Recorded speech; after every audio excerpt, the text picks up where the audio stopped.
Wenn ich rede,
darauf zu hieven.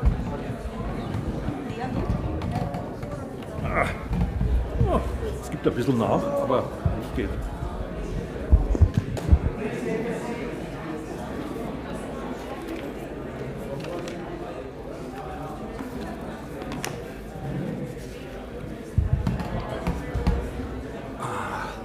Willst du ein bisschen näher, Mama? Nein, das zeigen. Gott. Online keine Listen für die ukrainischen. Sind nicht da? Nicht da. So, ich lasse Sie mal hier sitzen und komme danach.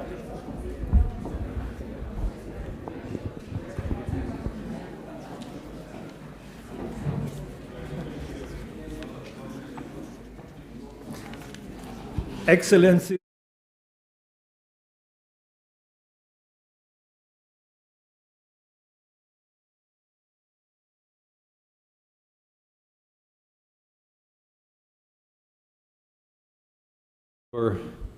Proof how important it is to talk about building a modern European Ukraine.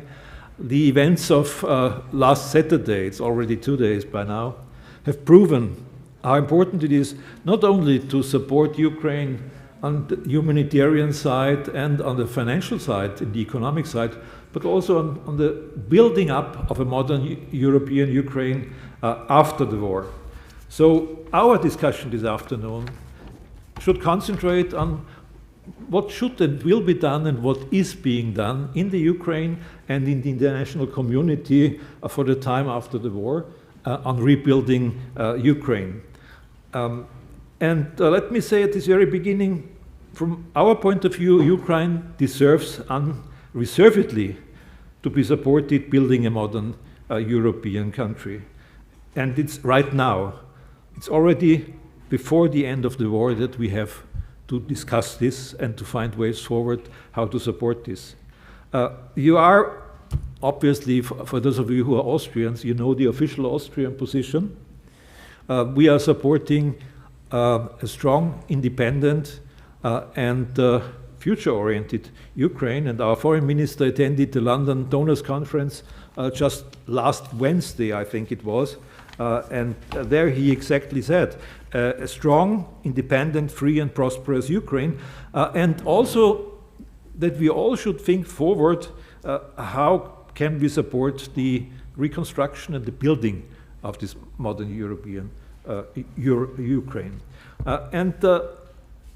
Last week, I mentioned it already, there was a donors conference, not the first one, and the results are quite impressive, and I have to admit, I'm quite often critical about the European Union and especially the Commission of the European Union. But when you look into the plan that they delivered for helping and supporting Ukraine, I was quite impressed not only by the sum that they have announced for 24 to 27 of 50 billion euro, by the way, a sum which has still to be discussed with the heads of state of the European Union countries, but I'm very optimistic that it will hold true, but also for the way how they want to spend this money in cooperation with the Ukraine. They have 3 pillars for this Ukraine plan, and one pillar is certainly help the economic side of the reconstruction, but the second pillar is already support initiatives of reforming the state, reforming the governance, reforming the chances for a sustainable future of the Ukraine. And the third pillar is for the civil society, how support civil society in the Ukraine. It's not a chance that also today for our forum we have chosen these 3 pillars for our discussion: a discussion about the economic aspects of support, a discussion about the statehood after the war, and what we can do for supporting this, and the third pillar on the civil society as an important part of this.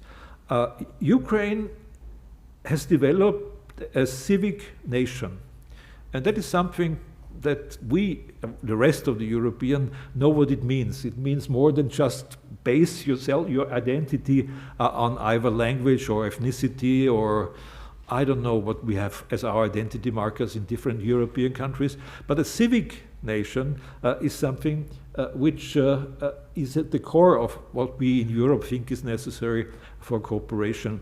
And that's why I think it's so worthwhile to support.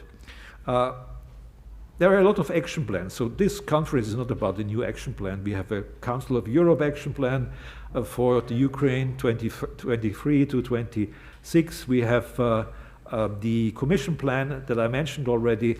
We have all sorts of plans which are important to make sure that investments in the Ukraine get some sort of insurance on the international scene, and London is very actively supporting this.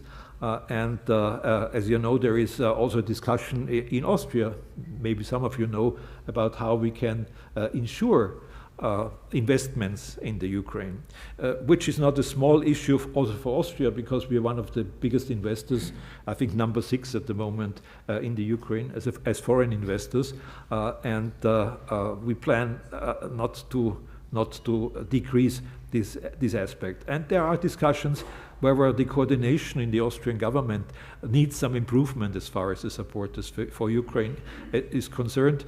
That would include especially, for instance, a special coordinator between all the government and authority institutions in Austria to do this. There is not yet a decision, but from this you see that it's not something that we only say that we are a neutral country which cannot help directly militarily, and not only a country which is strong in humanitarian support, that's also what we are, but a country which wants to help for the building of a modern European Ukraine.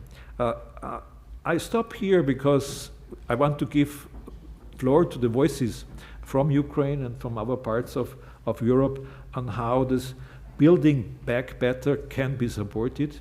Let me just say, as a director of the Diplomatic Academy, that this institution is committed to this sort of work. From the day one after 24th of February 2022, we started making direct contacts with our counterparts in Kiev, the Diplomatic Academy there. Our students supported with direct help for Ukrainians coming to Austria, and I have to say this also, I immediately suspended our cooperation with the MGIMO in Moscow, because their director had spoken out for supporting the Russian war in Ukraine. And maybe a last word on how institutions like a diplomatic academy can be helpful in such a situation. You may have heard that on Saturday there was an informal meeting of countries which try to help Ukraine in making the peace plan acceptable that President Zelensky brought forward. It was a very informal meeting, but Jake Sullivan, the National Security Advisor, participated, and also participants from countries which were not so outspoken so far, like a country like Brazil, and the representative from Brazil, the foreign policy advisor of President Lula, is an alumnus of the Diplomatic Academy, a proud alumnus, one of our members of the Hall of Fame of this academy, and he was former foreign minister and minister of defense. So the world is a place where we have to help each other, and even an institution like the Diplomatic Academy tries to be involved in a positive way, because we believe in the future of an independent and strong Ukraine. So welcome from my side.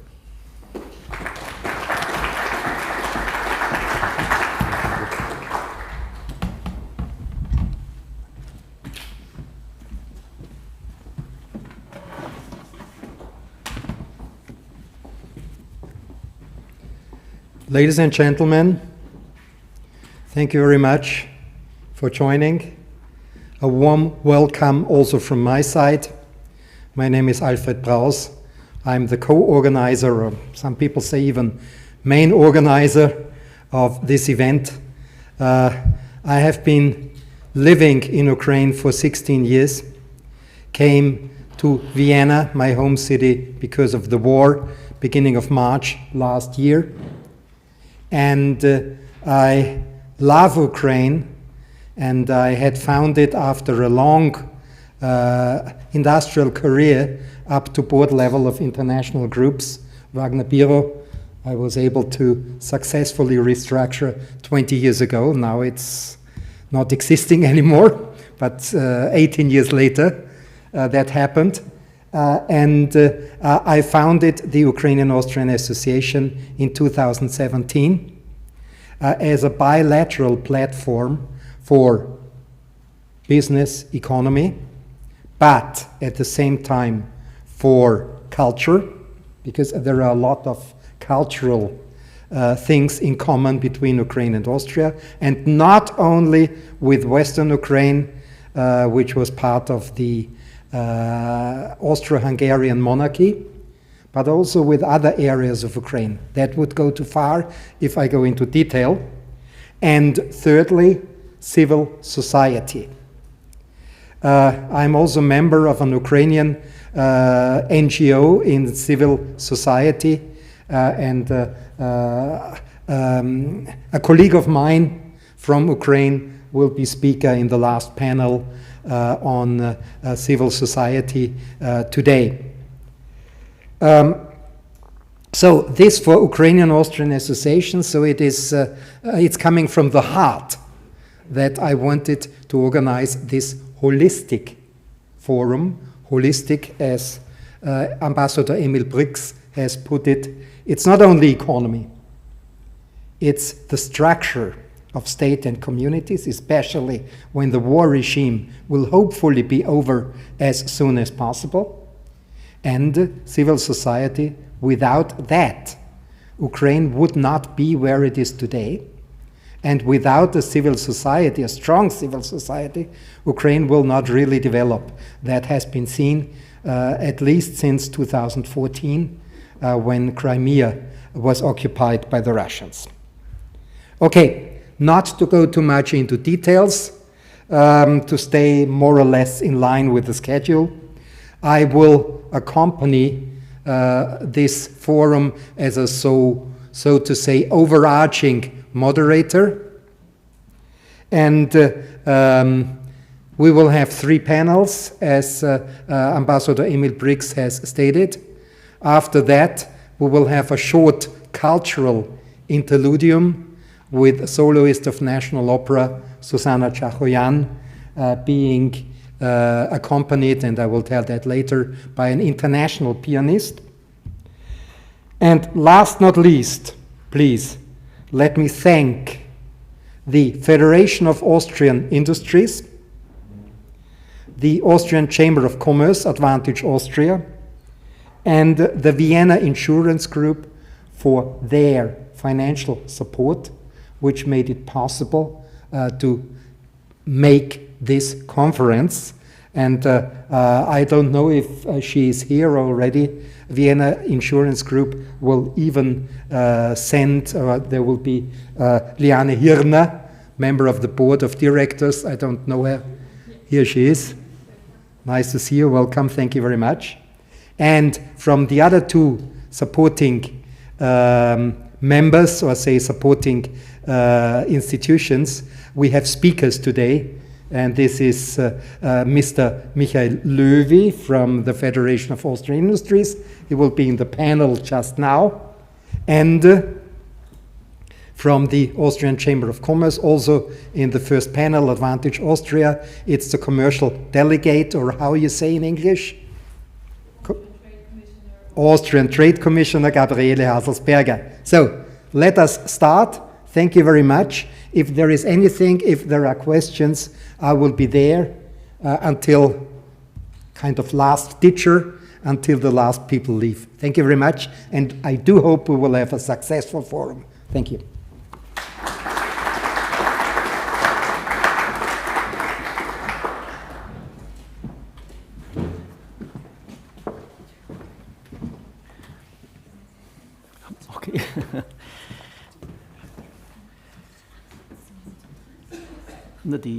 Okay.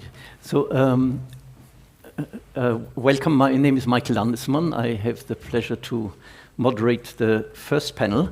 We are not so few because the other panelists will be on screen. Our rather prominent representatives from Ukraine. I was asked actually to make a short introduction of the economic panel. Can you hear me well? Yeah, okay. So, well, I think it was already mentioned that the economic reconstruction should be on the way, even when there is war. And I think this is a point which is made by many Ukrainian policymakers and economists, that one should not wait for the end of the war to think about reconstruction. And of course, the London conference, which Dr. Brix mentioned, was one of the important events. It probably didn't get as much airing as one would have liked, but I think it covered important issues. What I will do, just to introduce the topic, is to try to paint a realistic picture of how big the challenge is of the economic reconstruction. And I'll speak about a number of points which go in a positive and some points which go into a more worrying direction of how big the challenge is of economic reconstruction. Let me start with the positive points. Well, one is, of course, that the Ukraine has become a candidate country of accession, and this is extremely important. It's important not only because it goes into the direction of pre-accession aid and a lot of technical assistance, which Ukraine can get, but also it sort of bundles and focuses the reforms and the direction of policy making within the Ukraine, that the reconstruction program is going to be integrated with the accession process itself. And I think we have seen that in past accession programs, that this focus is very, very important. Yeah? Also, the various power structures within the Ukraine are bundled in this direction of achieving this aim. And of course, one would like this accession process to be more successful than the one we have experienced with the Western Balkan countries, and I'll come back to that because it is one of the worrying elements which we might want to talk and discuss. The second point, which I think is a positive one, is that Ukraine on the one hand has a huge challenge of structural adjustment. I mean, if you go back to 2014, Ukraine was a heavily dependent country in trade terms on linkages with Russia and with other countries linked with Russia.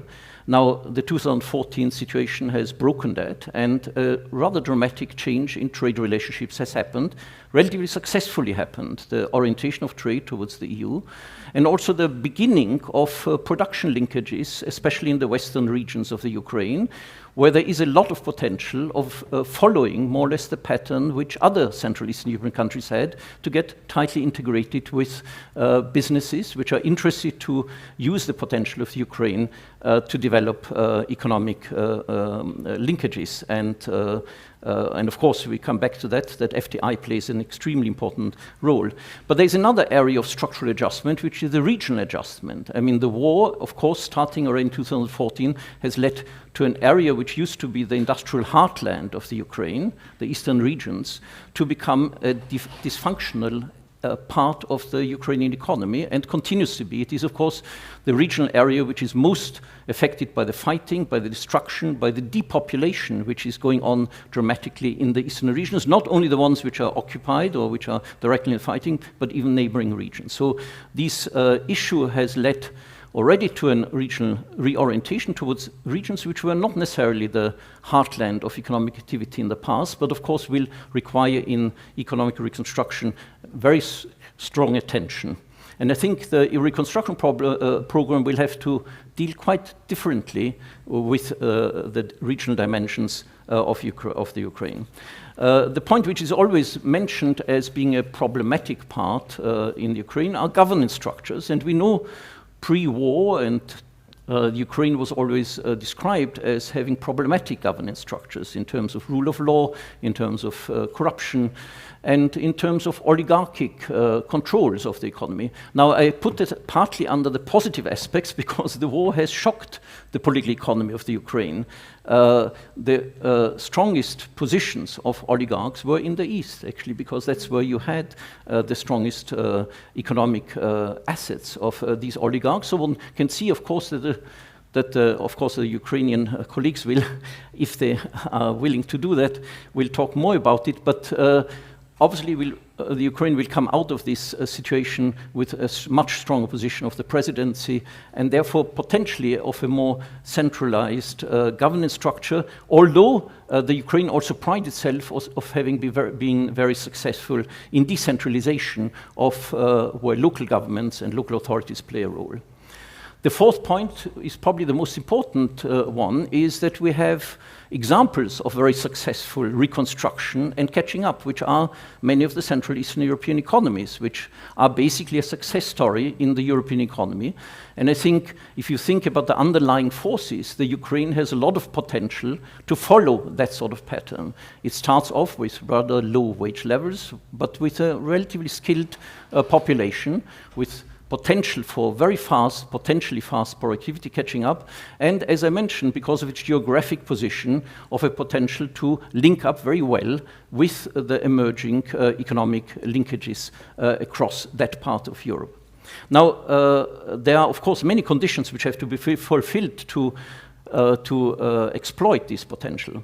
Now let me come to some of the negative or problematic issues, which I'm not saying because I'm pessimistic, but I think they have to be confronted and dealt with. Probably the most important one is the demographic shock.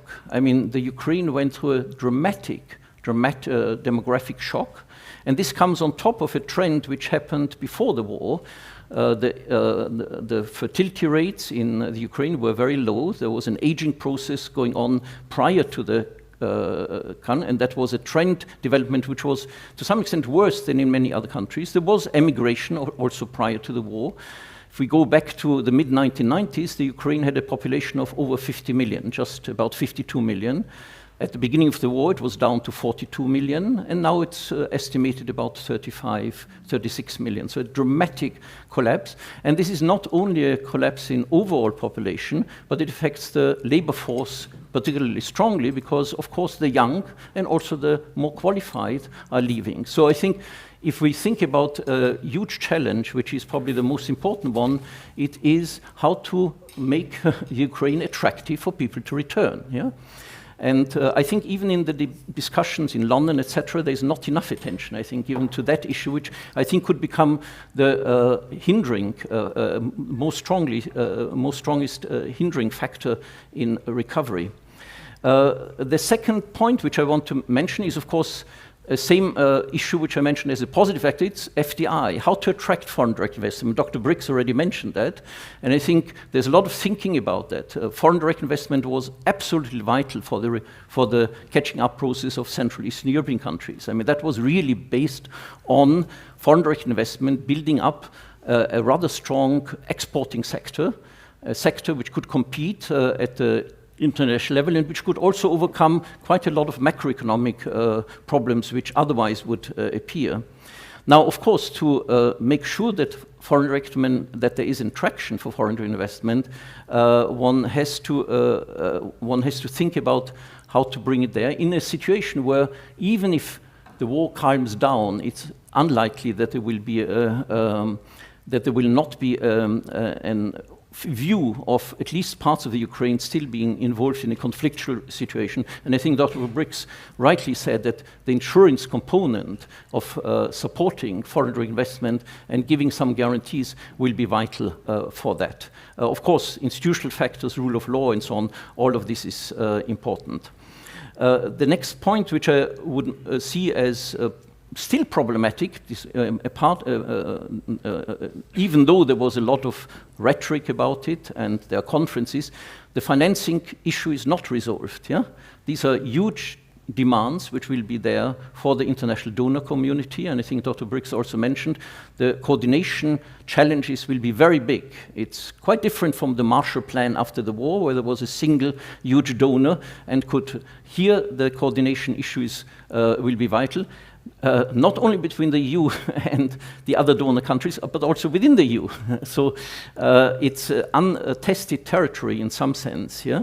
and much more thinking has to be done. But of course, we know that the ownership of the reconstruction should be with the Ukraine, and therefore the coordination also between the Ukrainian authorities and their capabilities of managing a huge challenge of using massive funds will also be a potentially problematic area. Probably the last 2 points I want to quickly do, because we have learned that this is an important issue from many transition countries. It's that when you start a process of recovery, you start to move towards a major macroeconomic imbalance, which shows up in the balance of payments being negative, meaning that you start to import a lot and you don't have yet the capabilities to export sufficiently. So a big trade gap can emerge. And different countries in Central Eastern Europe, Southeast Europe have dealt differently with it. I already mentioned foreign direct investment was extremely important to build up a viable, tradable sector in some of the Central Eastern countries. We see the Western Balkans, on the other hand, which have chronic balance of payments problems and therefore a continuous potential of high foreign debt, which has not been overcome. There was not an ability of the Western Balkan countries to overcome this initial macroeconomic balance.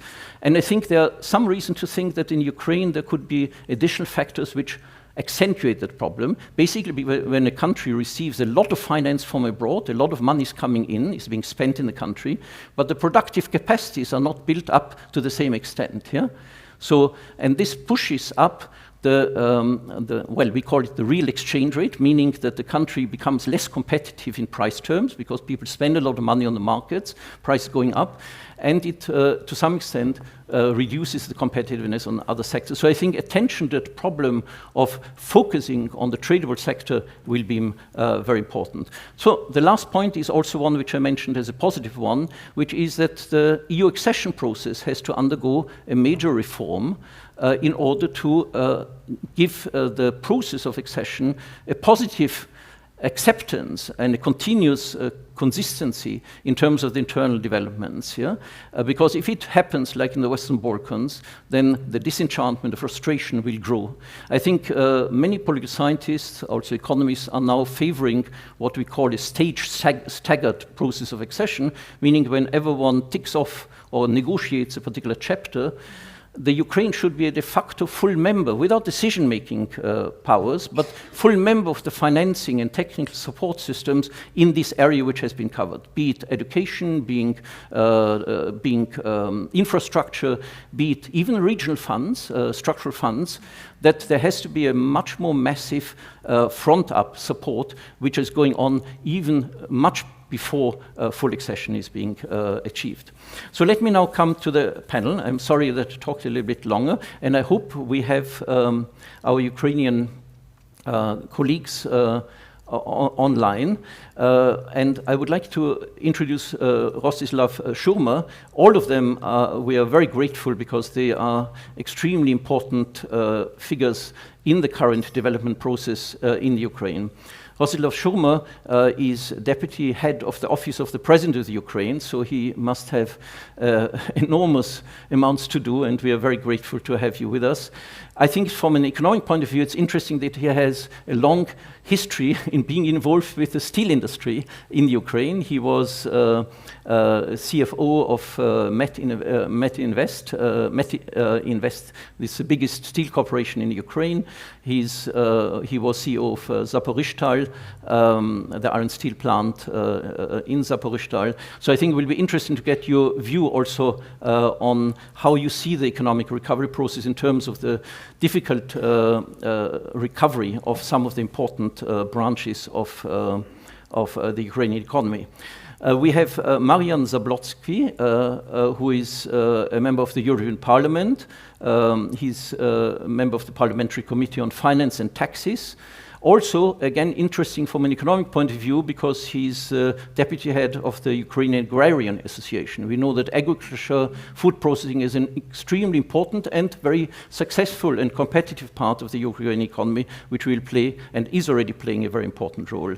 I saw he's also an expert basically on taxes. He recently wrote together with Simeon Jankov, a previous finance minister of Bulgaria and advisor to Ukrainian government, an important document on a new tax system, on tax reforms in Ukraine. So we're interested to hear what you have to say. The third person from the Ukraine is Dr. Hlib Vyshlinsky, who is director of the Center for Economic Strategy, one of the important economic research institutes and think tanks in Ukraine. We have had the pleasure, the Vienna Institute for International Economic Studies, to interact with you on a number of occasions. Before that, he worked at GfK Ukraine and was also at another institute, deputy director, the Institute Center for Policy Studies. So to my left is Gabriele Haselsberger. She was already shortly introduced, so I'll keep short. Head of Advantage Austria, which is a branch of the Austrian Chamber of Commerce, and is living in Kiev since 2008. So 18, sorry. And before that has been in a similar function in Istanbul, Belgrade, and Brussels. Michael Löwy, who many of you will be acquainted with, is the head of the International Relations section at the Federation of Austrian Industries. So the way we proceed is that there will be initial statements by, we start with the Ukrainian colleagues, Rostyslav Shurma. I hope you can hear us well, and we look very much forward to it, and thank you very much for the very scarce time you have for these sort of occasions. Sorry, one word. Professor Michael Landesmann, long-term scientific director of the Vienna Institute for International Studies and one of the real connoisseurs of Ukraine in economy matters, because he has written quite a few high-level articles, etc., about economy Ukraine. Thank you. Thank you very much. So, thank you. So, Mr. Shurma, please. Thank you very much. Good afternoon to everybody. I'll go directly to the point. So, in fact, I think there is no sense to focus on the matter of rebuilding what was destroyed. It is important to focus where the strong fundamentals are and what Ukraine can offer to the European Union and to the big countries. What are the natural competitive advantage for Ukraine, and where the real foreign direct investments will come. We are, sorry to say so, but we are lucky that the time has matched up with the big industrial transition. And if you look practically at any industry, it doesn't make any sense to rebuild what was before.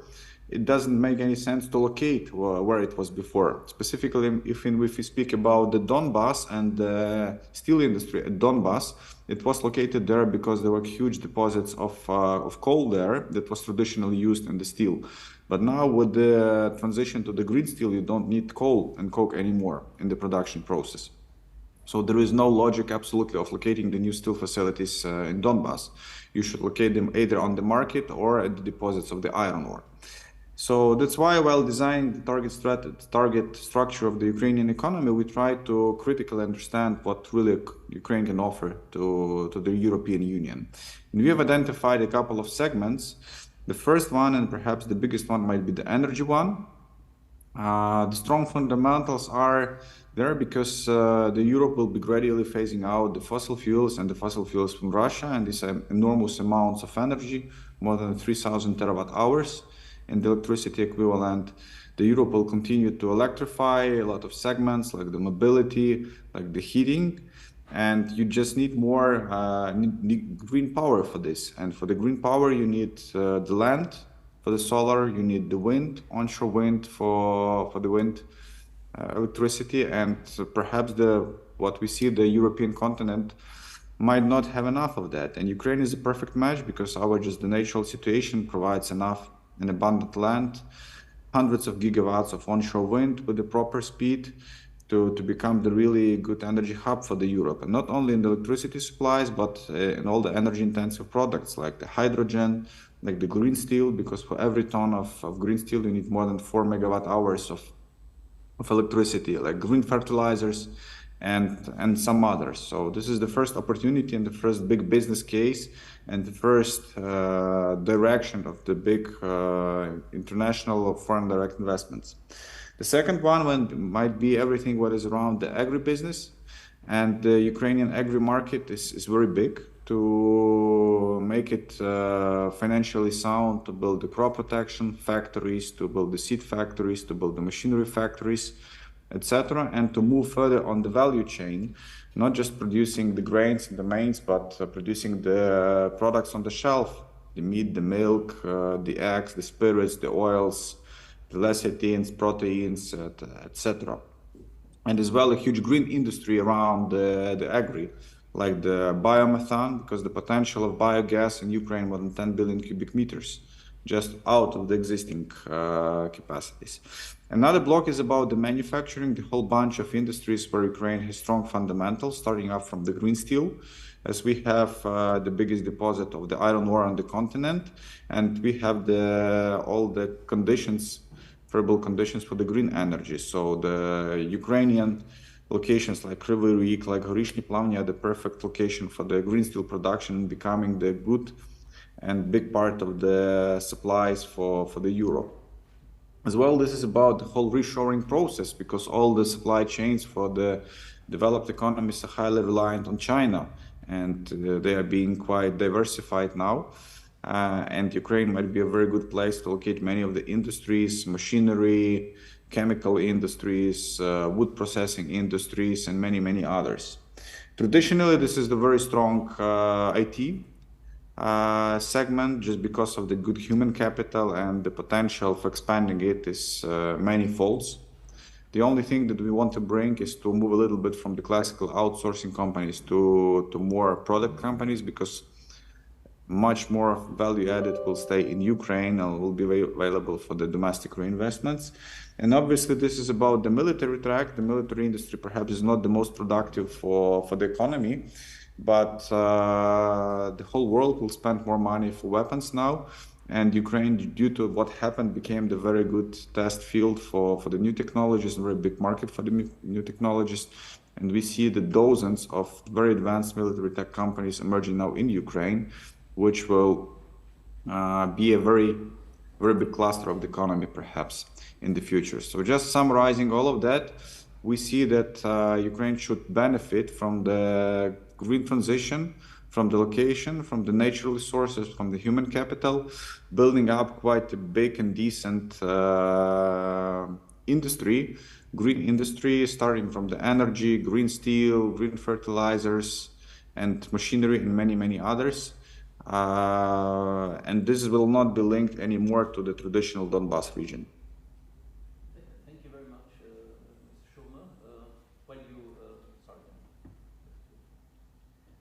Thank you. I don't hear you. Yeah, thank you very much for your for your important points. I think what you point out is that there is actually quite a strong complementarity between the rest of the European economy and what is developing, and I think we find that also in our analysis. As you say, the contribution to the Green Deal in Europe could be a very important part. Of course, agriculture, food processing, there we saw some frictions also, which might generate and have to be tackled in some way. It's almost too competitive for some of the producers in Europe, but of course, overall, the European economy will benefit a lot. I think you pointed out that in manufacturing, there is a potential also, especially because of these nearshoring tendencies, which I think the European economy is supposed to move on. And as you mentioned, the IT industry is really a major success story, even more successful than in many other of the Central European countries, which have also moved along there. I think the one problem we might have is that it's linked with the migration issue, that one hopes that not too many IT experts have left or might not return to the UN. But even if they are abroad, they might help in business contexts. And finally, you mentioned the military industry, which I think Ukraine also in the past was an important industry to participate. Mr. Shurma, will you stay online for a while with us? Maybe some 10 minutes more, but perhaps no. Maybe if it would be possible, I would rather reflect on some of the questions and discussions, but I have to switch off. I didn't touch the question about the human capital and bringing back people, but I think the question is very simple. The people will come there where there is the perspective, where there is a drive, where there is economic activity. And if you are all together successful in building up this vision that I've discussed, this is about the enormous opportunities for labor force, for the entrepreneurs, for the people who are just workers, and for all other segments, and it will itself bring back basically people. And obviously this cannot come through without the real security guarantees and about the real accession to the European markets and European economy. So we believe if we are in EU, if we are in NATO, if we do a couple of fundamental reforms that really bother the investors, about the law enforcement agencies, about the courts, about the tax system, then this huge flow of foreign direct investments will come to Ukraine, and the question of the people and labor force availability will be resolved automatically because millions of people will come back. Of course, there's a timing issue again, I guess, for the return of people, because housing has to be reconstructed, infrastructure has to be there, and also the labor market takes time to go into its gears, no? And I think one thing we worry about is that although the European Union was rather generous in integrating Ukrainian displaced people into their countries, the longer the war starts, the longer there will be a possibility of children and women, etc., to anchor themselves, and the family reunion can go in the wrong direction, in a sense that the men are going to join the women. What sort of schemes or policies do you feel could help to really have a rather fast return of migrants being abroad when the military situation quietens? Yeah. So if you will look at what really, if you will do the polls with the people, what really bothers them and what is the main concern, definitely the main concern is the military situation, because they don't feel safe. So the absolute answer and the key answer to this question is to calm down the military situation and to win and ultimately stop the war and bring the military guarantees. The second big block will be about the availability of basic social services.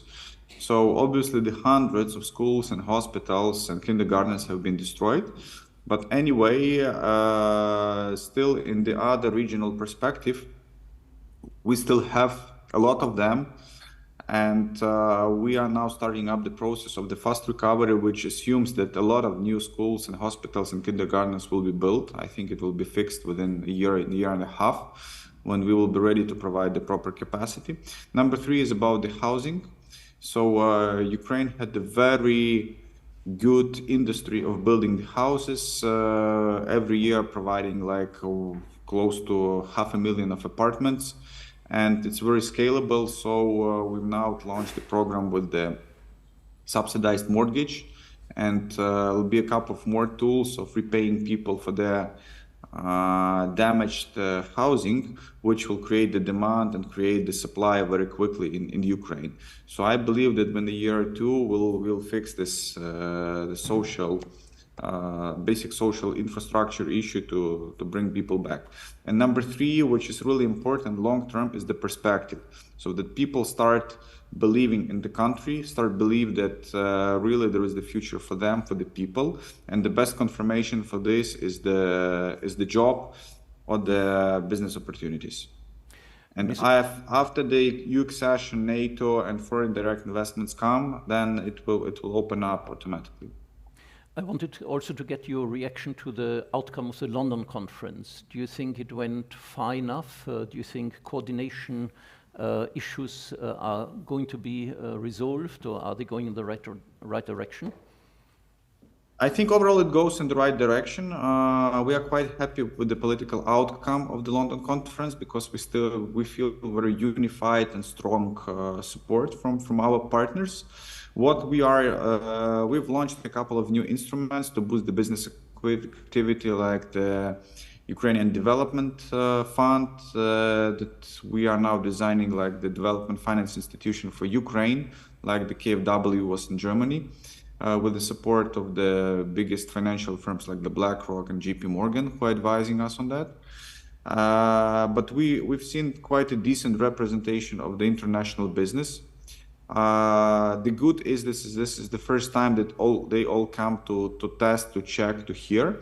The bad thing is that they are not yet really ready to commit and invest. And the main reason is the military risk that cannot be covered with any war risk guarantees, war risk insurance, because for any major project you will not be able to do this. You have to, because the best war risk guarantee is the NATO in our case. Thank you very much. Is there anybody from the audience who would like to ask a question to Mr. Shurma? Yes, please. We will need a...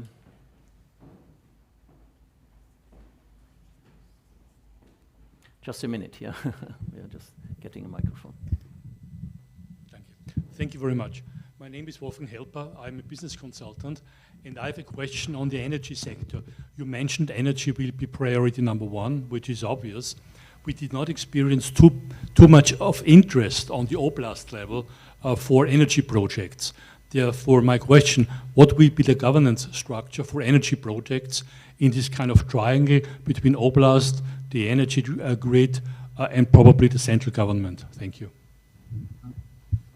Okay, so the regional governments have almost no, I would say, role and participation in these projects. So if you break it down to what we plan to build, because we've developed quite a detailed energy strategy, so the biggest part of it will be classical renewables, solar and wind and the storages, a bit of nuclear and a bit of hydro. So nuclear and hydro will be government-led with the national champions maybe considering putting the other partners into equity or just the loan financing, buying the technologies. For the renewables, we see it as the pure and free market. And what we're going to do, we're going to simplify the land designation change so that basically it's quite easy to acquire any agri-land converted to the energy land as a site. The second, we plan to issue the law which will substantially simplify the connection to the grid. And the government will stimulate the government-related investments to the grid to make these facilities to be connected. As well, the municipality and other environmental approvals will be substantially simplified. And obviously, the government will build the connection, interconnectors to Europe to provide the demand and the market for the new facilities.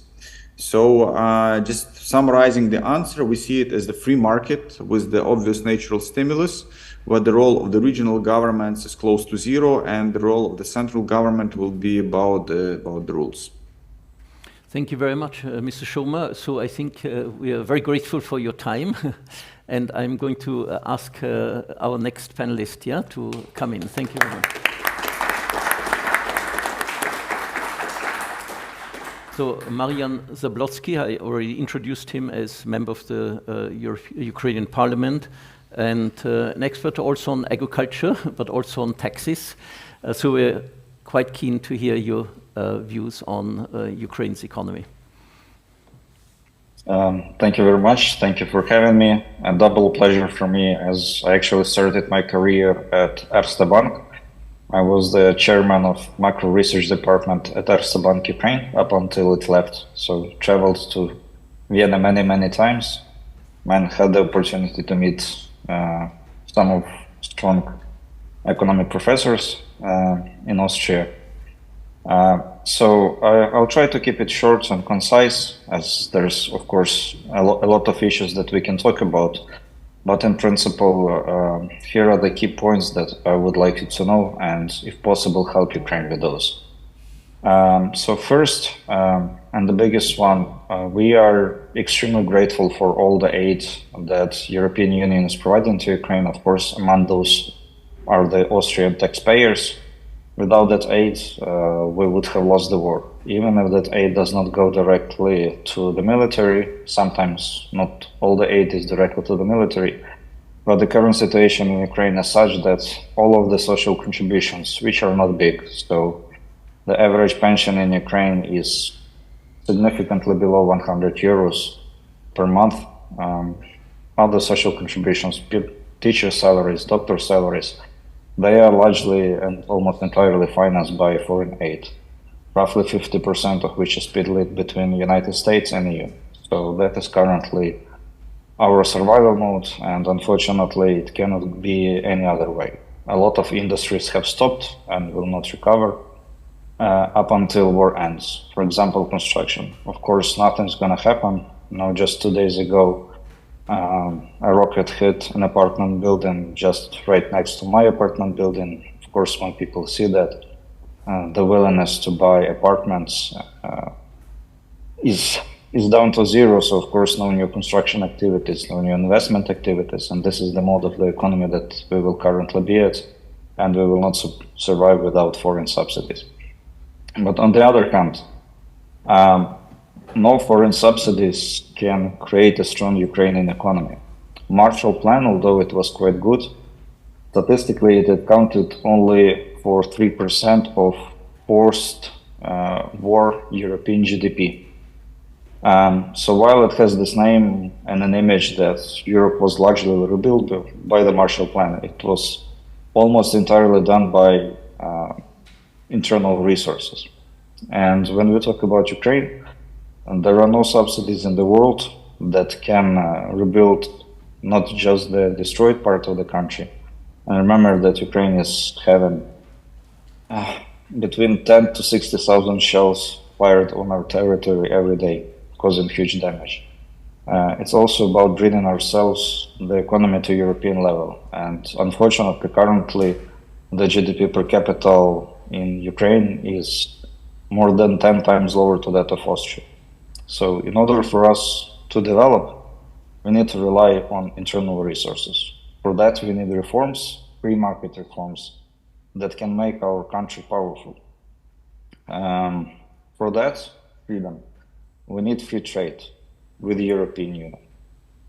Despite having a free trade agreement with the EU, unfortunately, our trade is not really free.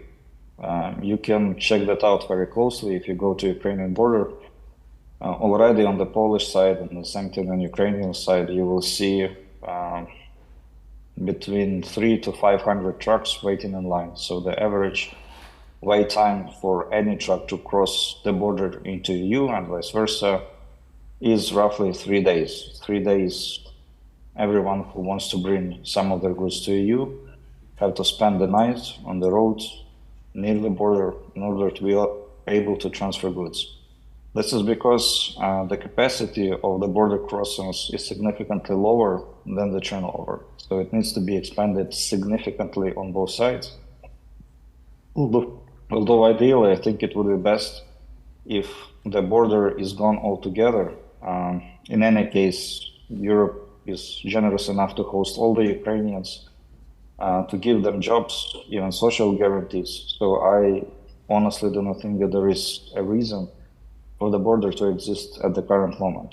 And even though the European Union might want Ukraine to do more work to become a decision maker, to have its quota in the European Parliament, but I'm pretty sure that joining the single market can be done at a much quicker basis. With that, again, we are extremely grateful for Europe's donations, but when it came down to agricultural exports, the one thing that we are really good at it and very competitive, again, you're seeing that Ukrainian agriculture produce is banned in all neighboring countries that border Ukraine, which really significantly hurts our agricultural sector, and in my opinion is very difficult to explain. Of course, Ukraine is competitive, that's why our grain is competitive, so it may hurt some of the farmers, but on the other hand, cheap grain really promotes the meat production in the EU, it promotes other industries, so we would really like to see a commitment to free trade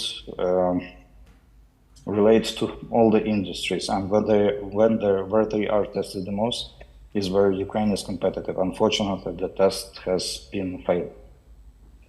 With that regard, there will be, for our post-war reconstruction, and there will be a lot of talk about subsidies for Ukraine.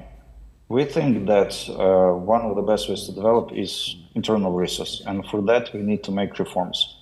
One of the key reforms that me and Rostyslav are developing is the tax reform. We want to implement a flat tax system like it is in Bulgaria, the one that was chaired by the current chairman of the IMF, Ms. Kristalina. We believe that without being competitive and giving competitive tax rates, nothing will happen. So we are very much looking forward towards the international donor support for these bold reforms that would set our trade free and our economy free and our taxation system be much, much more lenient towards taxpayers. Thank you. Thank you very much, Mrs. Zablotskiy. Can I? Yeah.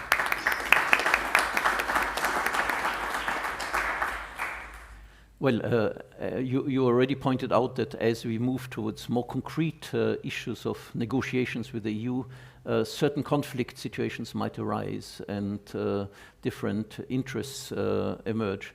By the way, it might also be in the area of migration because there's a labor shortage in many European countries. So, and especially for qualified, there's very high competition. While, of course, from the Ukrainian side, there's an interest to bring back as many people as possible.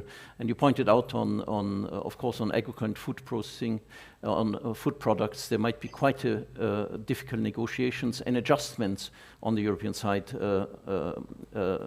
there. I want to also pick up your idea on tax reform. I think in your paper you emphasize that it is very important to have a tax reform which enlarges the tax base, because there's a very large shadow economy or informal economy, and you want to bring that in. The experience in many other countries was they had experience with a flat tax, but they moved away from it, basically because it was seen partly unfair, there's no progressivity in it, etc. And is your proposal only a temporary proposal for a flat tax? Or is it something you would like to install for a long period of time? Thank you. It's a temporary proposal. The problem we have now is that we have significant diversity of tax rates. And in order to account for all the tax base that we have in Ukraine, we have to implement a flat tax for everybody. This is the most efficient way to do this.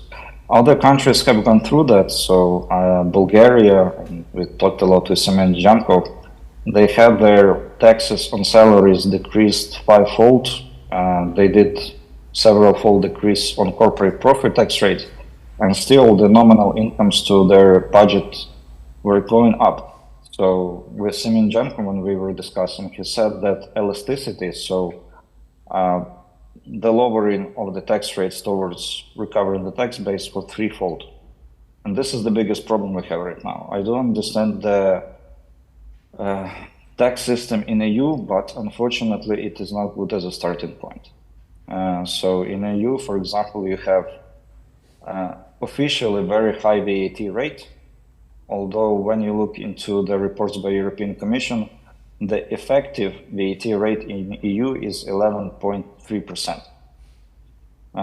It's very close to that of Ukraine. The problem is that if in our tax system we implement 20 plus something rate for this, then 3% for sugar, then 5% for restaurants, etc., we will be facing massive amounts of frauds and scams, like it is even in EU right now. So I know that organized crime in EU much more favors just with stealing VAT than when it does with just selling drugs, because much less punishment and much more gain. In order to revert to state zero, after which we can implement a more progressive tax system, we need something very simple that everybody can get on board with, and that will be a starting point. Thank you very much, Mrs. Zablotskiy. Can you stay with us for the rest of the panel discussion? Most likely, yes, but definitely for the next 10-15 minutes. Thank you. Then I'll leave some questions to the audience afterwards. Let me come to Hlib Vyshlinsky, a colleague of ours as well.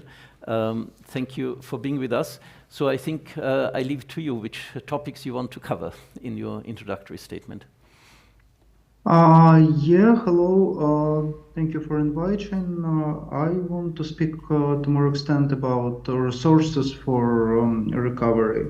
What Rostyslav and Maryian mainly mentioned were policy prerequisites. Like what I see is, and what I want to focus on is like real money. Like when, for example, we look on the recent London Ukraine recovery conference that was conducted last week, we see that it was partially about Ukrainian reform program, but it was also mainly about money. And when we speak about the issue like getting back Ukrainian refugees, we understand that the key is here also like having real financial resources, both for rebuilding housing in the occupied areas, both on rebuilding social and critical infrastructure,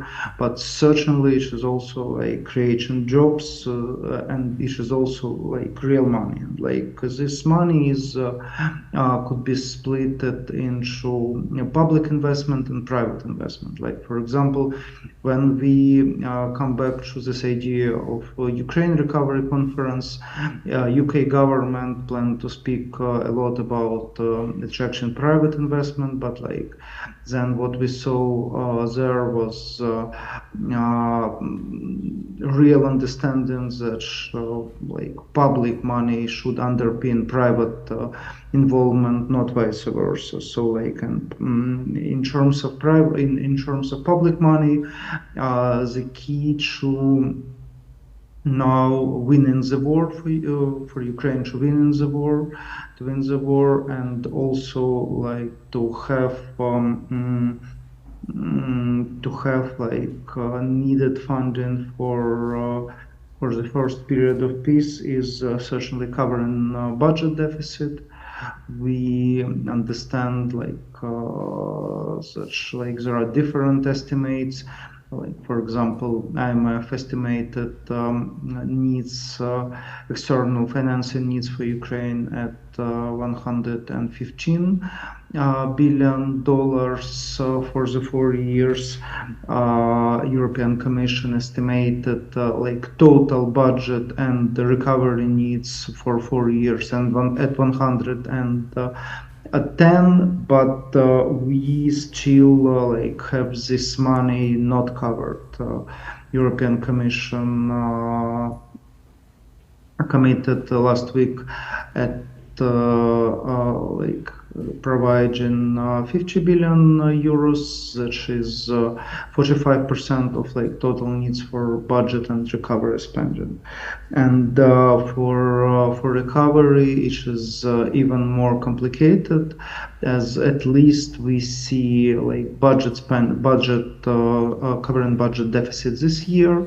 This year, like it is already covered in full in terms of commitments of our allies, like approximately $43 billion are expected to come this year in form of grants and loans, and we wanted to have like more grants, but like even some significant portion of the loans that are provided by the European Union, they are interest free and long term, but like for the coming years, we like have only partial coverage. As for recovery, we do not have our needs covered for this year yet. We already are in the mid 2023, and of $14 billion that were estimated by the World Bank as fast recovery needs, that in fact means exactly like rebuilding critical infrastructure, housing in the occupied areas, and social infrastructure.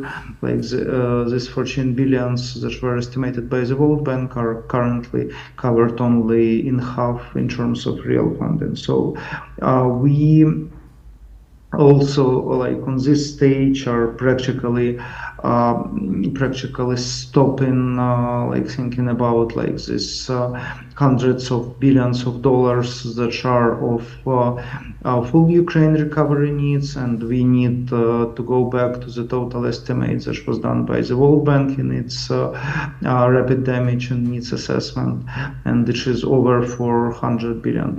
And the only figure that is comparable to this figure is the figure of the sum of assets of the central bank Russia that are currently frozen. Ursula von der Leyen promised last week that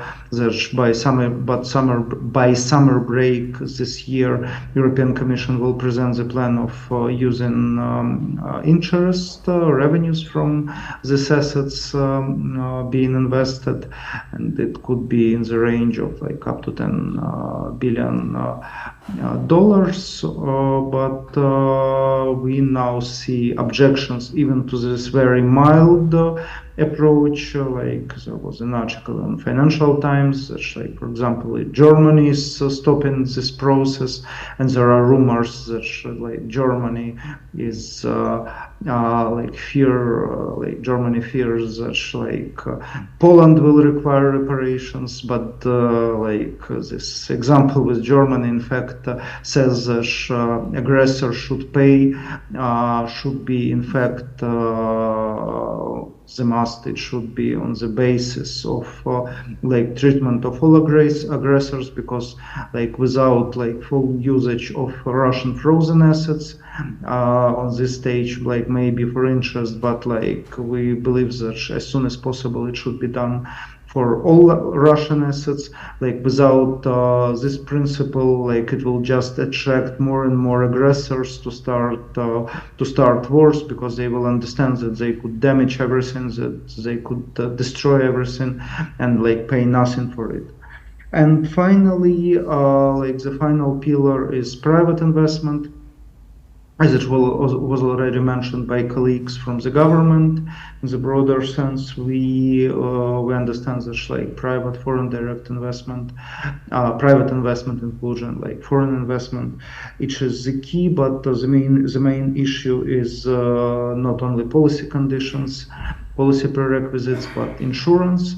We also heard a lot in London on different schemes needed for war insurance, and there are two main issues. Like one issue is, and it's slightly easier, it's lack of capacity to insure such large war risks, and even specialized institution of the World Bank Group, Multilateral Investment Guarantee Agency, MIGA, has not dealt with such a big scope of tasks. However, the biggest issue is the lack of capital. Fortunately, there was announced a decision by American DFC, Development Finance Corporation, that is fully funded by the US government and has a capital of over $60 billion. They announced that they will underwrite meager risks related to war insurance in Ukraine. It could significantly include potential capital that could be used for ensuring private investment into Ukraine. And also, like, we saw a lot of bilateral commitments, and also we saw a new instrument being proposed and discussed by the EBRD. So, like, from just talk about private investment, war insurance, but also like funding budget needs of Ukraine. Now, at least these two fronts, we see progress. However, like when we speak about large-scale recovery and using not only Western taxpayers' money but aggressors' money for these purposes, we are still in the initial stage. Thank you. Thank you, Mr. Vyshlinsky. Yeah, well, you covered the very difficult issue of financing recovery, which actually, just for the audience to understand the orders of magnitude, Ukrainian GDP before the war was about 200 billion. Yeah? It fell quite significantly by 30%, probably 35%. And now we're speaking about financial needs which go over 2 to 3 year period, as Hlib mentioned, in the region of 400 billion. So I think it's an exceptional injection actually of necessary money. But of course, Hlib was mentioning that it is supposed to be composed of public and private funding. But we know that private investment is highly dependent, especially in the early phase, on front-loaded public support, reconstruction of infrastructure, the return issues, housing, the enormous needs for the health system here, the reintegration of the soldiers, invalidity, etc. here. And of course, so one issue, of course, could be the absorption capacity here, and how to monitor and organize sufficient programs which need the interaction and cooperation between internal agents and external supports here. So I think this is a huge program. The issue also linked with it, as you mentioned, is the division between grants and loans, because one fear which people have is that the debt level, the public debt level, will rise quite significantly, and there's a worry about sustainability of such debt. So even if one gives loans, at some point there has to be debt relief here. So some of the debt will be, again, distinguished. And while there is a lot of commitment at the moment, we don't know how it will play out when it comes to concrete delivery of money and the relative conflictual situation which different donors might have in their own interest in that. So I think this is a huge, still unresolved issue. And I think you mentioned, you also mentioned that this issue about using Russian frozen assets, there's a big debate about it. It looks much more, let's say, limited now what realistically might emerge from it. So in the end, it will be the large share of it will have to be delivered by, especially by the European Union, and we can see even their responses currently in the negotiations by the net paying countries here in the EU, how prepared they will be.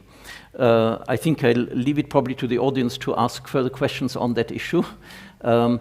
Hlib, you will be able to stay with us for the rest of the discussion?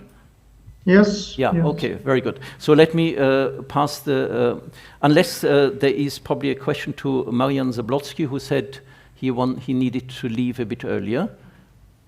I have 3 comments for Mr. Zablotskiy. Please.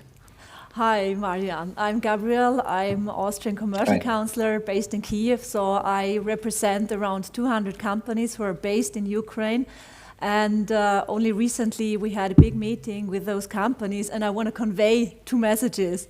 The tax inspections, which apparently are going to happen again, it's a big question if they can be postponed, because our companies are struggling. They are doing their utmost to survive these difficult times. So that was one question.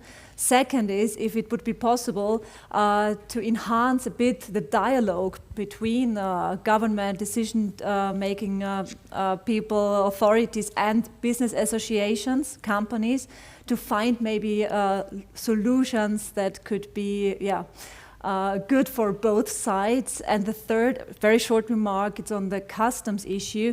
Our companies, they suffer under the long queues very much because they produce in Ukraine for the export market. So I really hope that we can find a solution to that problem together with European Union and together with Austria, because we are all concerned by that issue.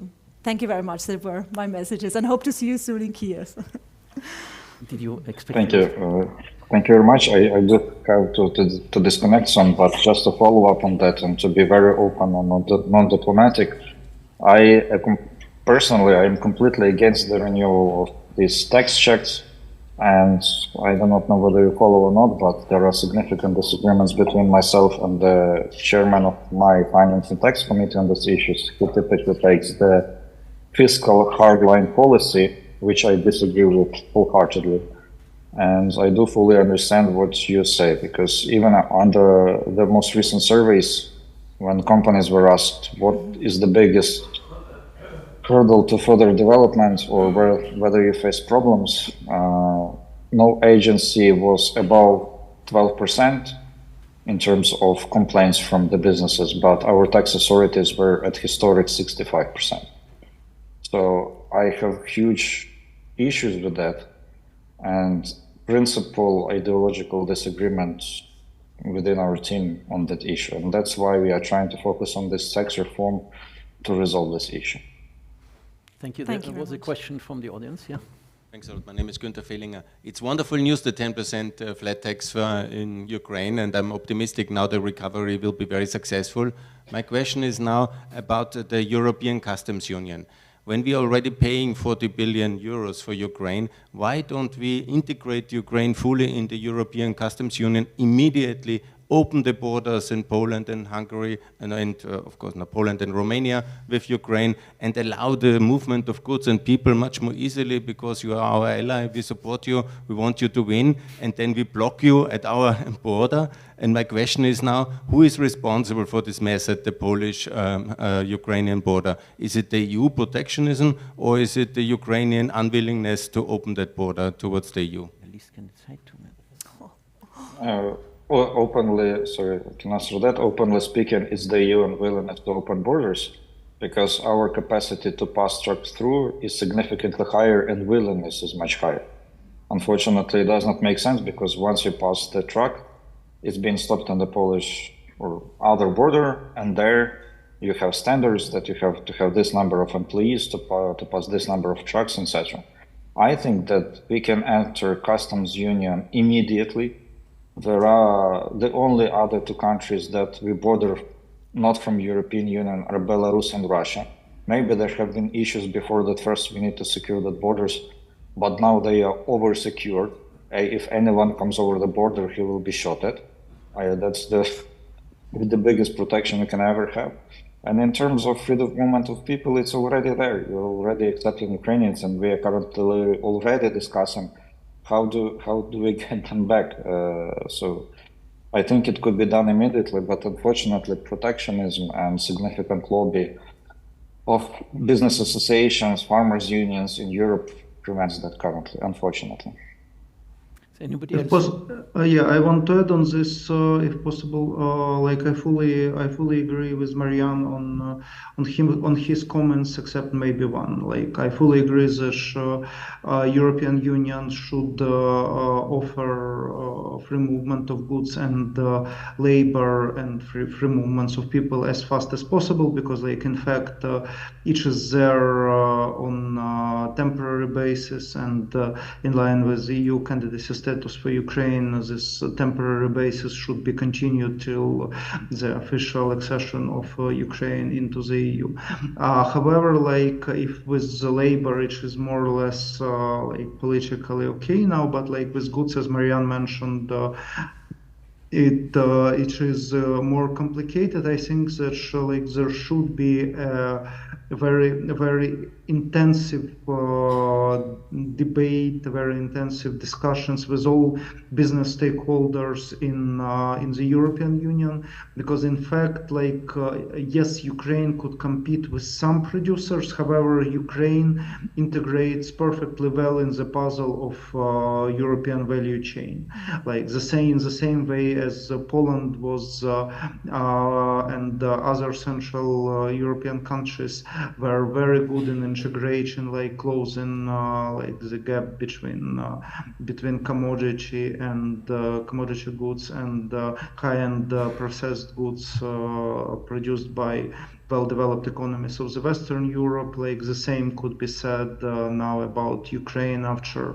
Central European countries received more investment and are able to move together with Western European countries into like this higher part of value chain. So I believe that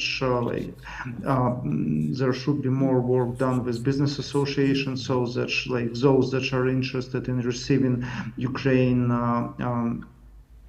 commodity or semi-processed inputs as part of their products that will be sold within and outside European Union, that they could have more impact on policies and on faster inclusion Ukraine into the common market of goods. Thank you.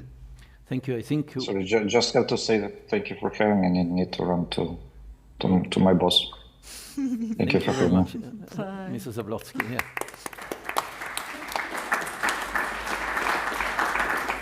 So let me bring in Dr. Löwy, who you have to probably just here. Dr. Löwy also has another commitment soon, so I hope you can be here with us for 10 minutes. Sure, thank you so much.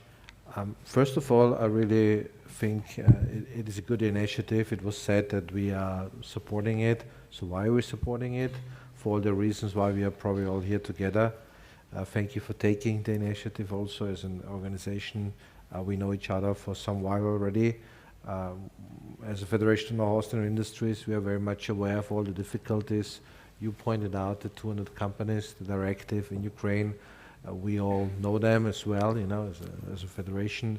So I think the challenges are clear, the difficulties are clear. This unbelievable war that started a year ago that many of us, certainly myself, have not thought will break out. So, however, this is where we are. And from our point of view, these initiatives also, like today, though we may not, you know, do a lot of good things to get more money or whatever together to raise it, but it is important to raise awareness and to keep awareness. Awareness maybe must not be raised, okay, that's might be true, but I think to keep awareness about what's going on in this part of the world. Austrian companies are active all over Central and Eastern Europe. Roughly, I would say that about 60 billion euros of total foreign investments show our strong commitment to the CE region. Usually we are under the top 3 investors, and I'm quite confident that this interest and this role we will also continue to have in Ukraine.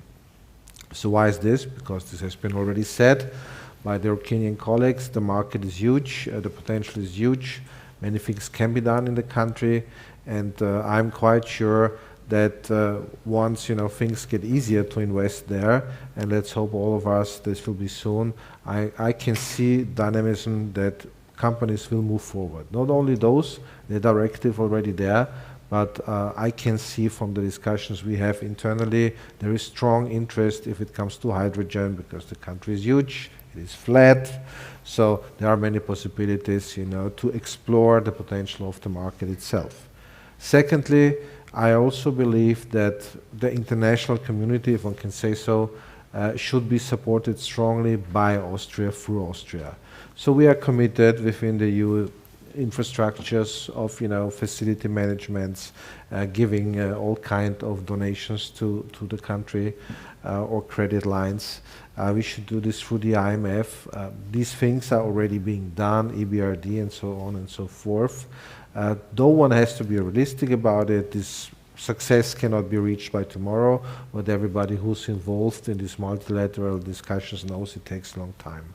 So, however, I think it is extremely important that not only the European Union, but also Austria itself, as being, though a small country, but very active in the Central Eastern European region, it does make sense to support all these institutions with the potential that we have as a country.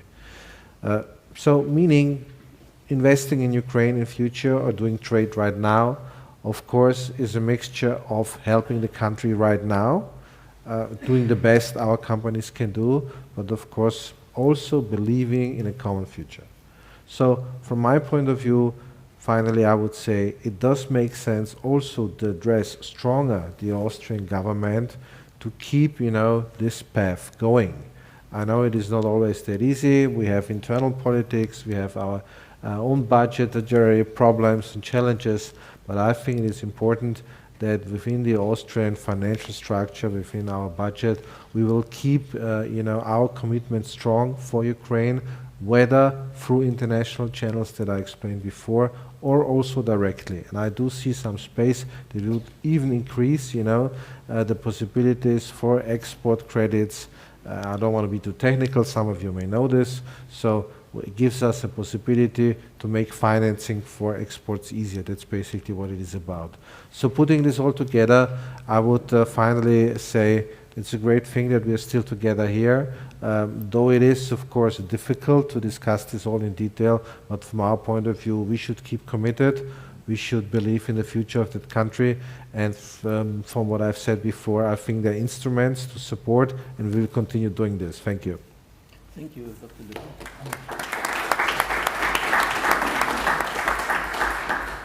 Can you outline some of the areas? Sorry, can you outline some of the areas where Austrian companies would be particularly helpful and interested to enter at an early stage, basically, into the recovery programs?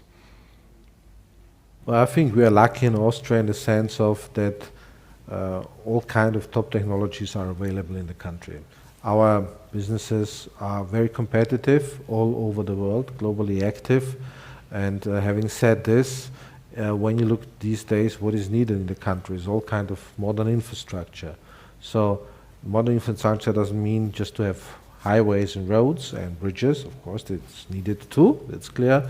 But it's about modern waste management. It's about recycling, about water sewage, making sure the country is working properly for all the services that we take as common and usual in our country. I think we're absolutely perfect in delivering these things. So I'm quite sure if it comes to erecting modern infrastructure in the country, and that is probably what is needed first, I think we're very good in that. Thank you. Any questions from the audience? Yeah, please. Here and then behind here. Yeah.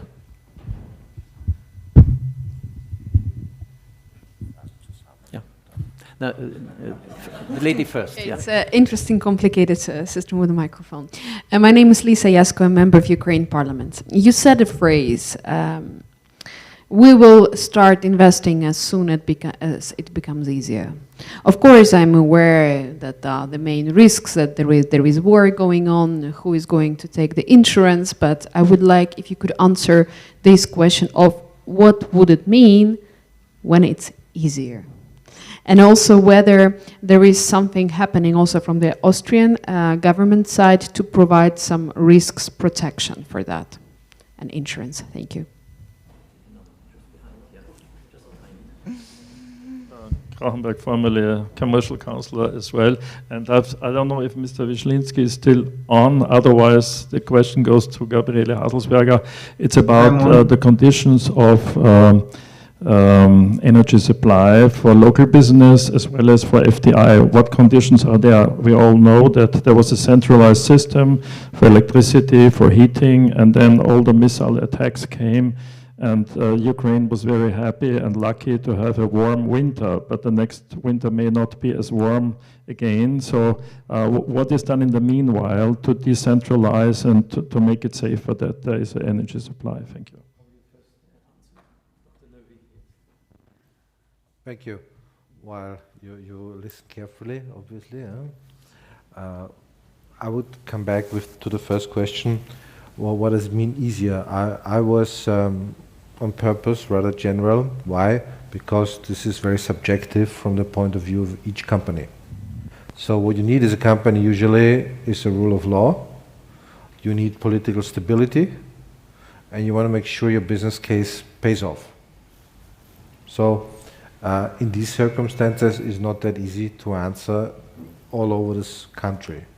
So what I hear is that there are companies that are very, far in their plans to go into hydrogen, but what they need is the land for erecting something. So if they feel the land is under danger for obvious reasons, they cannot start doing that. So I would say easier can mean a lot of things. And you have to ask, of course, each sector, each company. We still have many companies in the country that are manufacturing under very difficult circumstances. I heard about the case personally when in the first days there was a huge problem. You know these things about manufacturing cables, and this was needed by the large OEMs in Germany, Volkswagen, BMW, and so on. And these companies were cooperating with Austrian companies, and the OEMs, they needed war, yes, no, they have to have the stuff if they want to manufacture on. So what they did is they called the Austrian companies up and said, if you want to stick with the contract you're having with us and you don't want to be delisted, you have to make sure you bring the stuff here. How you do it, I don't know, but it's up to you. So what happened is that basically they moved the manufacturing from Ukraine to Romania within 24 hours. I cannot see how they did it, but somehow they managed, you know, to erect a simple, quick plant to manufacture in Romania. So I think it really varies on what you want to do. If you want to just repair something, you want to rebuild something, you want to do new investments. And concerning the second question, which goes hand in hand for obvious reasons, I would say, and I stressed this before, I do believe that Austria has more potential to give credit lines and loans. Right now, and I don't want to be too technical again, our, let's say, legislation is not prepared for that, because usually we don't do it if there is a state of war. So also within our own country, we have a new situation about how supporting a country like Ukraine. Go through the European systems and multilateral systems. Yes, this is what we are doing. I do believe, again, repeating this, we can do more as a country ourselves. First, we need to, let's say, have a new legislation, because then it might not be, you know, giving credit lines, it might be grants at the end of the day. And grants meaning the money is gone. And somebody has to pay it, the taxpayers, we're all here. And we have also other things that we want to pay. So it's a bit a more difficult issue, but I can assure you that we believe it's important and we're striking it. Maybe I just add just one sentence, because I'm in touch with potential investors. Now it's on, and I've been inviting such Austrian companies to come at least to Uzhhorod or to Lviv, and I suggested to pick them up with my car in Przemysl or in Krakow, but they are very much reluctant because they're just not allowed from their company policies to travel to Ukraine. And this, of course, would be the first step to come to the country, to visit partners, to speak to the authorities, to visit together land plots, and to get an impression what's going on. And this is not possible at the time being. And I think the moment this starts, and we do our best to bring companies, we just met in Lviv for a big forum, I see my friends back there, and I think the support by Ukrainian government is very much needed also to organize maybe official missions to the western part of Ukraine to show that life goes on, which is very hard to explain to the Austrian audience wherever I come. Nobody can imagine that everything is going on. And if you are in Lviv especially, you see construction sites everywhere, workers and projects being done, and this is what I would like to show, but of course we have the security risk, so this makes everything much harder. Is it something you wanted to come back? Yeah, if possible. Well, regarding the policies, then what can be done from the Austrian side? I mean, from the official policy side to change this. Okay, let's not say it's 100% safe, but you know, if there is a policy that you should comply with, then of course no one will go. But if, you know, the policy is okay, you know, you should understand the risk, but you can go, but please don't go to the far front. But you can, there could be recommendations where you could go to explore the opportunities, and it's the west of Ukraine, it's the central Ukraine. Well, I don't need to explain that there are many, Ukraine is huge, and not everywhere there is a war. Yes, we are all affected, but it's the time when we shouldn't be losing time, you know, the preparation should be in place. I fully agree. Sorry. Do you want to come with your statement or? Sorry. Sorry. Hi, hello. I'm Michaela, Czech Republic.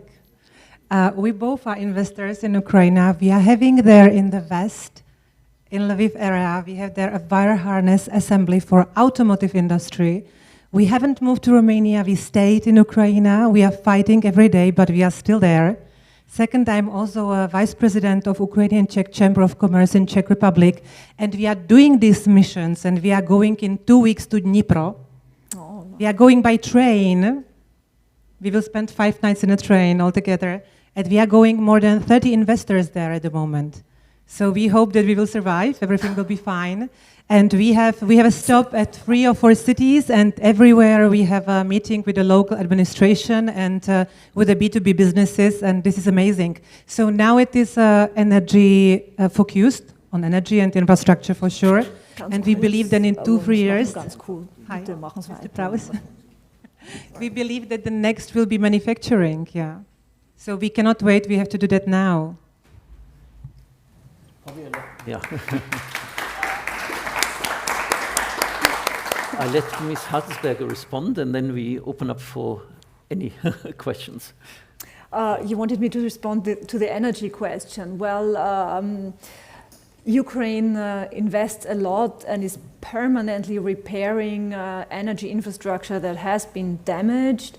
As far as the decentralization of energy, I haven't seen too many projects going on, like biomass. It all takes time, of course, to invest and do decentralized energy networks. But there's also a lot done in protecting the civil, the infrastructure, social infrastructure. But the question I cannot answer if there will be enough power for the upcoming winter. Mr. Praus here. Let me come back to the question of Western Ukraine. In my personal view, and I have some reason to say that, Western Ukraine is not so risky.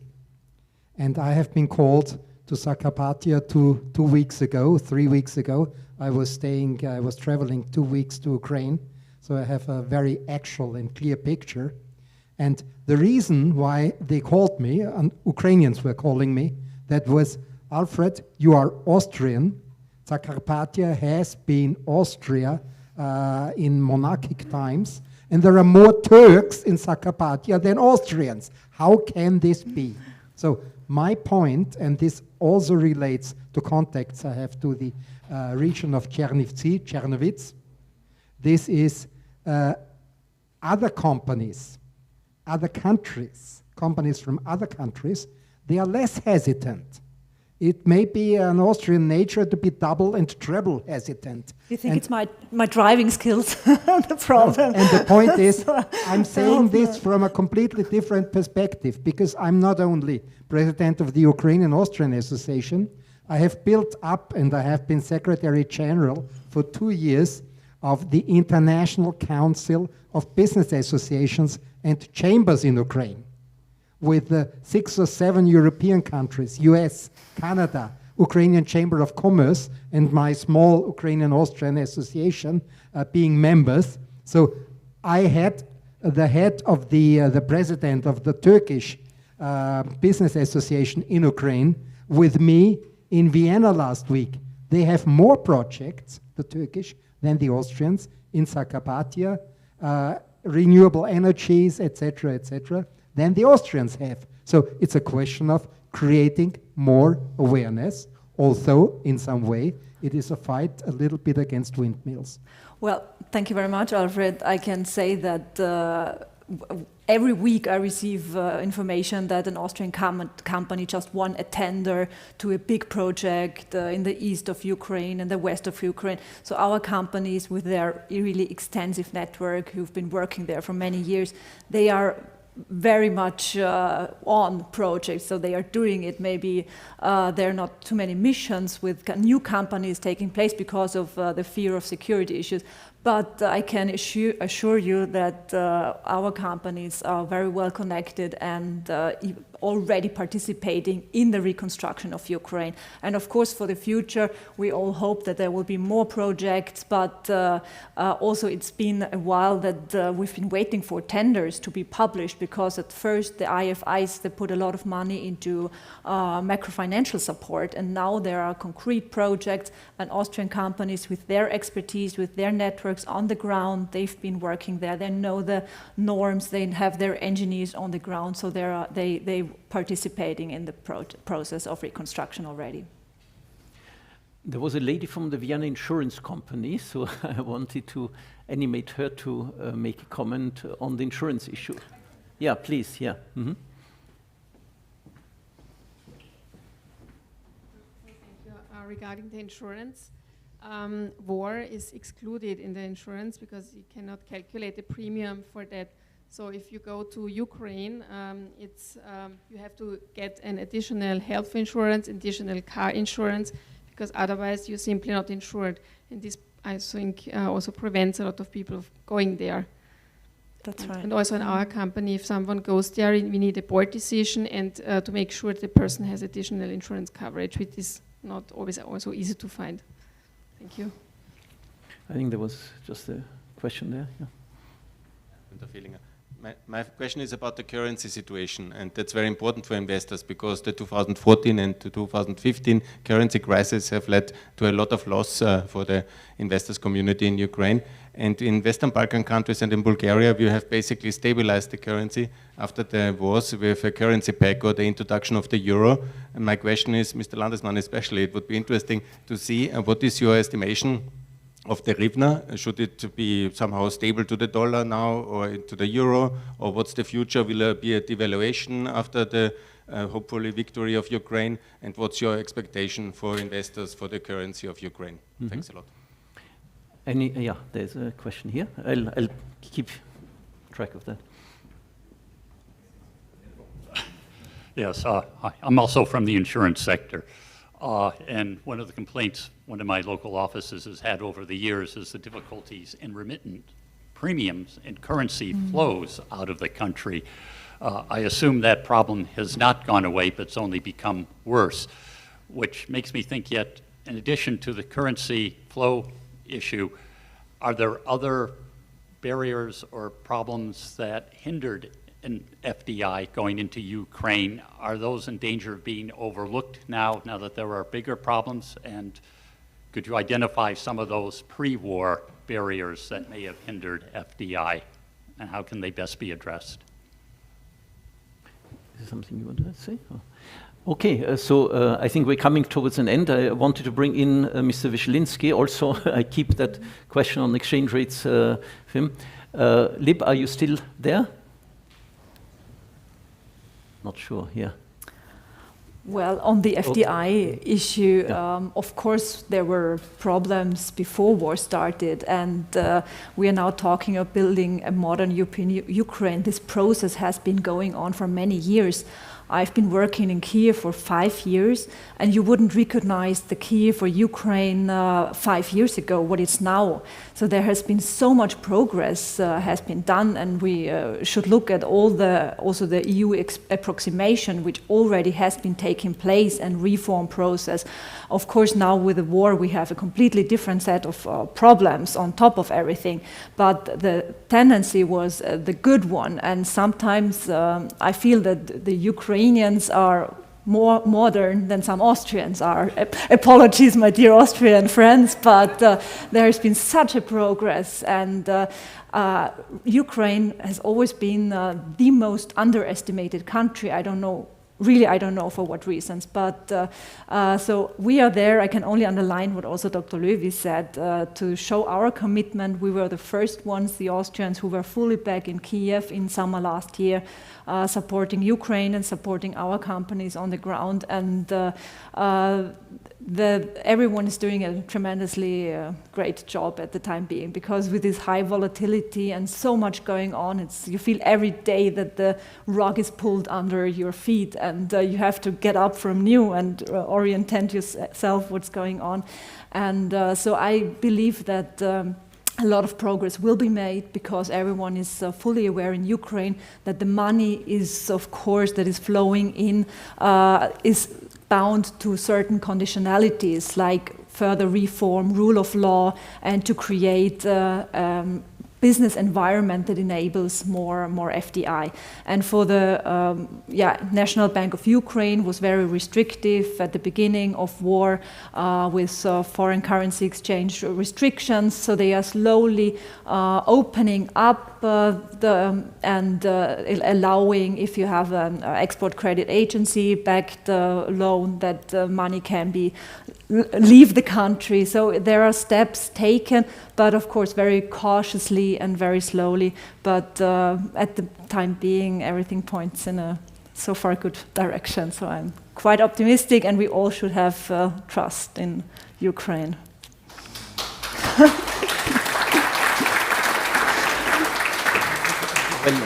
this is a good final word, but let me still pick up a few points. So one is that we need endurance, yeah, and probably the endurance is even more needed from those countries outside Ukraine than from Ukraine, because Ukraine has no other option than having endurance. Exactly. Yeah? Exactly. And the positive side is that I think there were a number of very positive experiences. The government machinery has worked very well, actually, during a period when it was terribly under strain here. I think people expect, and I think whenever there was a lull in the fighting, the economic activity recovered quite well. Yeah? I think economists were pretty surprised. So there's a lot of entrepreneurship going on. On the issues which I feel will be a big long-term problem will be regional unbalanced development. Yeah? I think that will be a lasting legacy, and I think it will have to be tackled. We know that the Western regions are quite on a good, in a good position, and I think they are geographically well placed also in relation to company interests, yeah, in there. But we cannot forget about other parts of the Ukraine which are under the risk of remaining a long-term problem of being depopulated, where you need a lot of public support to recover infrastructure, etc. There is also the issue which I raised initially, and I think it has to do a bit with the exchange rate issue, that Ukraine, like many other transition countries, will go through a lot of imbalances macroeconomically. Yeah? One could be the public finances, yeah, which are not assured because it's a game of power play, basically, between donors and the needs of the country here, and whether the money arrives in time to cover really the macroeconomic needs, which are needs also. And that, of course, is not a purely technical issue. It's an issue which affects the population in terms of paying pensions, getting teachers, getting health, etc. But the other macroeconomic problem is this issue of potentially having huge balance of payments problems, yeah, which many other countries had. If we go back to the transition countries, almost every one of them went through a series of exchange rate crises, yeah. They were not resolved for a long time, yeah. So monetary policy, exchange rate management is a very difficult issue in such periods when there are many remittances coming in, where people have purchasing power but production is not yet following up, when there's a lot of money coming in but you don't build up export. And I think some of the problems were also where private investments go in. If it goes mostly into real estate, yeah, or into distribution, it supports private consumption but doesn't support investment, yeah, and doesn't support export activity. So I think on the exchange rate side, it's we have learned a lot how to deal with it, but I think our institute is usually quite skeptical about premature pegging of an exchange rate, because usually it breaks down at some point. Yeah, so one has to have some degree of flexibility to allow to counter trade imbalances which are taking place, and counteract it that the economy is not losing competitiveness. Yeah, so I think one should be prepared to some degree of volatility, which will accompany the recovery process of Ukraine. I think we also see that the politics of negotiations will not be a trivial one. We might have the feeling that normatively everything one should be as quickly as possible joining the EU, joining customs union. But we know that negotiations are difficult. There are interest groups which will articulate their interests, and I think one also has to take the populations along. We could see with the rebellion, with the reactions by the farmers in the surrounding countries, that this can shift the political positions of neighboring countries in relation to how it sees and supports the Ukrainian recovery process. It doesn't mean that one shouldn't push in a certain direction, but one shouldn't expect it to be an easy process. Yeah, well, I think let me end on a positive note. I think overall it's a very big country with a lot of potential, where I think the possibility of the European economy gaining enormously from the degree of complementarities in a number of areas which were pointed out: agriculture, food, new energy, IT, also military industry, yeah, which I think is part of the program which the EU also has in developing its own capacities in this area. And of course, as a possibility of shifting those production stages which have become less viable in the in transition countries, but has become very viable for the Ukraine, because Ukraine has a wage level which is about 1/3 of the Polish wage level at the moment. Yeah, so I think, and potentially the productivity levels could rise quite strongly. So I think there is, in principle, a possibility of quite strong spillovers of foreign investment activity into the Ukraine. So overall, we should be positive, optimistic about developments, and we do our best to support that process. So thank you very much for listening to this panel.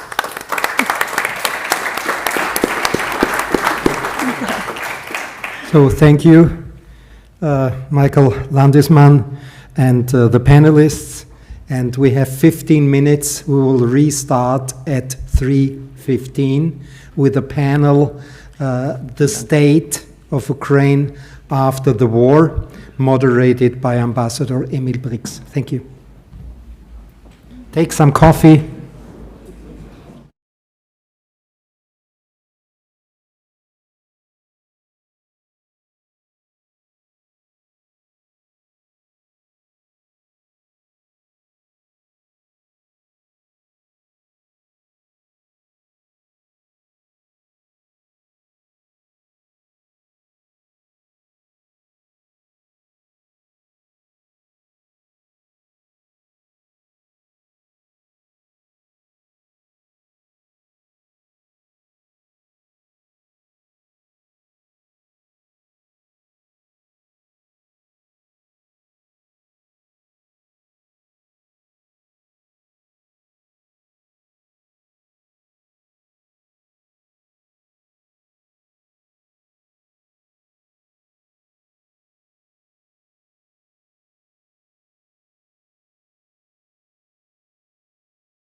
Noon. Welcome to the second panel, a panel which is about utopia. It's about what the Ukrainian state might and should look like after this war. And we realized already from the first panel about money and business that every second speaker spoke about good governance, spoke about rule of law, spoke about the necessity of a strong state, of a stable state. And with this panel, we would like to discuss what it means, where we are in Ukraine, and what the possibilities are. Mr. Landesmann started with fundamentals on his discussion about economy. I have only a few fundamentals. One fundamental is certainly, I think it was good that it was a centralized state when it all happened. That might have been helpful from the political point of view of the strength of you as a state and as a nation. And secondly, what was certainly helpful politically as a fundamental is the given situation that there is this strong commitment of the population in Ukraine to defend the country and to change it and to bring it to a European way, and to make sure that there's a European way. So if there is a good thing about the war, then maybe this is one of those fundamentals that one can rely on. I would not have liked to say what I have just said, but that's if you analyze the situation. The less positive aspect of these fundamentals is that it is very much still in transition. Even talking about economic factors like tax reform or currency rates, you heard different voices, even today, this afternoon. And on the political scene, it's similar. I still have in my mind very turbulent scenes in the Rada in Kiev, which showed that there is almost fist fighting going on, or not only almost, there was fist fighting years ago. Years ago, not in your Rada now. But this is something that is also in the back of that the democratic system still needs to be discussed, how to stabilize it in the given situation. And I would say one of those things one has to talk about is the state reform. Where are we? And when I look into what the European Union has been doing already with the association agreement and in the neighborhood policy, and also with the help of the Council of Europe and the Venice Commission, that there was a lot of recommendations and a lot of response also from the Ukrainian side on doing this. But the overall picture, at least to me, is not so very clear in which way the Ukraine wants to go as a state after the war. Some people say we are seeing a lot of decentralization, and Ukraine has taken steps towards this decentralization with giving more power to local communities, creating a more or less clear regional structure, so you have different levels of governance. But on the other hand, a lot of analysts say after the war, Ukraine needs a stronger state.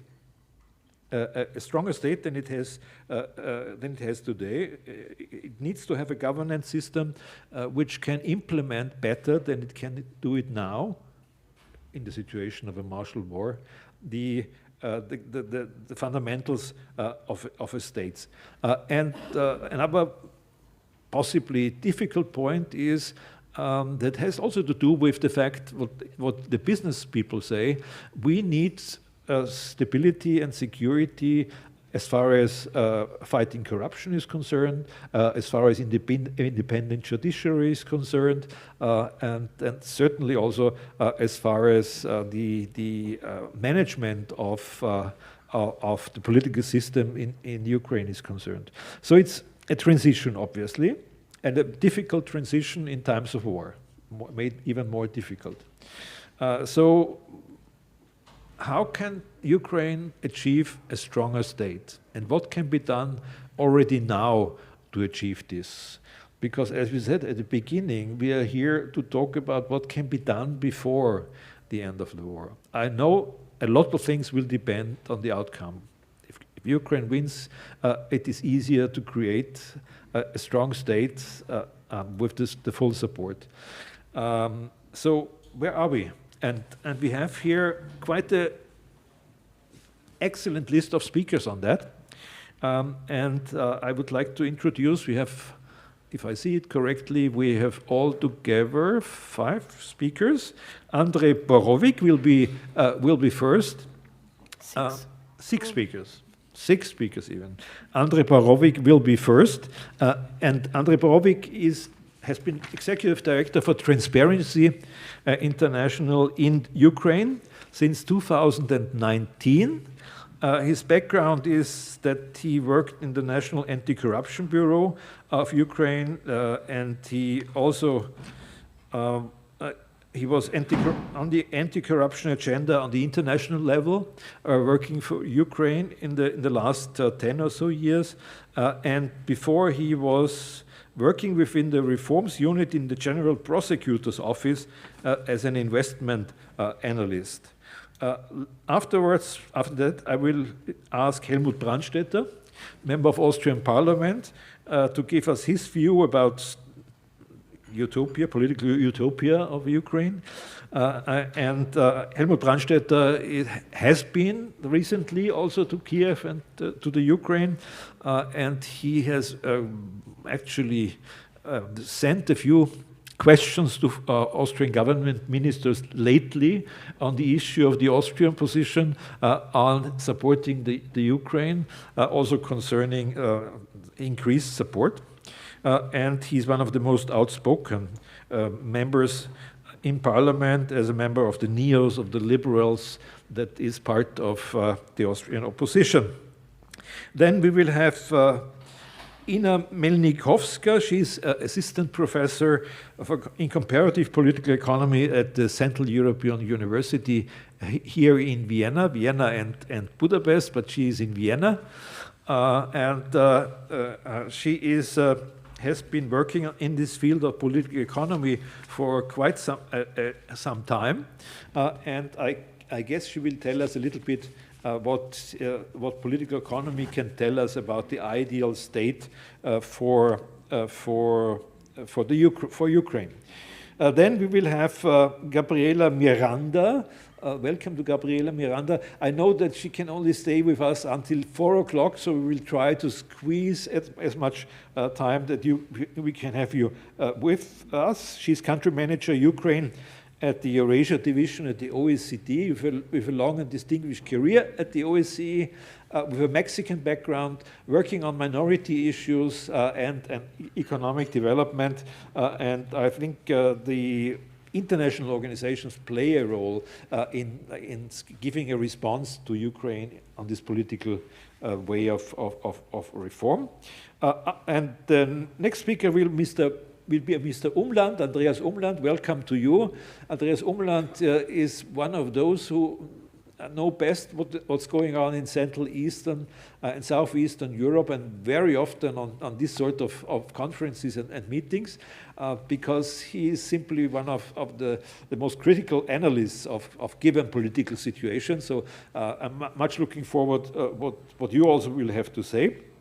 And last but not least, it's Elisaveta Yasko. She is also member of the Rada, of the Ukrainian Parliament, with a background in various fields of I would say, the arts and politics and civil society activities. She has been living and working and studying in Oxford. She was the first Ukrainian Blavatnik School Master of International Relations. And she then worked also for, I think, 1 year or so for the Ministry of Media, Culture and the Arts in the UK, advising them on policy issues. And then she returned to Ukraine to implement what I think what you experienced also in London and in England. And I forgot to say that she was certainly also involved in the Maidan situation in 2014 on the European side, certainly. And she has she has opened a few also organizations supporting these initiatives by the help of the idea that if you want to create a strong and actually I would say accountable state, you need also the population with civic education, with public education. She is working also to support arts initiatives in the field of public diplomacy, you might call it, in the Ukraine. And she has an Austrian connection because she was at the Forum Alpbach in 2015 or 16, something like that. Yeah, and as a speaker last year. And as a speaker last year. So I was a scholar at that time, but now I became as a speaker, yes. Okay. In Alpbach. So that's, for those of you who don't know this is the Austrian summer resort where we always try to bring together the best voices from Europe to discuss European issues. So we have a long list of speakers, and without further ado, I would ask Andrei Borovic to start off and give us your presentation from the point of view, I guess, from Transparency International Ukraine. Thank you for introduction. I'm trying to be short because the topic of corruption is usually very broad and we can talk a lot about it. But regarding the corruption issues, this is the main theme in which me and my team is working daily. There are good and bad stuff.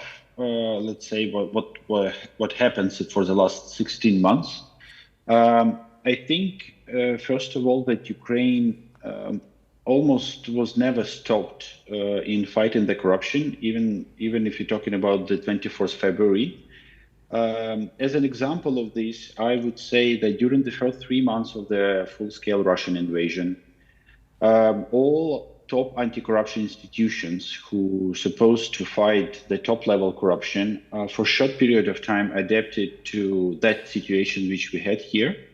And NABU detectives, anti-corruption prosecutor's office, actually put all their intention to fighting back the country. There is a number of employees of this institution who still are in the military service.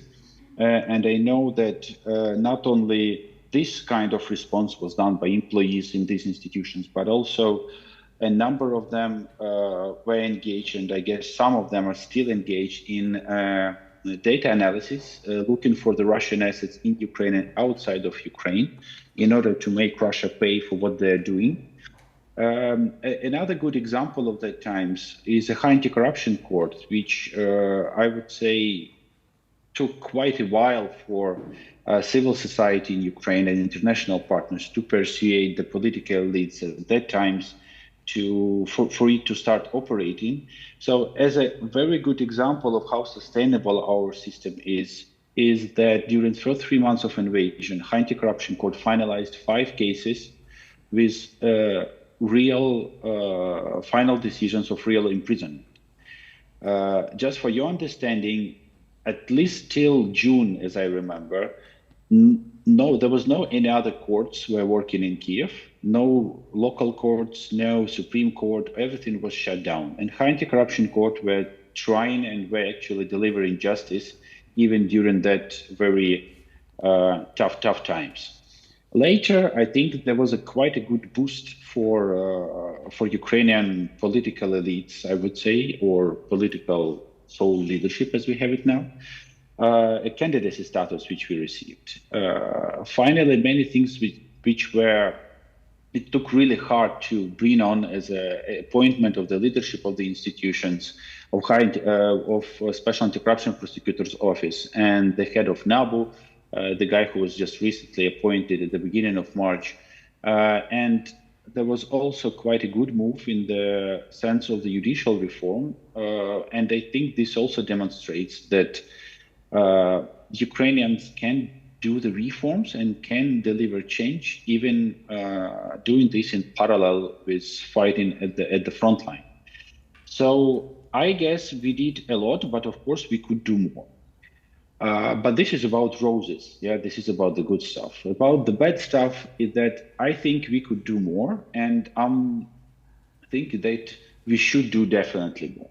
What makes me sad about what is going on in Ukraine regarding the anti-corruption or corruption sphere that now we need to spend much more time and devote our time not for establishing something new or changing new spheres, but actually fighting for bringing those instruments and those spheres which were at quite good level before the start of the war to become still part of the agenda. As an example, I'm talking about electronic asset declarations of the state officials, which were terminated at the beginning of the war. Now it became as a conditionality for Ukraine from within the IMF agreement.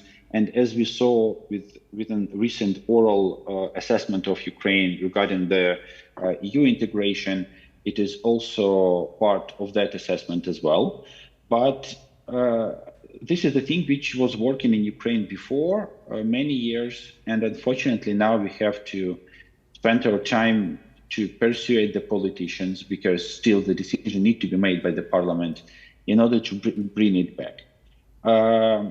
And there is some other spheres which also need to be changed, but a part of this, there is also the number of new issues which are coming. And in London last week, there were lots of talks about the reconstruction.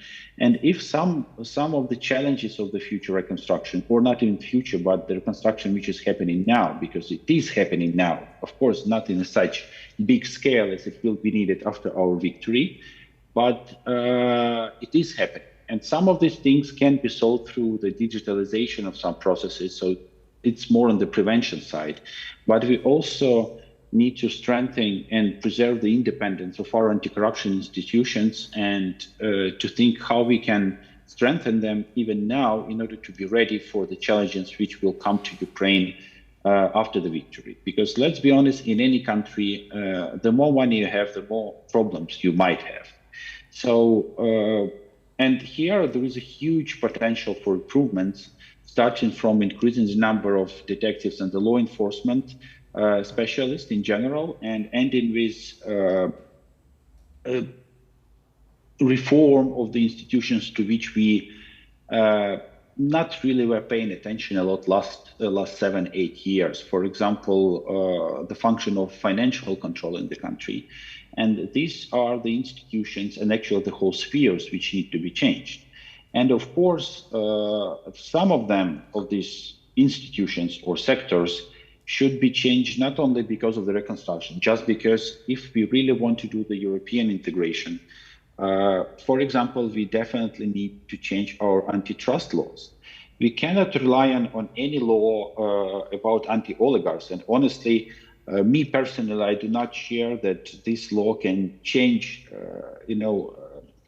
drastically change the situation with the oligarchs in the country. So I was a bit surprised that it was one of the 7 recommendations to Ukraine, because with one law, with shaming and blaming, you will never solve the problem of oligarchs. The problem of oligarchs can be solved, I would say, not 100%, but definitely more than 50% with the proper antitrust legislation and with the proper antitrust institutions who just need to start working. Because we can shame and blame all old oligarchs, but let's remember that we need to work on the system and rules in order not having or not establish probably even the new oligarchs after our victory. And this can be done only through proper rules, which are the law on antitrust, and change the anti-monopoly committee. Hopefully, this will get much more attention than it was in Ukrainian agenda. At least what I see now, that international partners start working on these issues more than before and paying attention to this, especially in the light of that Western countries, the EU, the US, they cover quite a significant, let's say, diplomatically, part of the Ukrainian budget deficit, and they want to have this control and to see that this money are spent properly. So I think we have full potential to do this. Probably one of the biggest challenges in this regard will be not even the political will. That might be surprising, but this is our current reality. Our main challenge now, when we're talking about the reconstruction projects, changes, is actually capacity. We are very limited in capacity regarding people. it is extremely hard to find people working not only for business or NGO sector, but for the government as well. And when we're talking about decentralization, of course, I'm a big supporter of the decentralization. I think it was one of the best reforms which actually showed its strength at the beginning of this invasion, when the local authorities were not waiting for any instructions from Kiev what to do, but were just acting. But at the local level, the request for building up capacity in the sense of knowledge in people is huge. Because if we want to build up the country from the ground, that's what for me decentralization means, we need to have people who will do this. But whether these people are in place now, I really doubt. Maybe in some of them, but believe me, this lack is one of the crucial challenges for us. And we need to think carefully when we talking about some reconstruction things without thinking, we need to think not only about money, but also about people who will deliver these results. Because finally, everything is done by people who are staying on the ground. Do we have enough of them now? I doubt. Can we build up this capacity? Yes, but this capacity needs to be built up now, before the victory, in order to be ready for the future. Thank you. Thank you.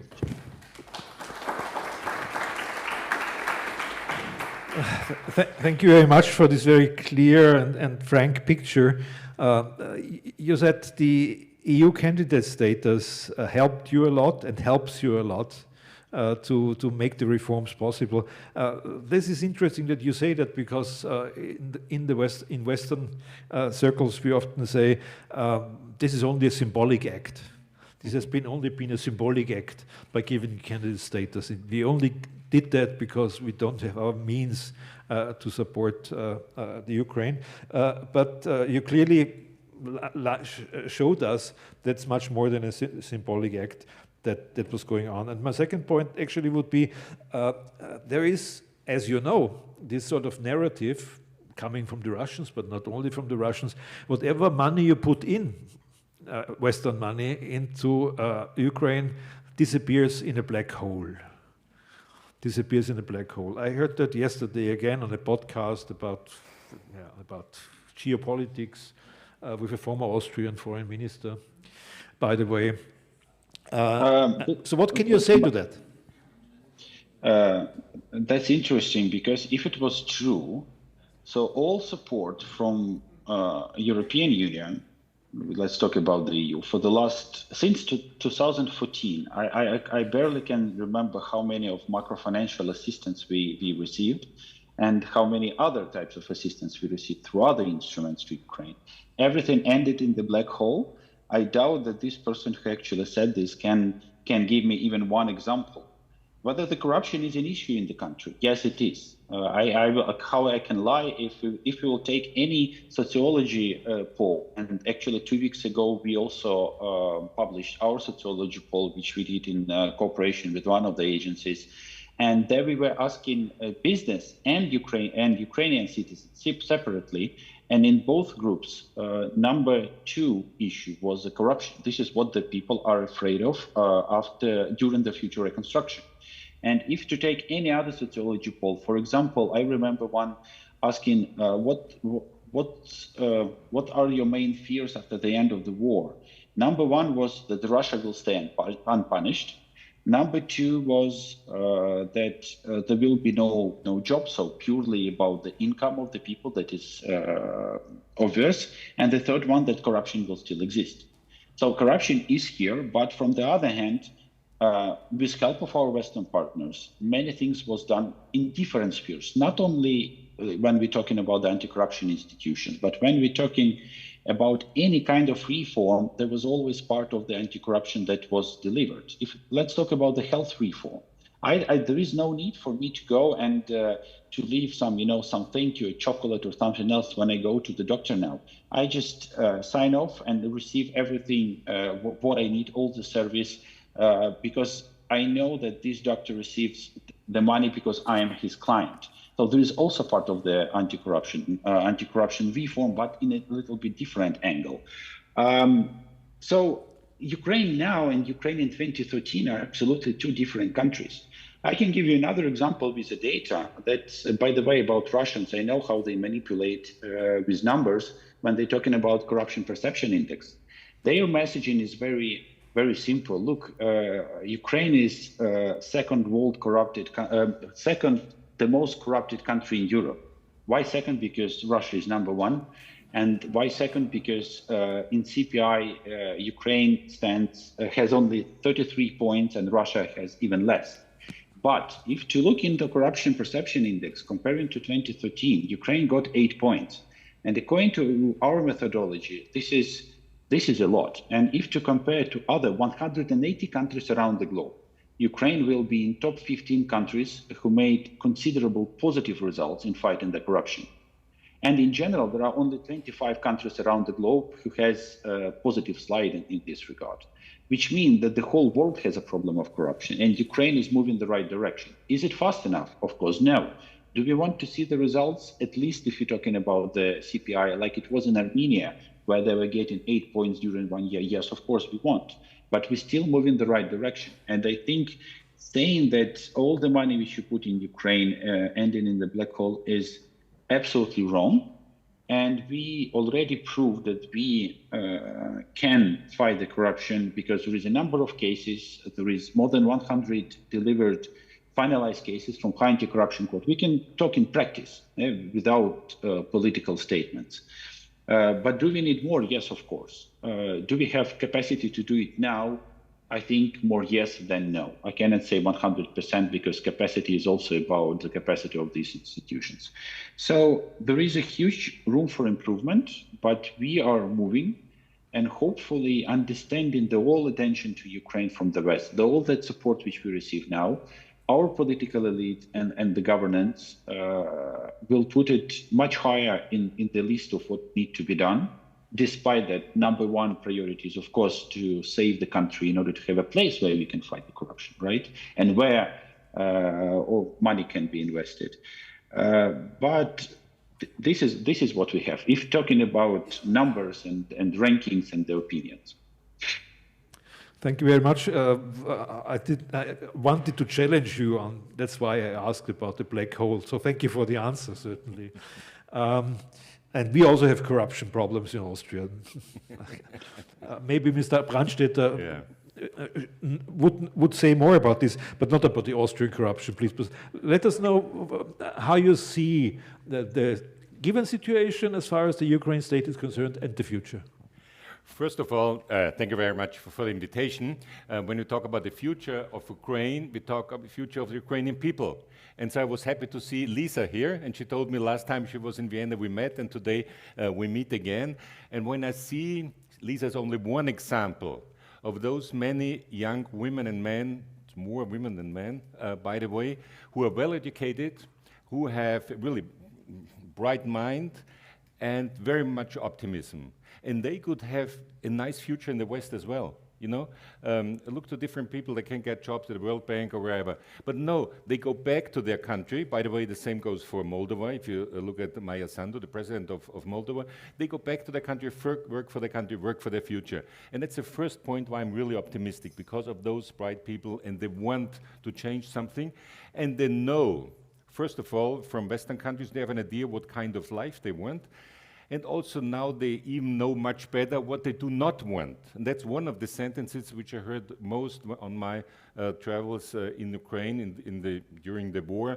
We do not want to live as Putin's slaves. We want to build up our society, our own society. And so I'm very optimistic as far as that is concerned. Second point is European Union. And as you said, no, it's very important, and everybody says, even when they are in Kiev, there will not be a fast track. No, on the contrary, the government of Ukraine in Kiev, they work on all these different points. And some of them were named here, like antitrust law. And whenever I talk to Olga Stefanishina, which I do once in a while, she tells me new points and new laws which they have proposed to the parliament to change in order to fulfill the coquille communautaire. So they know what they have to do to go to the European community. They know that it is necessary, and I'm sure they will do it. Next point, you talked about a strong state. As we know in Austria, even a federal state can be a strong state. And it was also interesting when Andrei said that, of course, there was a lot of challenges for the local governments to do something.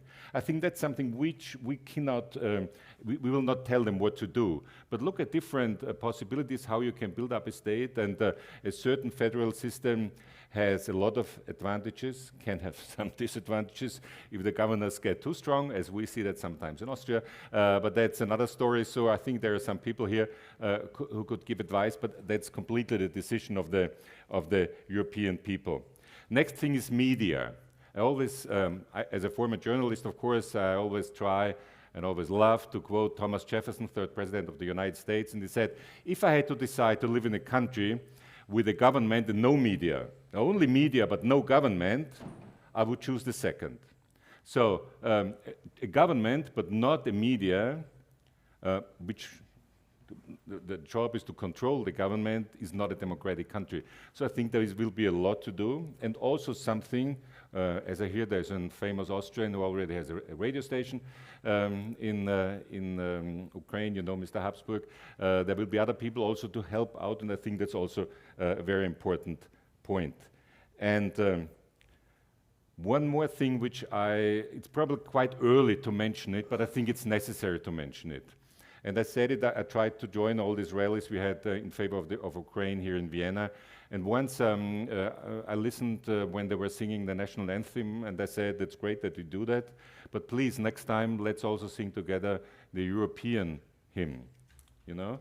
I think nationalism, there's growing nationalism in Ukraine, which is very logical, because you have to fight a very strong enemy. But at the same time, we all, and that's also something which we should do together, we have to discuss where nationalism can lead. And I think nationalism at the end can be very dangerous.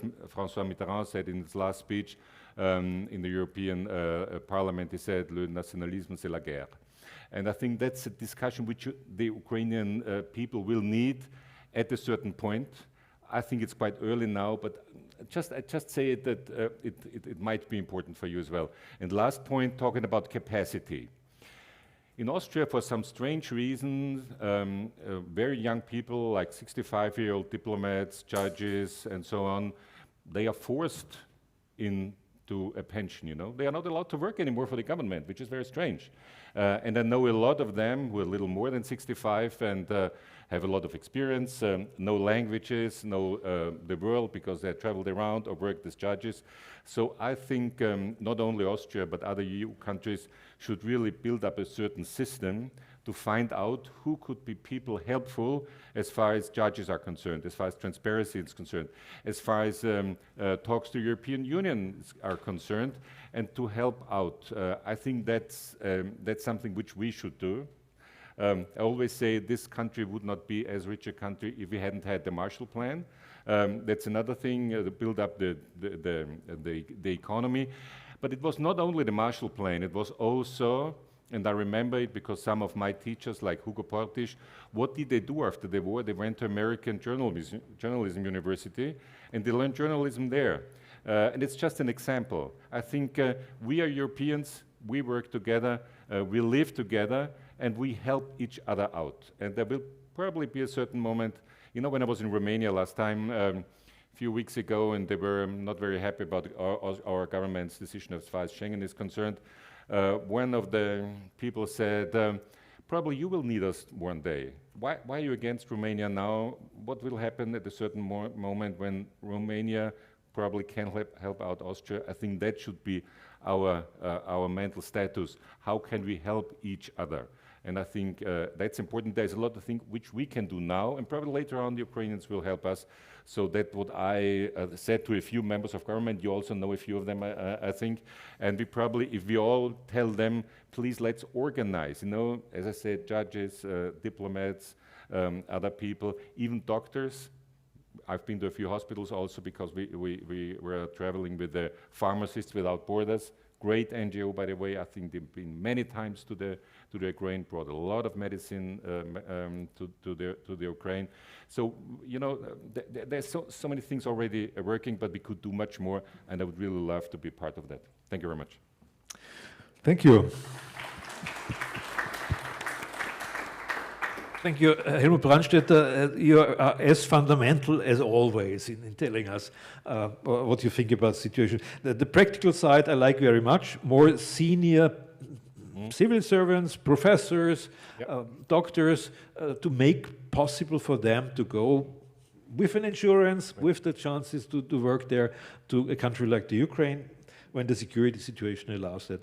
I remember that in the early 90s, there was such a scheme which brought Austrian retired professors to Lviv to teach there.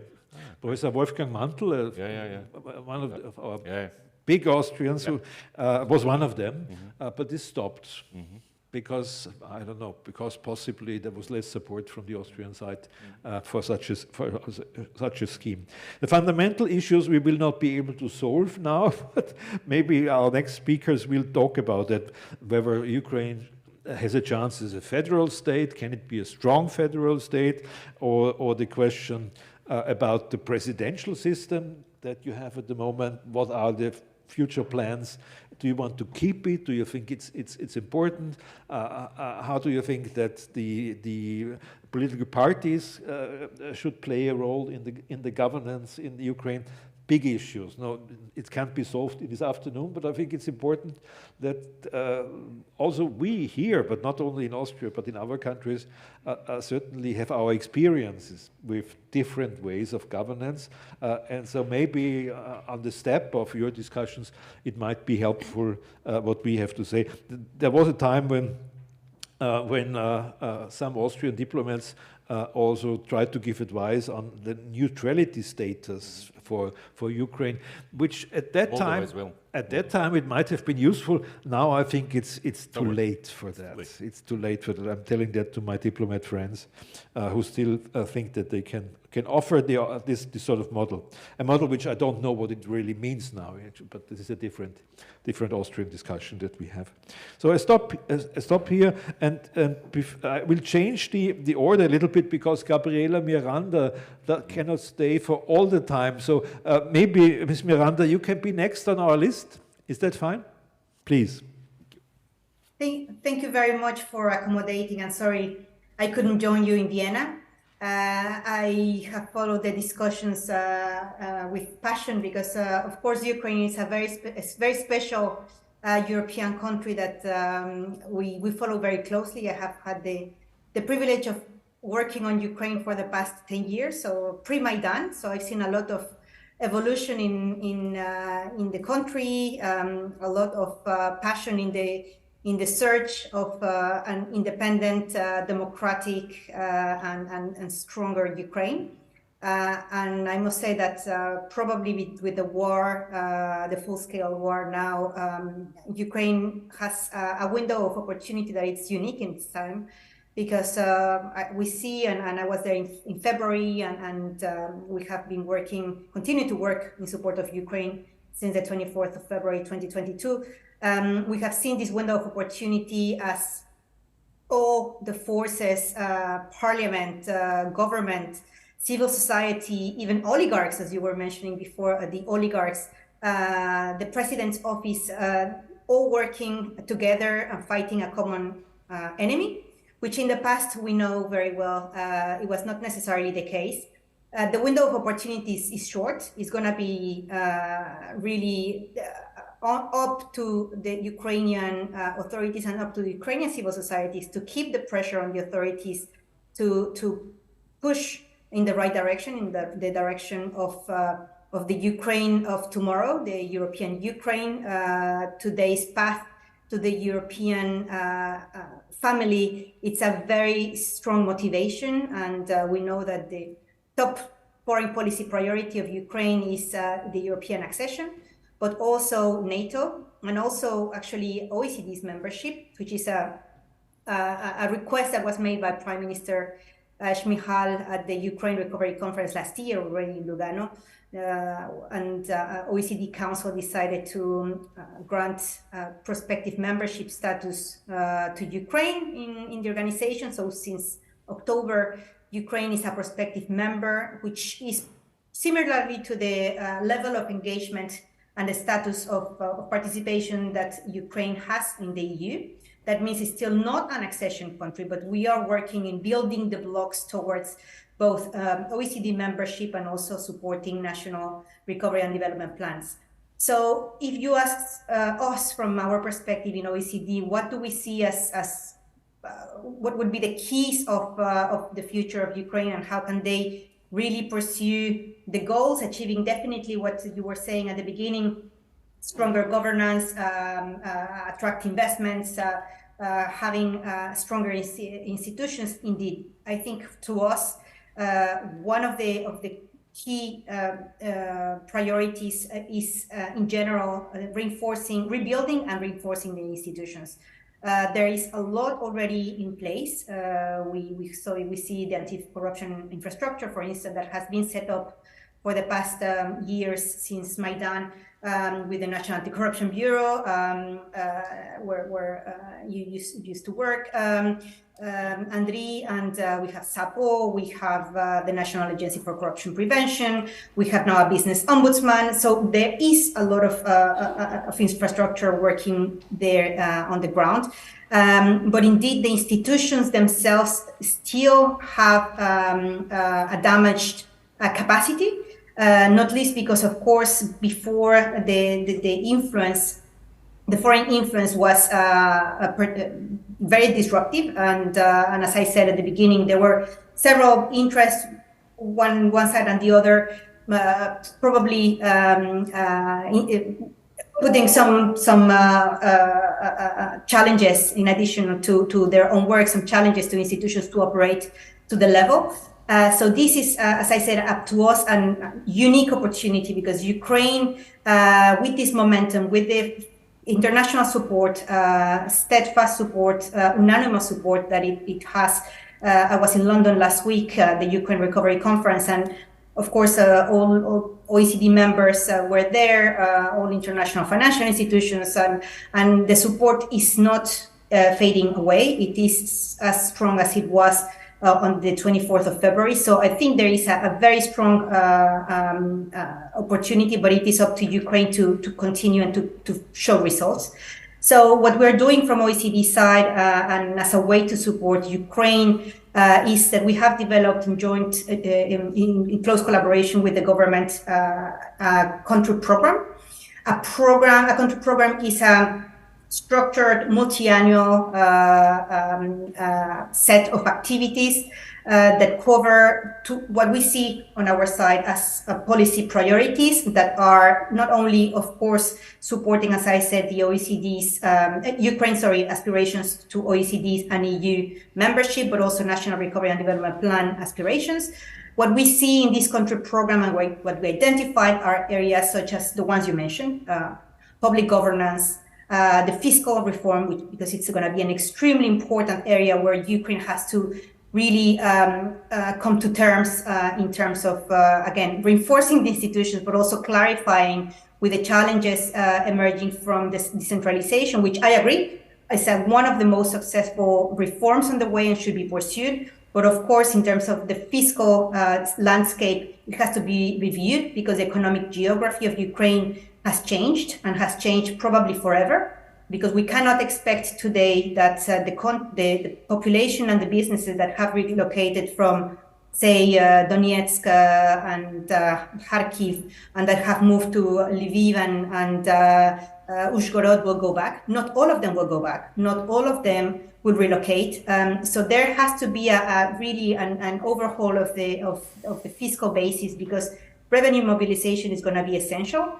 There's not going to be enough international funding to support reconstruction and recovery, and Ukraine will have to mobilize internal capacities also for that. So we see that also as a priority. Definitely integrity. As I said, we see now the anti-corruption architecture very much structured and in place. Now what it needs to be enforced is public governance issues, integrity and trust.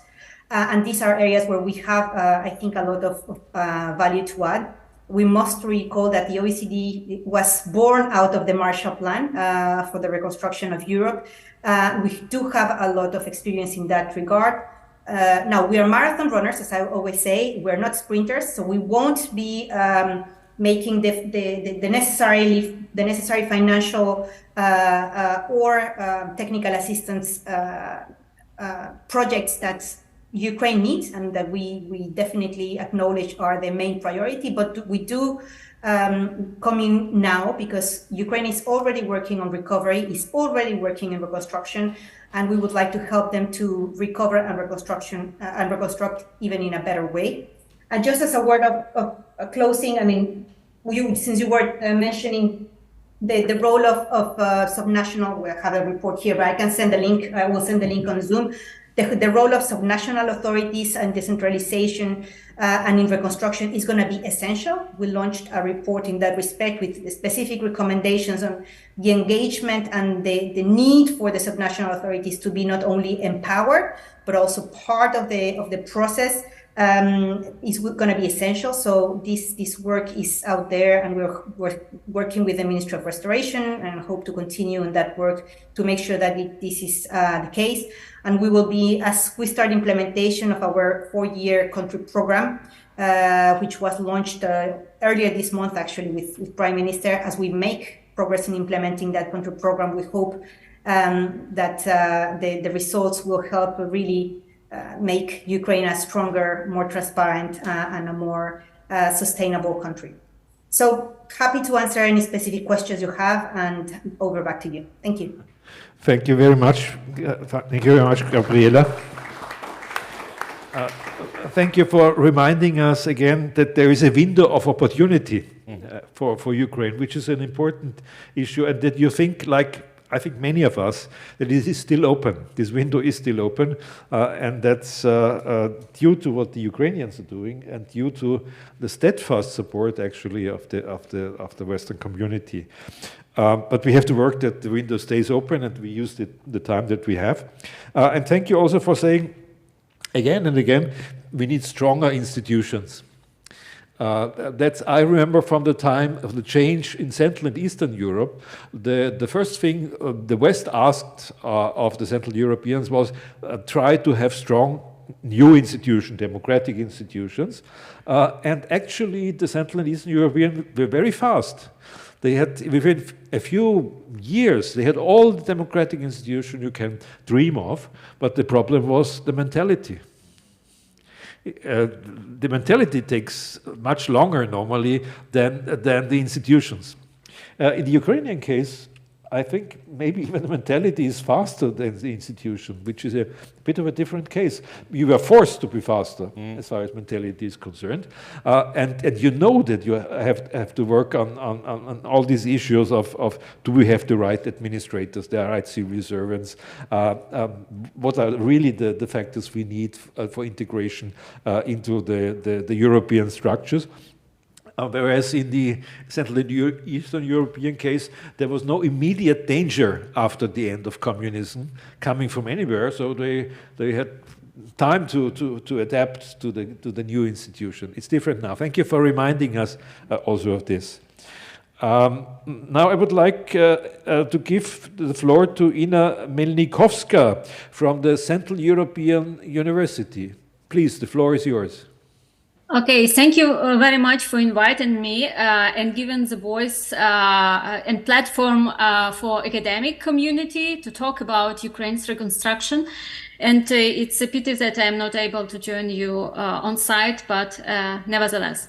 So I wanted actually to start with reminders that this war is fought not only on military battlefield, but also on economic battlefield. And that's why Western economic and financial support, both a kind of institutional, but also in form of Western businesses that sustain the corporate activities in Ukraine, even in the context of war, contribute to Ukraine's resilience. So these efforts are not a kind of disappearing in the black hole, but very much appreciated and as a part of Ukraine's resilience.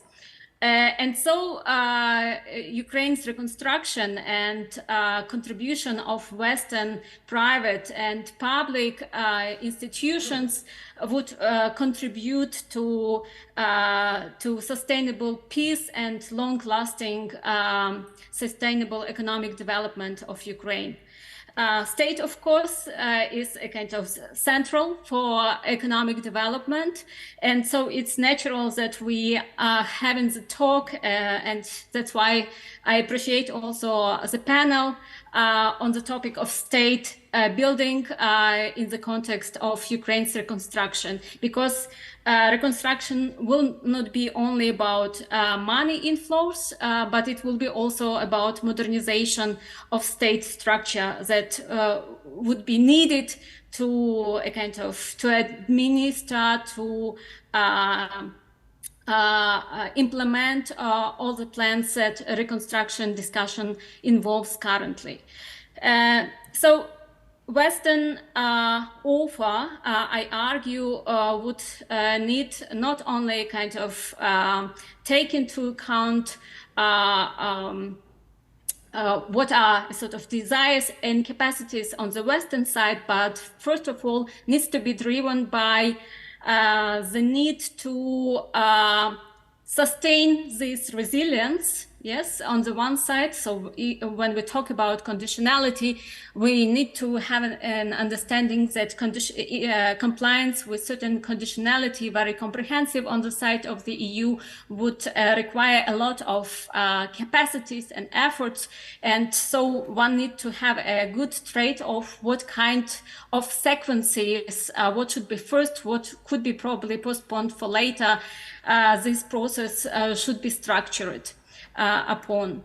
And then the other thing is that while thinking about this reconstruction, we also need to think about what is the knowledge upon which we based those discussions, that these reconstruction plans need to take into account Ukrainian needs and also be based on understanding of Ukrainian context, how Ukrainian state and governance were functioning before the war, and also what kind of mechanism ensured its resilience in war times. And so we have a lot of discussions at the moment and several ideas in the area. One of the ideas, if we look at the discussions last week in London, were that we need to create a kind of structures, platforms, coordination bodies that would govern these Western inflows, and one could receive the impression that to a certain extent state functions are outsourced to these international agencies, which probably is a good decision for the time being, but only with a short time perspective. In long run, Ukrainian reconstruction efforts should be in the hands of a kind of local state and local community. The other idea is that probably in the light of the large task that reconstruction involves, we would need to have big and centralized Ukrainian state. But this idea and approach actually disregard everything what we know about centralized and big state in Ukraine before the war, because Ukrainian central state in particular was actually known to be captured by vested interest of big businesses. And so this state was not very favorable for foreign investors. Access to Ukrainian economy was limited. That resulted in a kind of low competitiveness of Ukrainian economy, and actually was not to the benefit of Ukrainian society, because it rather kind of led to big inequalities, social inequalities in Ukraine. So if not outsourcing and if not big and centralized states, then what type of state do we need to build in Ukraine? And I would like to point to three criteria, so kind of three qualities that a kind of international efforts in Ukraine reconstruction should be attentive to. So first of all, I think we should build on the previous experiences of decentralization reforms in Ukraine, and also to the course to the condition that was a kind of made responsible for this remarkable Ukraine resilience. It seems like decentralized state can work in Ukraine pretty well. And this could be probably the foundation also for Ukraine's reconstruction plans. Why decentralization? Because and why decentralized state? Because it still allows involvement of civil society, pretty much motivated and committed to the society that knows the needs of local communities, and that actually kind of can, in the process of reconstruction, enforce and build up its capacities. So if we kind of would disregard this decentralization process in reconstruction, we would then miss this window of opportunity to improve state capacities at the local level. That would be a very kind of beneficial, I think, to have even in the following EU accession processes. And the other key criteria of Ukrainian state, which was not yet highlighted in our discussions, but I think is also essential, that we need to build a Ukrainian state that would be human-centric, where the people and a sort of well-being of people will be in the heart of functioning, where the kind of the main criteria of the projects that will be supported will be the impact that one or another project will make for the whole society. And another kind of society-related criteria is that we need Ukrainian state that will be trusted by Ukrainian society. So legitimacy in the reconstruction process is also an issue to consider. So we do not need only a kind of to look at the input on the side of Ukrainian reconstruction that would benefit society as we would expect, but also collect some knowledge about what are actually the current needs of Ukrainian society, and involve Ukrainian society into the drafting of Ukraine's reconstruction plans and into their implementation. So the key here, to sum up, would be to build Ukrainian state in a bottom-up way, with support of civil society, and kind of not only support, but also very active involvement of Ukrainian society, where we have strong local ownership and impact of local communities to the level of gromadas.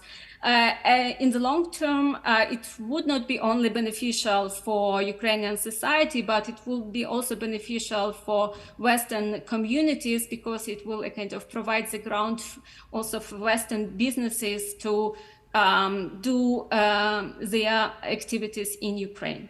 And what Western society can do for this bottom-up building of Ukrainian state structures, first of all, conditionality that would kind of put more emphasis on transparency, anti-corruption measures, accountability, and sensitivity to the needs of local society would be essential.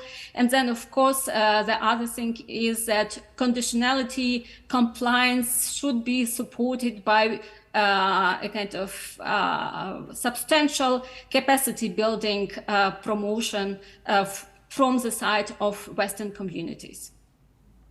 Thank you. Thank you.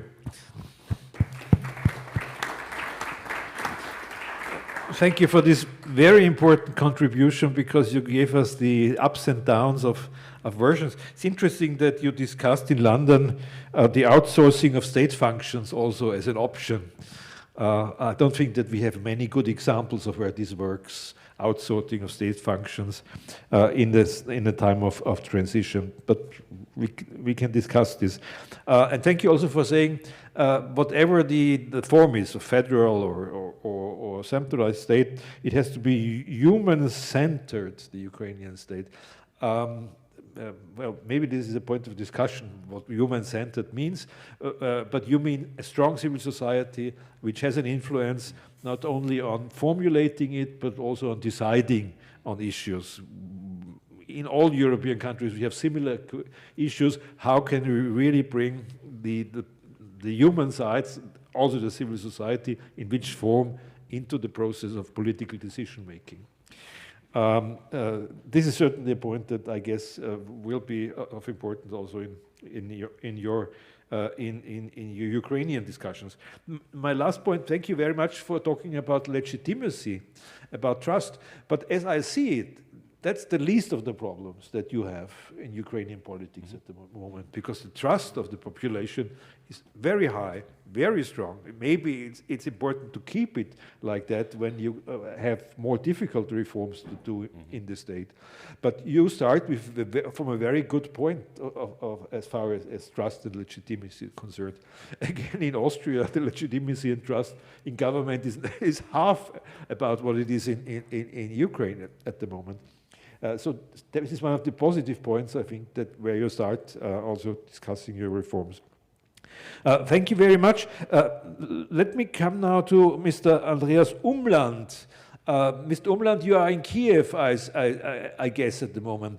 Mr. Umland, you are also an expert on decentralization processes in East Central Europe. What's your recommendation to Ukraine?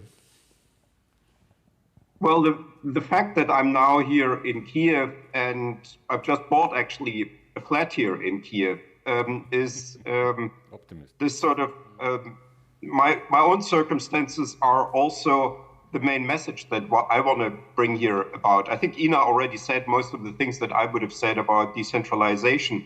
But I think what is now emerging to me as the main problem here is that the West, both in its security policies and in its developmental policies and aid policies towards Ukraine, has made itself in a very strange way dependent on Russia.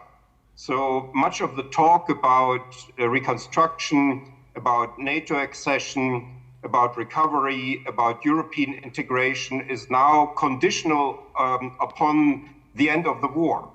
And especially in countries like Austria and Germany, what we may have in mind here is what is in Germany and perhaps also in Austria called die Stunde Null, the 0 hour, a sort of a final end of the war, after which then you can start, and then everything starts. And then we can sort of follow the examples from other countries. I'm afraid this will not happen. And not only is that a bad guidance for our policies, it's also a bad and I would say even dangerous signal towards Moscow, because the message we are sending is that as long as you conduct this war, there will be no NATO accession, there will be no reconstruction, there will be no European integration. So we should not be waiting. We should do as much as we can already, and we should adapt our own rules, how we proceed with our developmental, with policies, security policies, foreign policies, aid policies, to the new situation. There will be no, I'm afraid there will be no 0 hour, no Stunde Null here in Ukraine. There will be more or less peace, more or less war, and that has to be reflected then in our approaches, in our thinking, in our policies towards Ukraine. So there are regions in Ukraine clearly where you can currently not invest, or where it doesn't make sense to invest. But there are other regions where you can go and you can invest, and you can do that if, of course, you change the protocols that many of the foreign services, the developmental agencies, the international organizations have. Here in Kiev, there's now an underrepresentation of Western institutions because they are still following their sort of pre-war protocols. Although Kiev is a relatively safe place, it's more likely, at least currently, that you're going to be hit here by a car than hit by a rocket. It's not a pleasant time here sometimes to be here when there are air raids and when there are when the cruise missiles and drones are shot, but it's still relatively safe. You have your population, children, families. The infrastructure is working, and reconstruction should have started already last year, and only if we started now, and if we also now already extend security guarantees, maybe not full NATO membership, that will then send both to the Ukrainian population and also to the Russian population, and especially to the Russian leadership, the signal that there is no victory here for Russia to be achieved, that Ukraine is going to be integrated into the West anyway. And this waiting for something to happen in Moscow is wrong.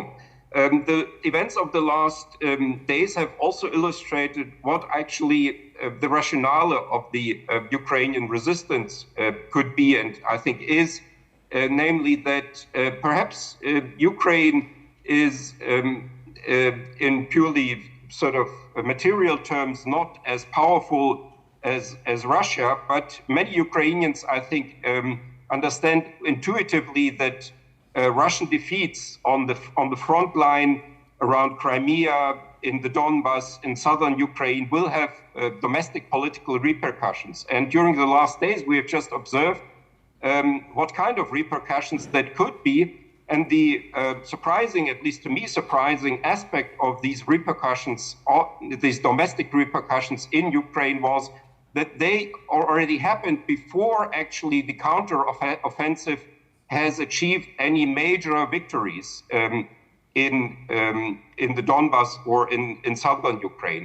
So already the start of the counter-offensive, and I think the Ukrainian successes, military successes, are actually the major structural determinant of the domestic disorder in Russia.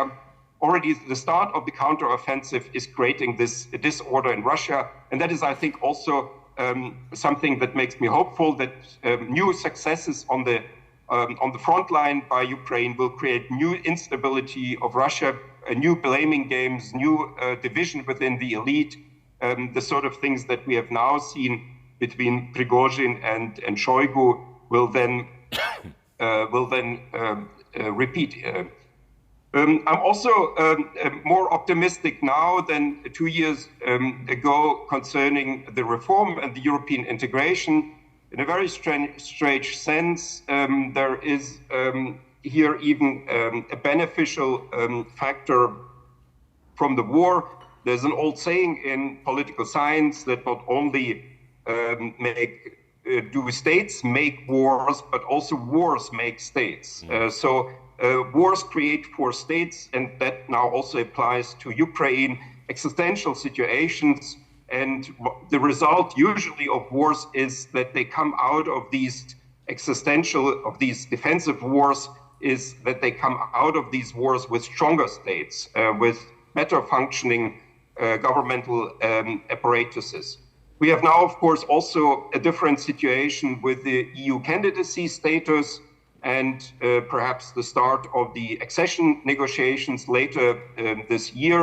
The oral communication or the signals that I've just been made aware of are positive, and there is a real prospect that Ukraine may start the accession negotiations already by the end of this year.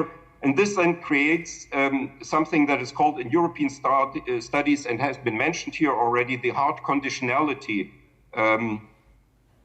circumstance, Europeanization, in which the EU can basically use all the leverage it has, the negative and the positive leverage, the threats it can then apply, and also the means, the financial means, the administrative means it can apply to the Ukrainian transition and reformation process. And what we are also now observing, and that has been also now formulated by a few of the experts on European integration, is a new way of EU accession by Ukraine. Ukraine is acceding to the European Union not in one act, but gradually.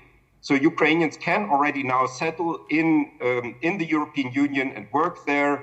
And there are other provisions also in trade terms that have already made Ukraine de facto a country similar to an EU member state. And people like Blockmans and Emerson, they have sort of extended this approach into what they call a staged accession. And that is also something that makes me rather hopeful that we will get ahead here, maybe quicker and maybe more successful than in the East Central European countries, where there was still these sort of older approaches. So we have to adapt ourselves here to the new situation. Also, Ukraine has to adapt.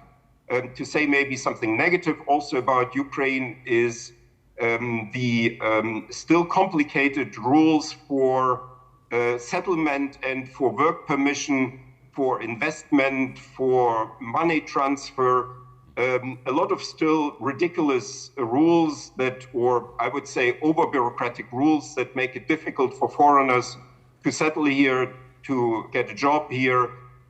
There's still no double citizenship, and the rules for settlement are complicated. Basically, you have to marry a Ukrainian to get full residence rights in Ukraine. Otherwise, it can be very complicated and expensive, actually, to get permanent residence in Ukraine. So Ukraine has to change here as well.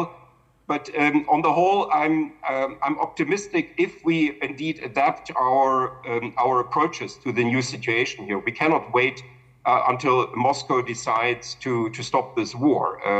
We have to start both the integration and into the Western institutions like the EU and NATO, and the reconstruction and the recovery now. And one can do that. It's not so complicated. Ukraine is not Afghanistan or something like that.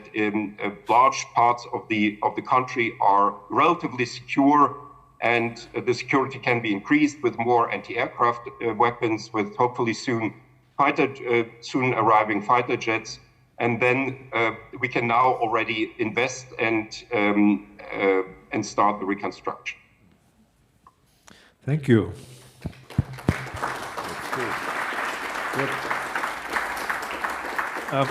Thank you, Dr. Umland, for this very optimistic view of the situation, but thank you especially for being the first one who was so outspoken this afternoon about our fixation on Russia, our Western fixation on Russia, and that we shouldn't have this sort of conditionality.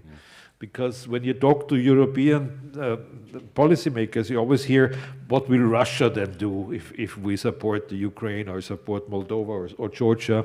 And this has been a mistake we have been doing since the end of the Soviet Union, actually, as we know. And I have to say, and I guess you agree, that only NATO thought differently. They didn't think about Russia first when they enlarged NATO. Certainly, for the state building in Ukraine, as you said, the approaches towards the European Union and the approach towards NATO are the most important elements that they can base the reforms on.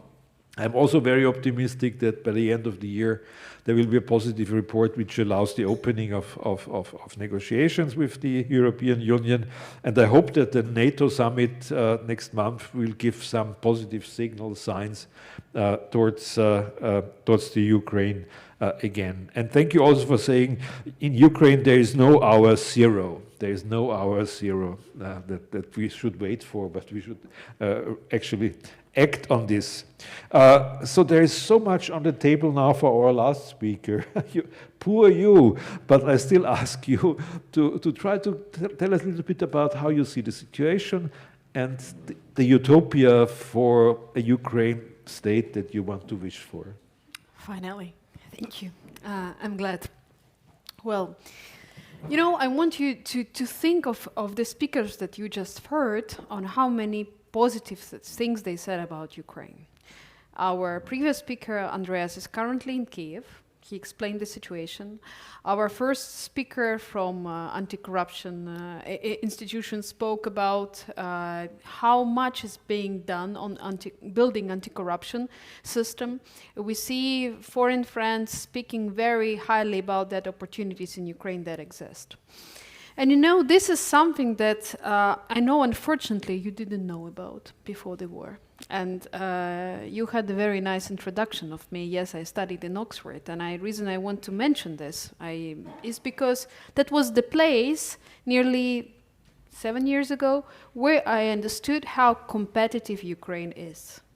When I was one of I was the first and only Ukrainian there, but with many other nations, and like simply we were talking about what are positive things in our countries, and you know, it was just after Euromaidan, and I just knew that everything is possible in my country. I just knew that my generation and also other generations, we are building what we want. And exactly also, as you said, we also know what we don't want. And that was absolutely unique. And now, of course, with the war, we see how much we are shaping the thinking around all the world. But we still see that, unfortunately, it's with our price that we pay. Unfortunately, it's with our lives. We are actually trying to wake up people around all the world, decision makers in politics, business industries, companies, international organizations, and then suddenly we realize that, oh, international organizations don't work. Oh, Austria is not prepared to go away from the Russian energy. How could it be? You never thought about the plan B until actually this all happened. And it's unbelievable, you know, when we found all of us in this situation where we actually need very fast steps to protect Ukraine, Europe, but we have so many gaps inside different countries. And, you know, you mentioned about the mentality and the institutions. Yes, I agree that in Ukraine, our institutions are, I would say they're fresh. We need more stability, time to build some of our institutions, but our mentality is about actions. We cannot be waiting, you know, for like, I don't know, years and decades. While here you had a very good life, hopefully, and with these institutions, and your mentality is not about fast making decisions, which of course for us it's very hard. So talking about the future, you know, you said, our distinguished moderator today of this panel, you said that it's good that Ukraine is a centralized country when the war has started, but actually it's not true. I don't agree that we were centralized. We are actually very decentralized, and that in many ways, you know, we had the reform of decentralization. It's not finished, but the powers of the communities are quite strong. The powers of the local municipalities are quite strong. And actually the problem of my president Zelensky for quite a long time, and still is a problem, that many local mayors and many municipalities, they think that they're decentralized and they don't need to listen. This is a very interesting thing.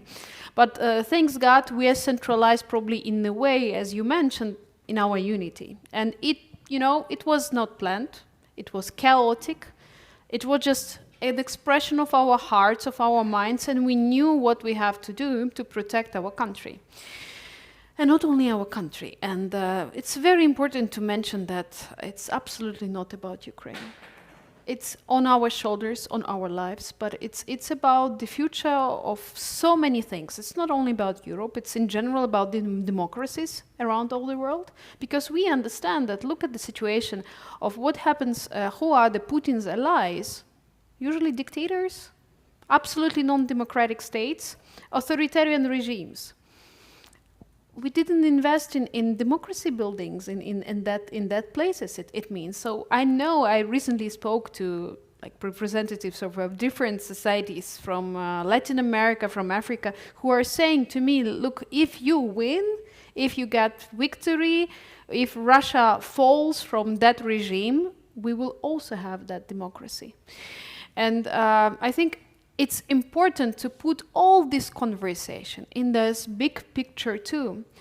And when we talk about recovery and reconstruction, unfortunately, I can say here that, of course, the speed is so slow with, you know, we are just talking about what kind of insurance policies or the state policies. Maybe you need to amend in your protocol to start doing things, but, you know, a year ago, it was in the west of Ukraine. Again, there are areas, I don't want to promote any areas of Ukraine now, that where it's possible to make not only investments, but different projects. And I'm talking about, when we talk about Ukraine recovery, it's not about the roads, it's not only about the hospitals, it's also about the human capital. But what do we see now with our situation with our children, for instance? And usually this is the reason why many Ukrainians are bringing their children abroad. Actually, this is because of the schools. Now, currently, not every school in Ukraine is having a shelter. Many schools are going through online system, which is, you know, its own disadvantages, of course. So now you have so many Ukrainians here. Why don't we all work together on running, I don't know, new educational initiatives, schools, partnerships, preparing? Okay, you're not ready to invest now, but let's make that platforms that will be ready in various sectors. Are we talking about big industries? I don't know, agriculture, or I don't know, building a new school in Ukraine? You know, again, what we don't want, and you know what I personally don't want. I hate so much bureaucracy, and I'm very happy that in my phone I have still a digital app where I can have my documents. I can do many things through my phone, and you know, most of Ukrainians who found themselves abroad found that, oh sorry, in Germany it's not possible, oh sorry, in other countries it's not possible, and it will take years. In Ukraine, it's you know, decision making and dynamic is so much faster. Another thing I want to tell you about the future. I absolutely convinced that no matter what kind of dangers we may have in terms of who may come to the power after the war or how we will be organized, I don't believe in any other Ukraine rather than democratic. Because we are so much about the freedom. I don't think you have any doubts about it. So that I just cannot imagine, I don't know, us having a king or whatever and everyone obeying. No, it's just not possible. And I believe in decentralized Ukraine. But for that, we need to prepare the ground of, again, the companies, the schooling system. I want to bring some negative into this panel too, but unfortunately, mental health, stress, all things that we go through in Ukraine, of course it will be reflected in our human capital. And one of the speakers spoke about the capacities and the people. Yes, unfortunately, we're losing people. We're losing people not only in the war at the far front, we're also losing people, you know, in being in their full energy to work. And on that, we could work on different recovery projects. I'm not talking about the medical interventions. It's about creating solidarity, support programs to develop, I don't know, skills and knowledge of these people, maybe bringing them somewhere for some time. It has to be dynamic because it's very hard to keep working in your. Well, I'll give you an example that's, well, I'm now about to fund one of the scholarships for one music academies in Kiev. Why? Because I think it's so hard for the young people who keep studying arts in Ukraine. Well, there is an opportunity to go abroad. Why shall they care about arts, you know? And there is no, like, the feeling of solidarity with it. So I think lots of symbolic actions really matter. And I just encourage you to discover opportunities on different levels. It's not only about the big money, it's also about some small opportunities. Another thing that I want to say, it's about trust. And your question about the black hole. I'm not going to answer this because unfortunately there are cases of corruption. Yes, we know. But today, number of people in Ternopil is a region in the west of Ukraine where in the investigation announced on a suspicion of the corruption. And they have like the high position in their local municipality. That happened today. Almost every day something like this happens through our anti-corruption institutions. Trust me, they're working like hell. We actually don't like them so much because they actually can monitor everything. I, as MP, I monitor it like crazy. And I think if you want transparency, you could see it also through our declarations. And you know, I'm a member of the Council of Europe and also in a parliamentary assembly, and I am a member of the monitoring committee. And when we look at some member states, countries, on the situation of how the transparency works with public officials in other countries, I'm sorry to tell you, in Ukraine is one of the most transparent countries. I don't want to say anything about Austria now, but some very, like say, old European states who have never been monitored, they even don't have laws about making the information public. And it's unbelievable, you know. While in Ukraine, just because now, unfortunately, there is a war, we cannot, of course, make everything work so stable, but still almost everything is working, including anti-corruption institutions. Whether we need more things on that area, of course we do, but there is already so much being done. And in our convocation, we voted I don't remember the number of the laws, but we amended so many laws to make actually these laws working, because it was one of the conditions with our foreign partners, and also one of the conditions for the EU association agreement. And trust me, I represent Zelensky party, I'm a member of the Foreign Affairs Committee, but trust me, we all know what people of Ukraine want. They want to fight corruption, they want transparency, and they want to be a member of the EU and NATO. They want security. They believe that they are paying with their lives for the future of Europe. And if we here, not only in Austria, but also in other European member states, don't understand this fully, it means that we postpone very important things also for Ukrainian society. And I don't want to get European skeptics in my country. Ukrainians in general don't understand that Europeans are so slow. For us, the fact that, you know, Germans were discussing, I don't know, very long time to send Leopards or not to send, it's unbelievable. We don't understand this. And then when it comes to the question of the EU, for us, it's very important that it goes with a fast track. Just for our society, it's very important. Whether we are ready to explain the regulations and other things, it's a question more about the capacities. But definitely there is a will. For us, it's absolutely existential. And for you, I think it's a unique moment to find those people you trust inside Ukraine or here and start running different partnerships, exploring or being more active. I want to thank, today I've heard about the Yes manufacturer that is still operating in Ukraine. Thank you for doing this. It's very important. And it's also very important for all the audience to hear these stories, that it's possible to continue working in Ukraine, but we need to do more. We have to make sure that all the opportunities that are there are fully functioned when the war is over. So on this note, just one more time, thank you. And I want to say one of the quote from the question I was asked about Austrian neutrality. You know, please, neutrality doesn't mean inaction. Neutrality is actually meaning an action to defend something you believe in, but not in action. So, and there is a way to find how you care about it. Yeah. Thank you.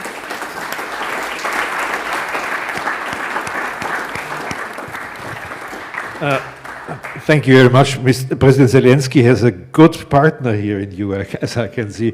Thank you for reminding us that we are slow, the West. But we didn't know that. We didn't know that. We realized that suddenly that we are slow. I remember I was asked to give a lecture at the university in Lviv in around 2002. And our then foreign minister, Austrian foreign minister, she heard that I was talking about Europe, and she told me, I was working in the foreign ministry, she told me, you can talk about anything you want, but don't mention the word European perspective. Don't mention the word European perspective. And that's about 20 years ago. That was not only an Austrian example, we had it everywhere, that it was so difficult. So that is really slow, and thank you also for the dynamism that you incorporate and that you showed also. I think things can change so fast. I'm a historian by profession, and whenever I talked about the Ukraine, I had to say that from an economic point of view, the Western Ukraine is the most backward part of Ukraine. Agricultural, even the Habsburg times, it was a poor country. Well, they found some oil there, but the oil and the salt, they had salt there and oil, but actually it's the backward part of the Ukraine. And that was true also in the 20th century for a long time. And nowadays it's totally different, totally different. So maybe this is an incentive for Austrians to think that history may also be changed if you want to change it, really. Yeah, I'm not sure whether we have time for discussion or whether we have to stop here. 5 minutes. 5 minutes, so I open this discussion for 5 minutes. Let's start here, and then here, and then here. Let's start here. Yes, I'd like to address a point raised by Mr. Humland and then lead to a question from that. You mentioned the over-bureaucratization, the regulations and that, and I've been doing business in Ukraine since the early 90s and worked in the insurance sector as a broker, and I can recall already in the early 90s and even 10 years after, one of the standing complaints was, there are so many damn regulations. Even to open a restaurant, I won't give the name of my international client, but they did a lot of restaurants. You can connect the dots on your own. And I think they said just to open one restaurant, they needed 43 different permits. And where they'd become vulnerable, they had to do it in a certain sequence as well. Those who granted the permits at the end realized, if I don't grant that permit, the restaurant won't open. And they could pressure for a little backhander here or there in order to get it done.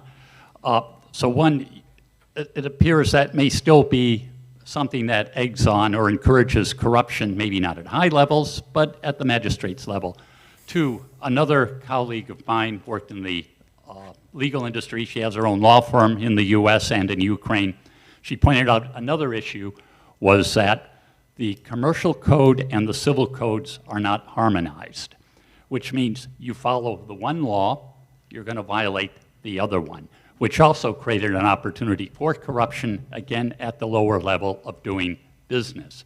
So my question is there an awareness within the Ukrainian government of this problem, and what is being done about it?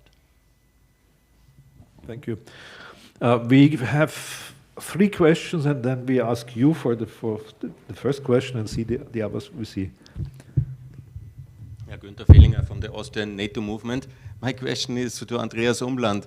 You know, there is a debate in Germany to say no to NATO membership of Ukraine now in Vilnius, and that would mean basically that Ukraine is invited to the European Union, but not to NATO, meaning that Ukraine must be defended in the future alone from Germany and from actually the European Union. How will you do that? And is it not much better to also give a promise of future NATO membership immediately now, like we did it last year historically from the European Union, also that NATO gives this promise to Ukraine to be member, that we somehow have clarity and also the help of America in case for the future defense of Ukraine? And to Mrs. Jasko, one short question about Mr. Nehammer, our Chancellor, who said he will not fund Ukraine's additional EU funding, the 1.8 million, which are due also in the common European Recovery Fund for Ukraine, and Austria doesn't want to participate. What do you think about this position? You don't have to answer this. No. Dr. Zimburg, please. Thank you. My name is Bernhard Zimburg, and as a former diplomat, and I'm now here as a Rotarian, as a chairman of the Austria-Ukraine Committee. I would be very much interested about your thoughts and the thoughts in Ukraine on the status of the Eastern Territories and the Crimean Peninsula. These areas probably, or the status of these areas will be a very important part of a sustainable peace order after the war. Okay, so we have 3 questions to you and 1 to Dr. Umland. Maybe we start with Dr. Umland. Will you respond to the NATO question, please?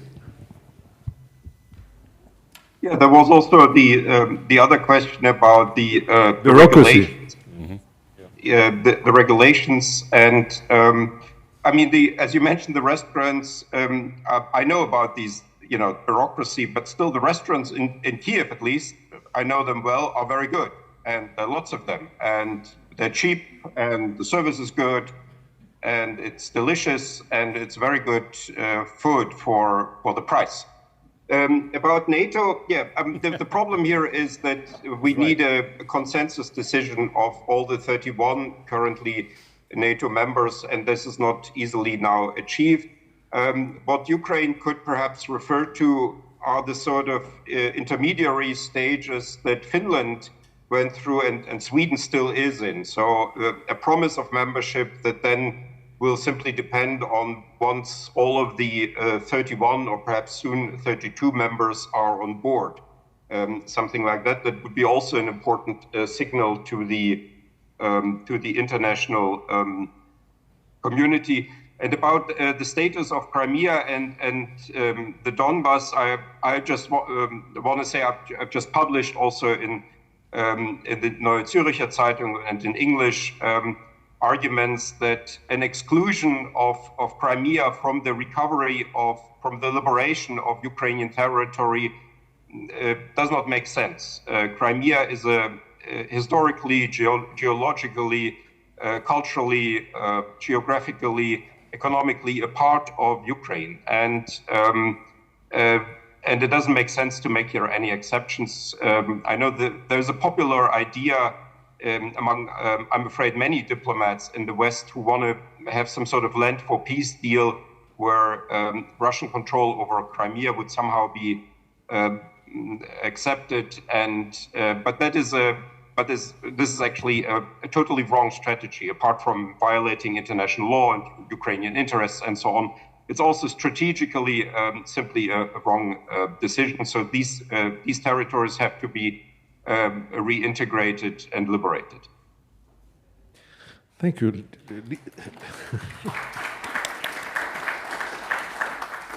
You have the final word on this panel, please. Well, I'm glad that Andreas answered some of my questions. Well, I would start from the east of Ukraine and Crimea.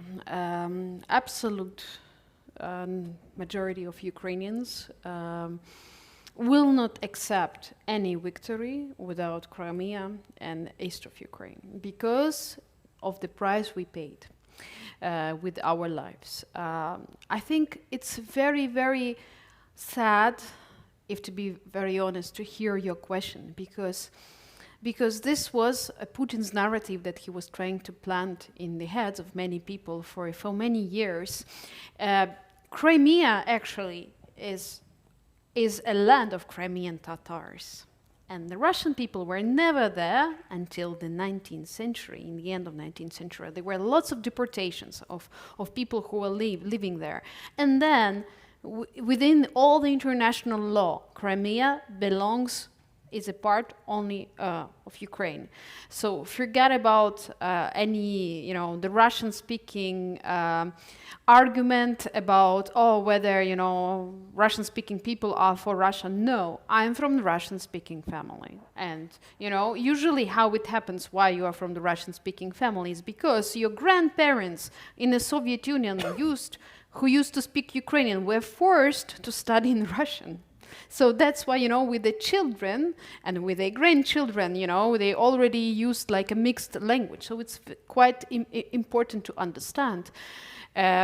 So only with full return within our territorial unity and sovereignty, that would be our victory, and this is what we really want. And regarding the question of possible like protection of different minority rights, we amended a number of laws. We have a new law on the ethnic minorities, and I'm sure that Ukraine has always been, you know, for instance, Uzhhorod and Transcarpathian. You will find like almost 100 different ethnic minorities there, speaking different languages, and they will be living there for centuries, you know, and they were okay with each other. So Ukraine is actually very diverse, but we never really managed to tell this story because there was always like a big brother telling us another story about us. Now finally we are speaking our truth, and we are very diverse, but united in what do we want for our future. Regarding the regulations questions, well, unfortunately, we are aware that that's an issue. We are working on it. We had different initiatives, but I probably shouldn't hide that winning in this war is, and our defense is #1 priority for us now. So unfortunately, we still have gaps in this. And regarding the not sending the funding from the EU or from Austria on Ukraine, it just shows that probably not everyone woke up. Not everyone understands that the world of tomorrow will be different, and this is the moment to show on which side and where do you stand, whether you care about democracy, whether you care about the security of the future, whether you care about the peace of your families and you don't need to take the weapon to defend your house. This is the moment to finally wake up, and if you don't support Ukraine, then you are at risk. This is, I think it's the truth.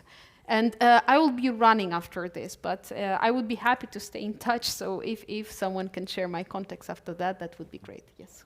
I'm sure we will do that. Well, let me, the criticism of our, yes, I cannot leave it like that, criticizing our Prime Minister for not supporting Ukraine, because unfortunately, it's not an issue of whether the money will be given to Ukraine. This is agreed, but where the money comes from, either it comes from the restructuring of the EU funds for until 2027, or extra money for the Commission. And this is a legitimate discussion, I would say. But what I'm proud of is that all the member countries agree that it will come. Yeah. That it will come, and that's the important thing for you. Let us make all these quarrels inside of the European Union, yeah. But important is the support is there for the Ukraine. So thank you very much. Please give a round of applause to all our speakers. Thank you.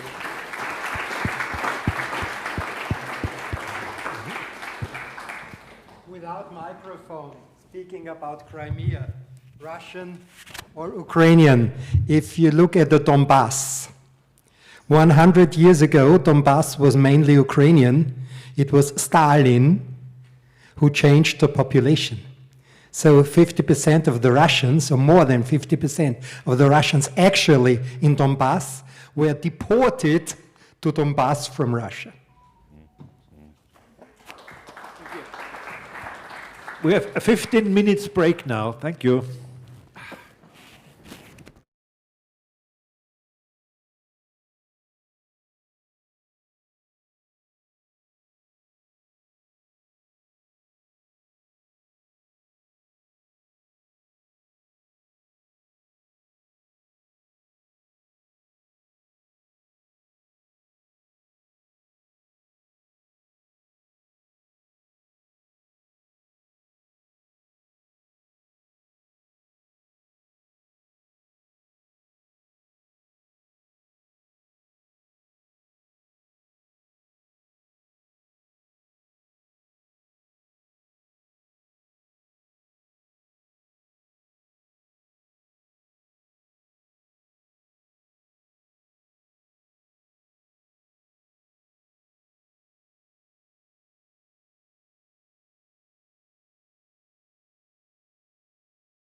Sit down, please.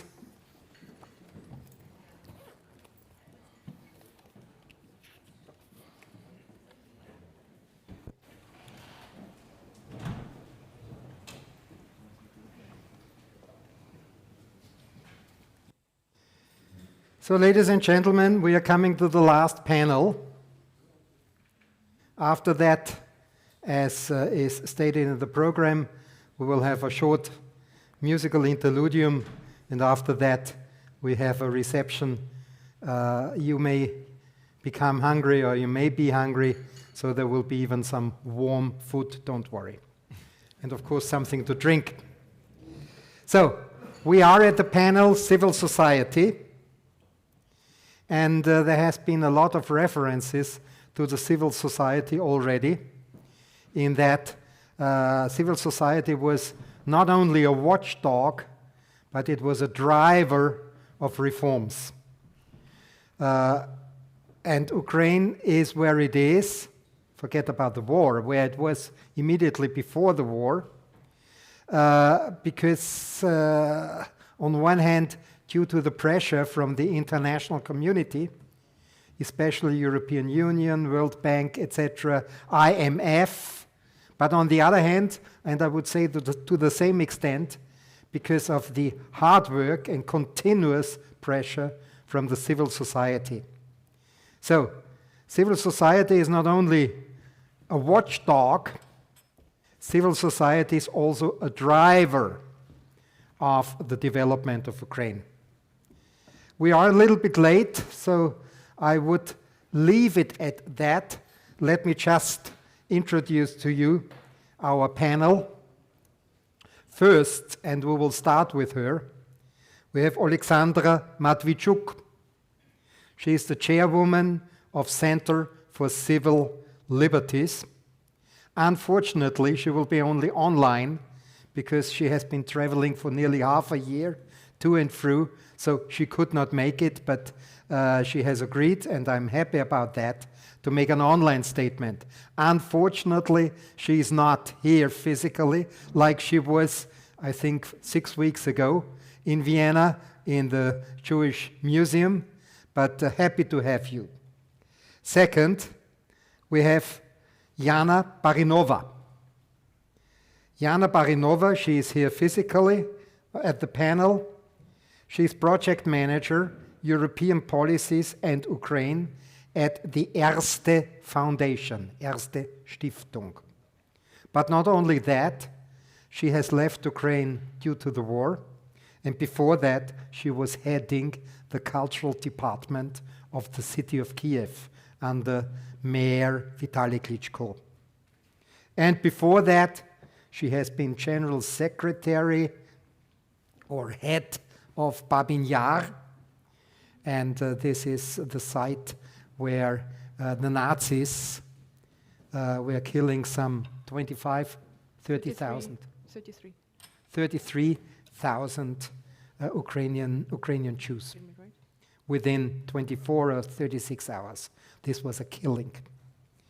Okay, then we have, on my left, Irina Komiak. She's program officer of the German Marshall Fund. And as you should know, and as you will know, the German Marshall Fund is one of the drivers of the restructuring, of the recovery, of the building up of Ukraine, with an initiative to have a new fund, Marshall Fund, for the build-up of Ukraine. Last not least, online, we have Alexander Sushko. He is executive director of International Renaissance Foundation. International Renaissance Foundation has been active in Kiev for I think, some 15 years or so, and they have donated more than 200 or maybe $300 million for Ukraine. Who has done that? This was a certain Mr. Soros.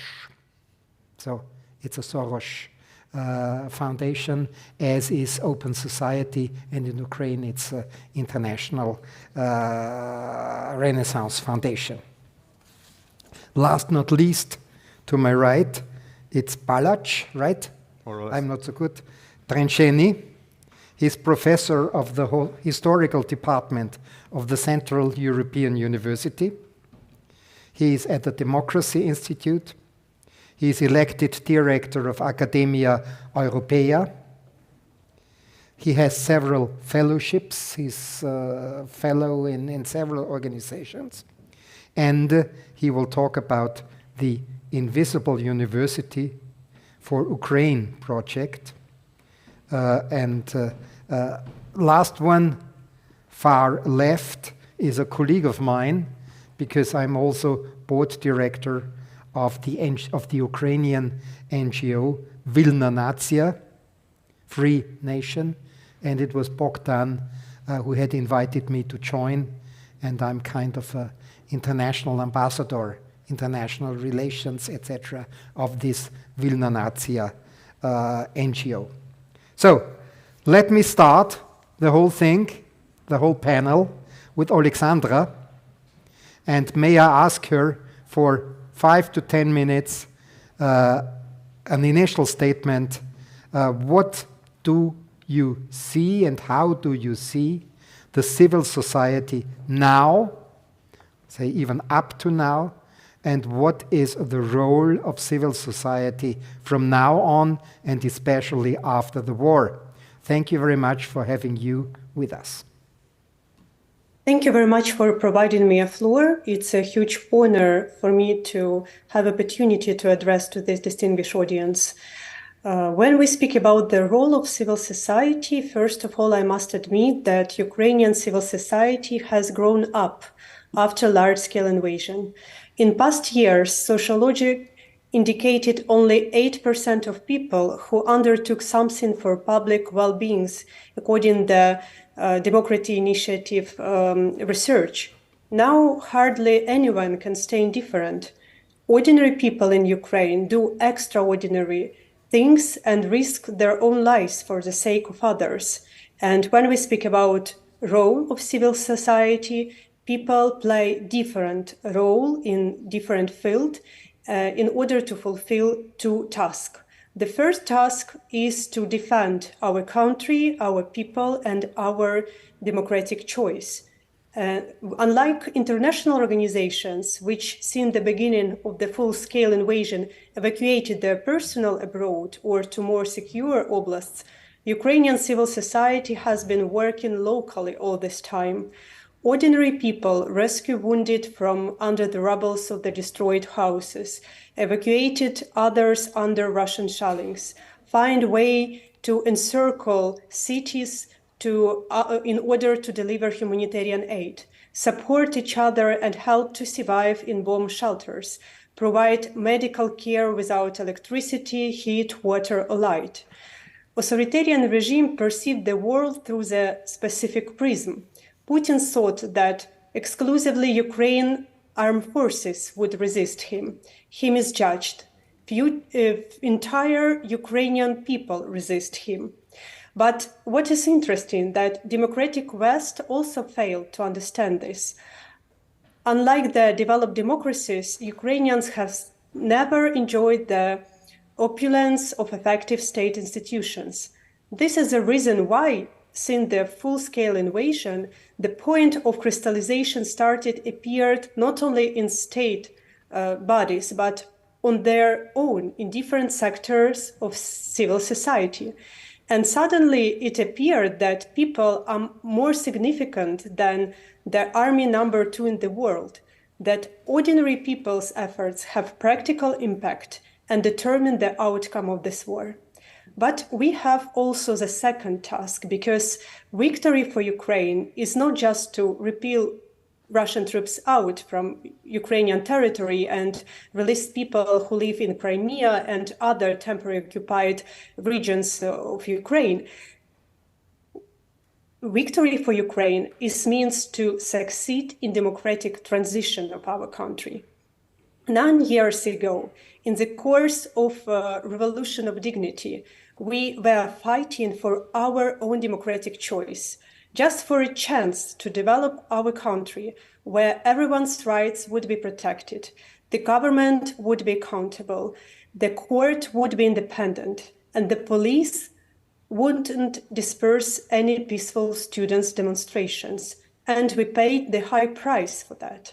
When Yanukovych regimes collapsed, Ukraine got a chance for democratic transformation. And in order to stop us on this way, back in 2014, Putin unleashed this war of aggression and occupied Crimea and certain areas of Donetsk and Lugansk Oblast. And last year, he expanded this war to the large-scale invasion because Putin is not afraid of NATO. He is afraid of the idea of freedom. And this war is a war about senses. This is not just the war between two states. This is a war between two systems, authoritarianism and democracy. Ukraine's success will have great impact on democratic future of Russia itself and the entire region, where in some states freedom is restricted to the size of the prison cell. So we have a very hard task to continue our Euro integration path and provide democratic cardinal reforms. You know that it's very difficult to make cardinal reforms even during the peaceful time, and it's become extremely difficult during the large-scale invasion. But we have no other chance. We have no other time. And that is why we have no luxury to concentrate it only to resistance. We have to show a positive result on the way of Euro integration, which was underlined by Revolution of Dignity. And to conclude my remarks, I want to say that I would not wish anyone to go through our experience, because war is something horrible. But all these challenges provide us opportunity to reveal the best in us, to be courageous, to fight for freedom, to make a difficult but right choices, and to help each other. And that is why I'm looking in future with optimism. I don't see the future easy, it will be difficult, but I know that ordinary people have much greater impact than they think. And in this war, each Ukrainians know that we are fighting for freedom in all senses, for a freedom to be an independent country, not Russian colony, for a freedom to preserve Ukrainian identity and not to be forced to educate Ukrainian children as Russians, and for a freedom to have our democratic choice, which means to build our country where the rights of every people will be protected. Thank you.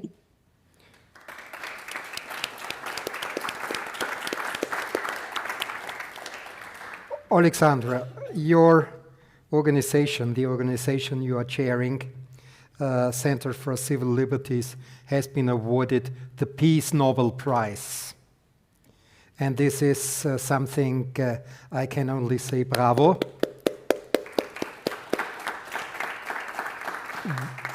What are the plans? Say, let's suppose and let's hope that the war will be over sooner rather than later.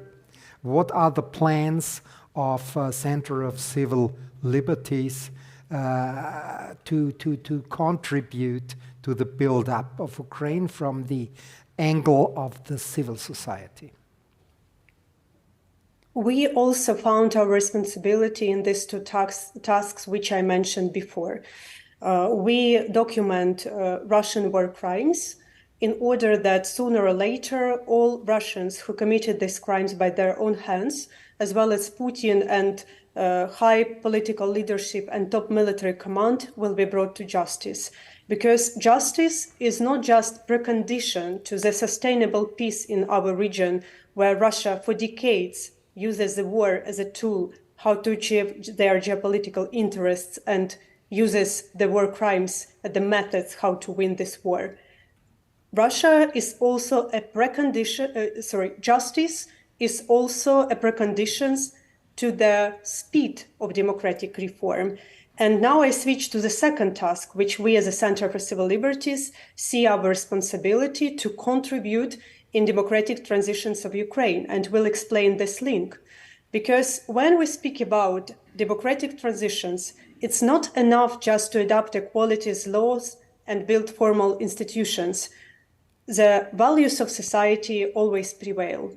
And I work directly with people, and I know that people affected by this war, they need to restore not just their broken lives, broken visions of the future, but also their broken belief that rule of law is essential and justice is possible even though delayed in time. And that is why we must demonstrate justice.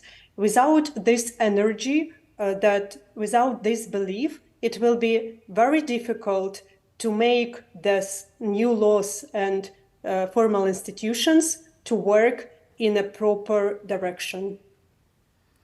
Thank you very much. So we all wish you, will you be able to stay with us for some time, or are you in a hurry? Perfect. So if there are questions, they may be directed to you a little bit later on as well, okay? Thank you very much. Talking about Russian war crimes, I may just tell you and the audience that there is a project, even in Austria, in Vienna, by the Presidential Office of Ukraine, to show the exhibition Russian War Crimes in Ukraine at the University of Vienna. I have the privilege to have initiated such a project in Austria, but the Presidential Office had to decide to prioritize this exhibition to go to New York, because they are fighting for every vote at the General Assembly of the United Nations concerning the special tribunal. So I'm quite much involved, and I do hope that this exhibition, which was planned, and we had an opening with the Austrian Minister of Justice, etc., everything was fixed, but due to these understandable developments and circumstances, this was going to New York rather than to Vienna. Thank you very much. So, I may continue talking a little bit about culture, talking about the cultural past of Jana in Kiev, and talking about cultural projects. And I know that even at Erste Stiftung you're doing some cultural projects. What is your view of civil society's role from now on and in the future, and what do you think you in your actual position could also contribute to that? Yeah, thank you very much. Do you hear me well in this? Yeah, okay, thank you. So definitely civil society is the skeptic partner and the challenger for government, but I have a firm belief that government, business and so-called third sector should work in a tandem. And I partly disagree even with this concept of third sector, maybe it's first sector, because when we look closer to the formulation of government servant, it means you serve communities. Держслужба, ты служишь. So when you serve, it means that third sector and civil society can't be number three. So this is my small reflections while I was thinking about this panel. So civil society needs young people, activists. We need to foster their inspiration. We need to encourage them. We need to incubate new initiatives, new institutions, and civil society's fundamental building block for any democracy, for any developing and successful country, and also it's an important part of reconciliation process. So working today at the Erste Foundation, it's a European foundation that contribute a lot to the social, economic and cultural innovations across Europe. we, starting from this year, faced many, let's say, existential questions: how to help Ukraine, what to do.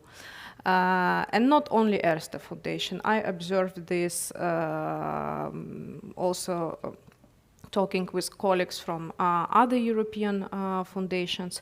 First year, it was year of direct aid, urgent needs, direct aid on the borders, but now we see that I hope the war will end rather sooner than later, but still it continues. So what the strategy of European philanthropy should be, what we can undertake. And I think that the main thing it's not to do for Ukraine, but to do with Ukraine, because definitely we don't want to be passive recipient of funds. We want to be co-creator of important, impactful programs. So I identify capacity building initiatives as the top priority for the next several years. Why? Because we say restart Ukraine, rebuild Ukraine, renew Ukraine, European integration, but this is just words. Behind each of these words, there are people and their capacities and their knowledge and their expertise, what they can and what they can't. So I think the best thing what we can do to prepare people for such enormous undertaking as rebuild Ukraine, to equip with knowledge, to equip with networks, to equip with best practices. And this, in a way, mean decolonization of European philanthropy. What I mean? It means that you help in order to live at a certain point. You help to grow Ukrainian third sector. You help Ukrainian NGOs to strengthen its own capacity, because many big international foundations, missions come to Ukraine, and what happens? They headhunt best minds. Of course, many people choose working for international organizations. It's prestigious, it's security, it's good salary. And then when mission of this organization finished and this organization leave the Ukraine, it's again tabula rasa, because there is no internal infrastructure that can continue to work. So I would call all those partners who are open and keen to help Ukraine, to do with Ukraine, and to help to strengthen its own capacity, and for each project to find implementing partner in Ukraine. It's absolutely another tactic how you cooperate with Ukraine. From other side, it's a big homework for Ukrainian NGOs, because you should be transparent, you should be accountable, and you should know how to accompany international organization in their mission in Ukraine. Because to receive the grant, it's one thing, but to report on this grant, to measure deliverables, and then to build long-term sustainable strategy, it's also different type of skill that require strategic planning, visioning, compliance with lots of international programs, documents, strategies, and agendas. So I think that each stakeholder, let's say, has many things to reflect. Ukrainian government definitely can't monopolize ideas, can't monopolize decision-making process, because it means stagnation. So if all these, let's say, components would come together, I do believe that ecosystem of civil society will develop successfully in Ukraine. Thank you.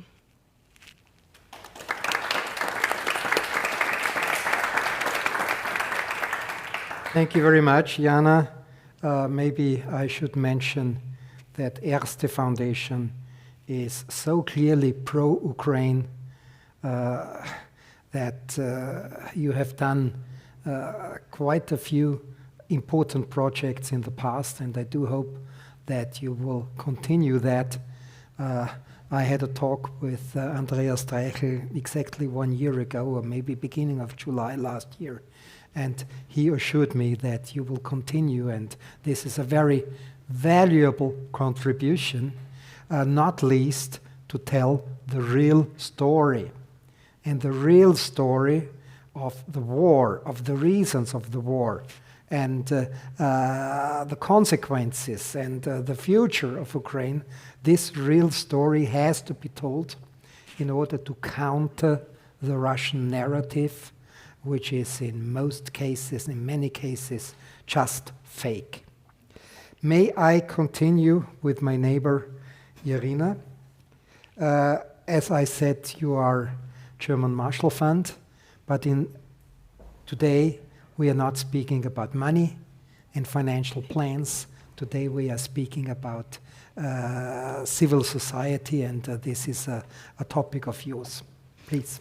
Thank you so much. It's also an honor to be here, and to a certain extent to represent sort of the other part of what German Marshall Fund of the United States is doing, now more in Ukraine, but as part of the history of German Marshall Fund, there was the part that has been working with support for civil society in the region of Central and Eastern Europe since 20 years, focusing on different countries.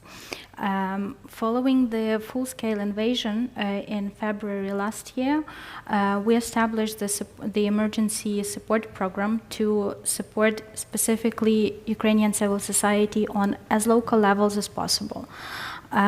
This built up on the 15 years of experience of already Black Sea Trust that has been operating in Ukraine. But following the needs of the civil society on the ground, we decided to emphasize and sort of reinforce the support. The full-scale invasion, to a certain extent, shifted the paradigm of donor-civil society relations, so to say, because at some point the donors community started responding to the needs of the civil society on the ground instead of dictating or shaping the narrative per se. Since the late last March, beginning of April last year, we've already supported around 200 projects inside of the country, as I said, on as local levels as possible, because that's where the resilience is taking place, that's where the recovery is taking place. I'm not undermining or neglecting the role of the state-level NGOs and initiatives. I'm just trying to focus on what I've been working with and also to sort of bring up this perspective. Since the last year, we've seen that this flexibility of local NGOs, they turned the tables around, saying that NGOs inside of themselves, they can shift their priorities, they can be flexible, they can switch in between being a media into learning how to document war crimes. On the as basic level as possible, but still to contribute to as much as possible. The smaller NGOs in already liberated areas are building the bridges between people and local authorities for the state to sort of come back. And to exactly, we've been talking about the trust and belief earlier today, but those are the civil society and volunteers and people who I believe, I think that every second Ukrainian, if not every Ukrainian, is a volunteer, is working towards establishing this trust in between local authorities as well and people. We've seen that small organizations started with different tools, digital, whatever, trying to establish support for internally displaced people, from meeting people at the stations to providing them with social services, to providing them with psychological support, finding the linkages, how to support people on the ground. And this has been working. We've seen the shift in the society per se when it comes specifically to the psychological support. When we've seen since 2014, and we were talking about the issues of veterans, that was in minority. Nowadays, this is on the agenda of many local NGOs because this concerns everyone. As well, following the London conference, I've heard there was a really good phrase saying that decentralized is not disconnected. This is basically what also is happening in Ukraine on the local levels.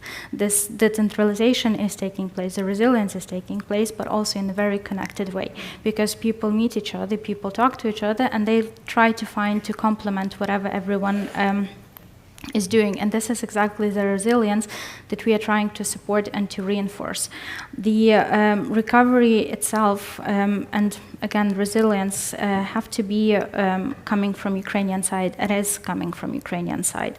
This is just to to sort of second everyone, the opinions that has been said, that have been talked before today, that this is the Ukrainians who have to be empowered and they have to be in charge of their future.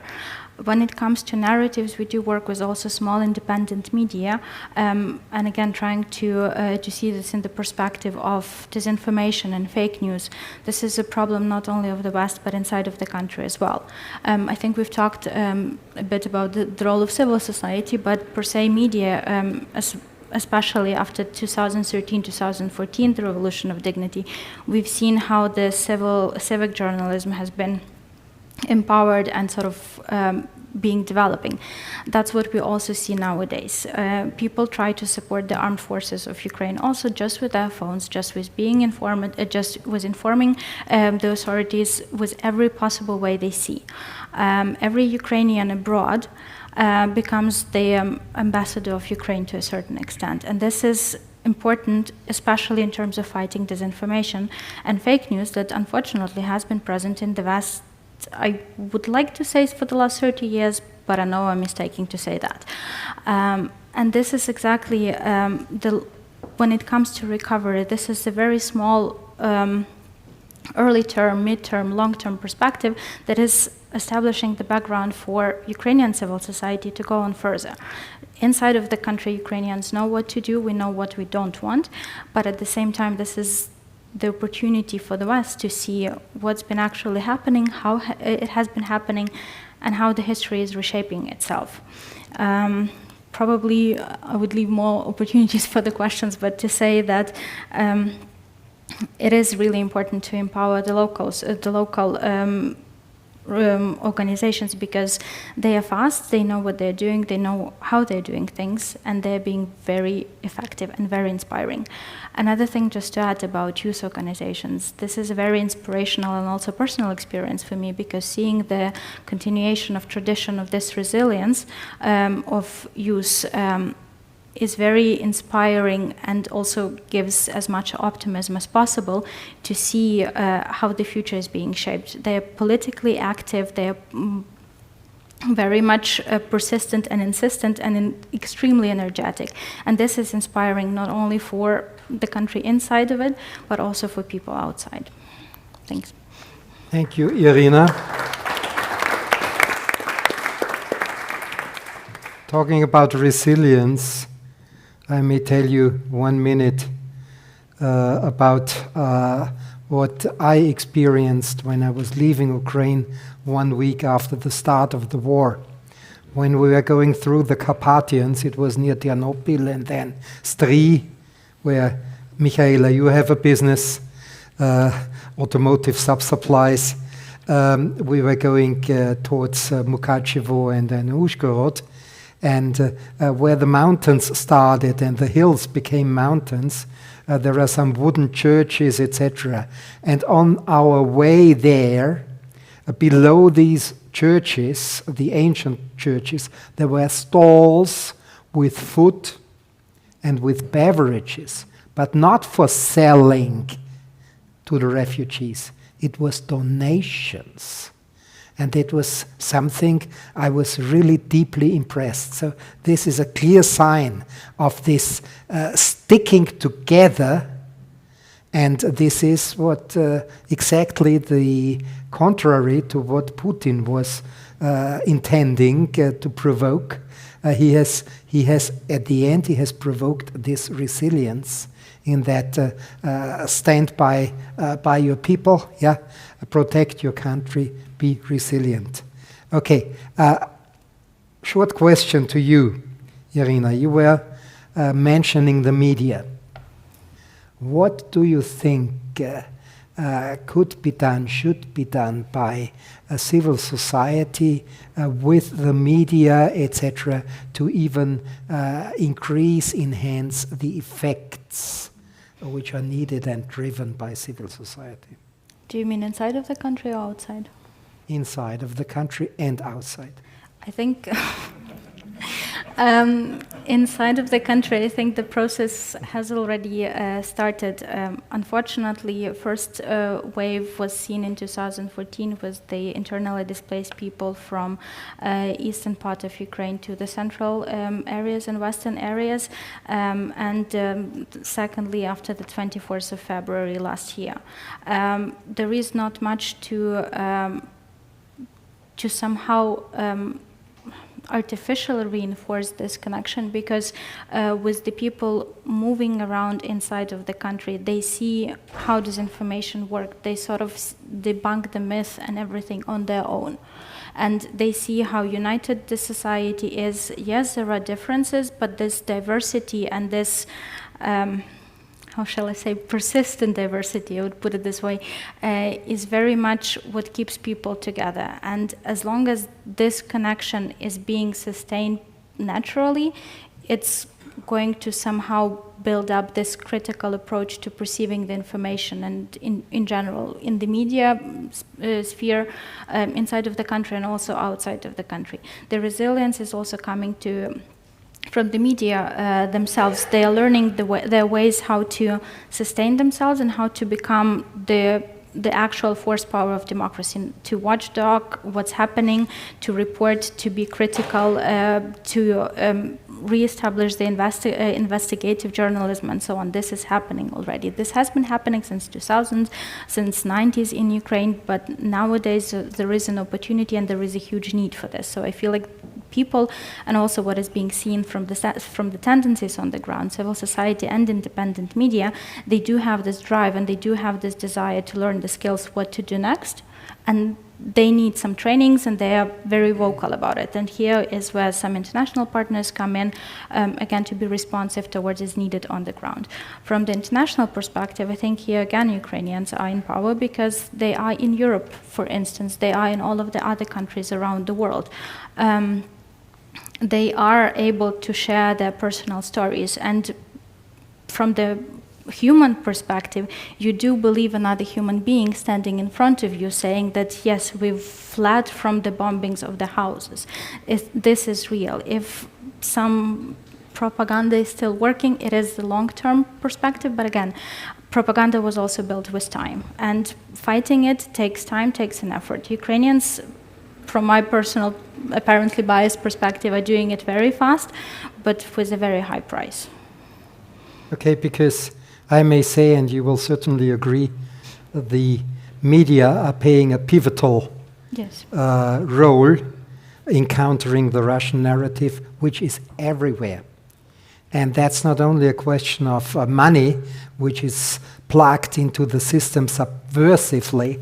This is the result of a strategy over maybe 10, 15, 20 years when Putin came to power. So some criticism, Ukraine in many aspects until some years ago was sleeping and did not counter the Russian things. Talking about culture, that Russia is doing a cultural initiative in order to spread the narrative, etc. So cultural ambassadors of Russia, this was not counted by Ukraine for many years. They were just silent. It's not only a question of money.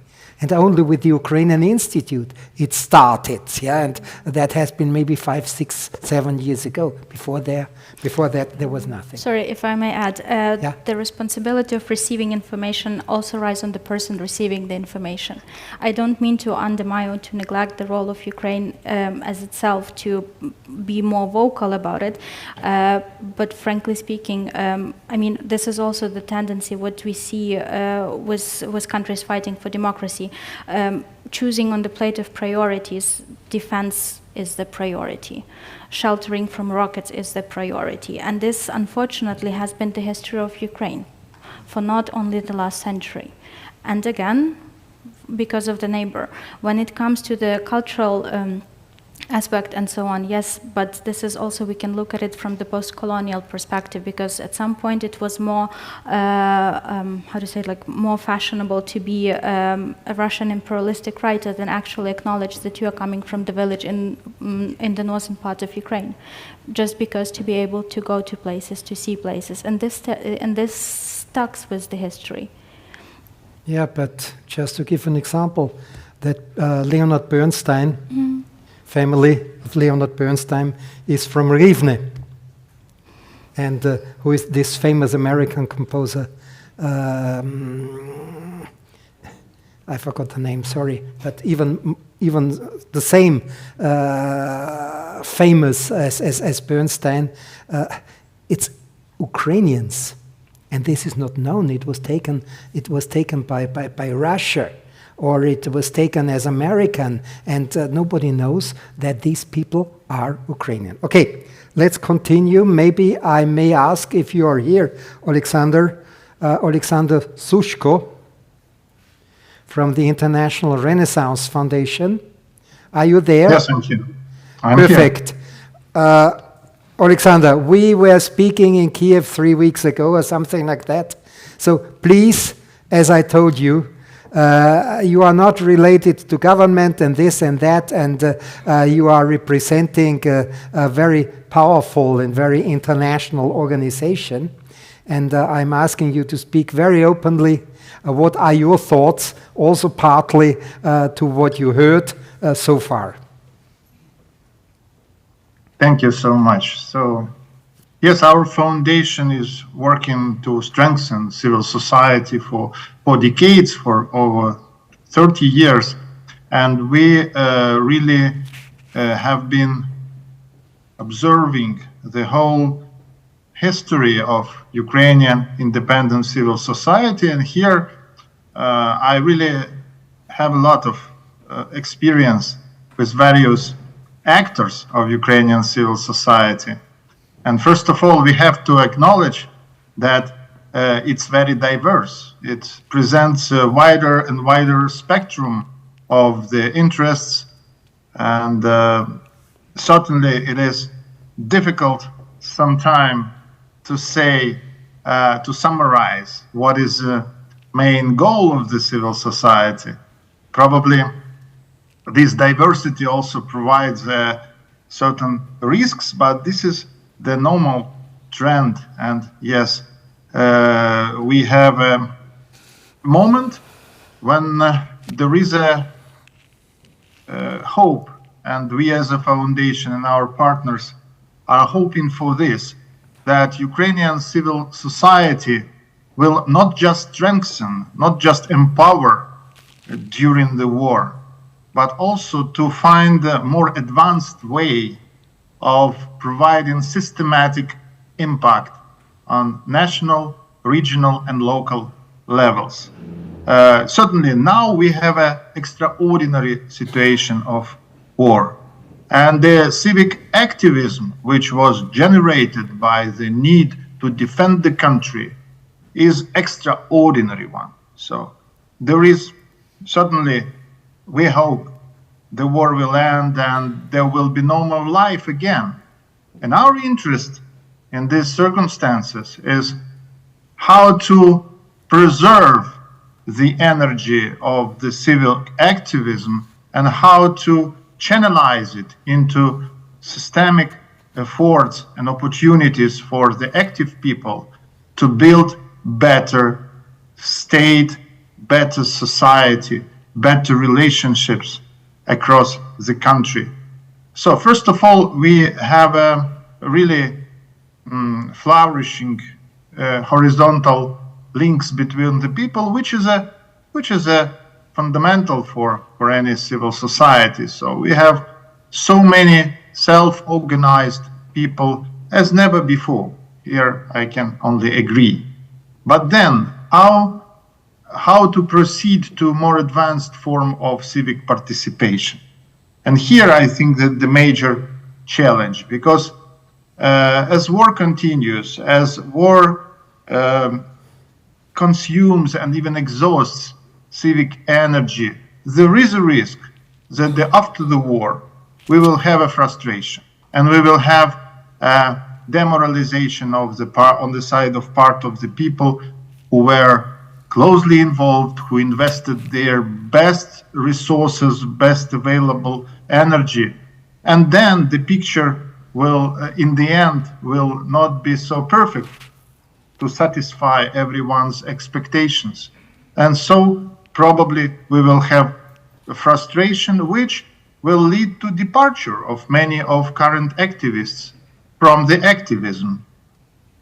And so the question is what to do next, how to prevent or at least minimize the risk of demobilization of the civil society, of its departure from the stage. We already have seen this phenomena several times in our history, especially during our historical moments such as Orange Revolution of 2004 and the Revolution of Dignity 2013-14.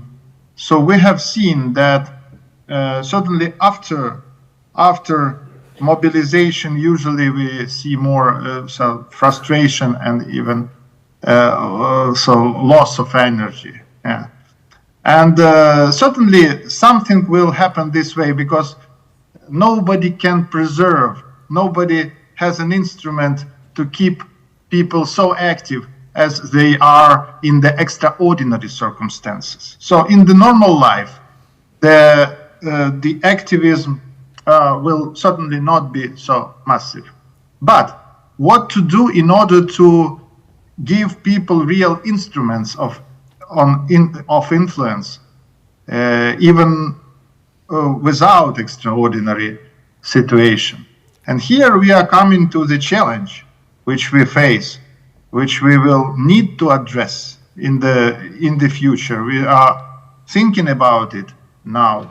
How to build channels of participation, channels and mechanisms, where ordinary people who have to deliver, who have some ideas, who have some something to change, some issues, how then can build a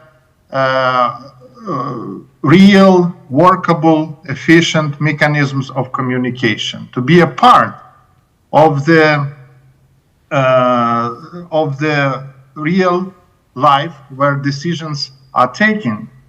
So here I think that there is a shortage of instruments on all levels.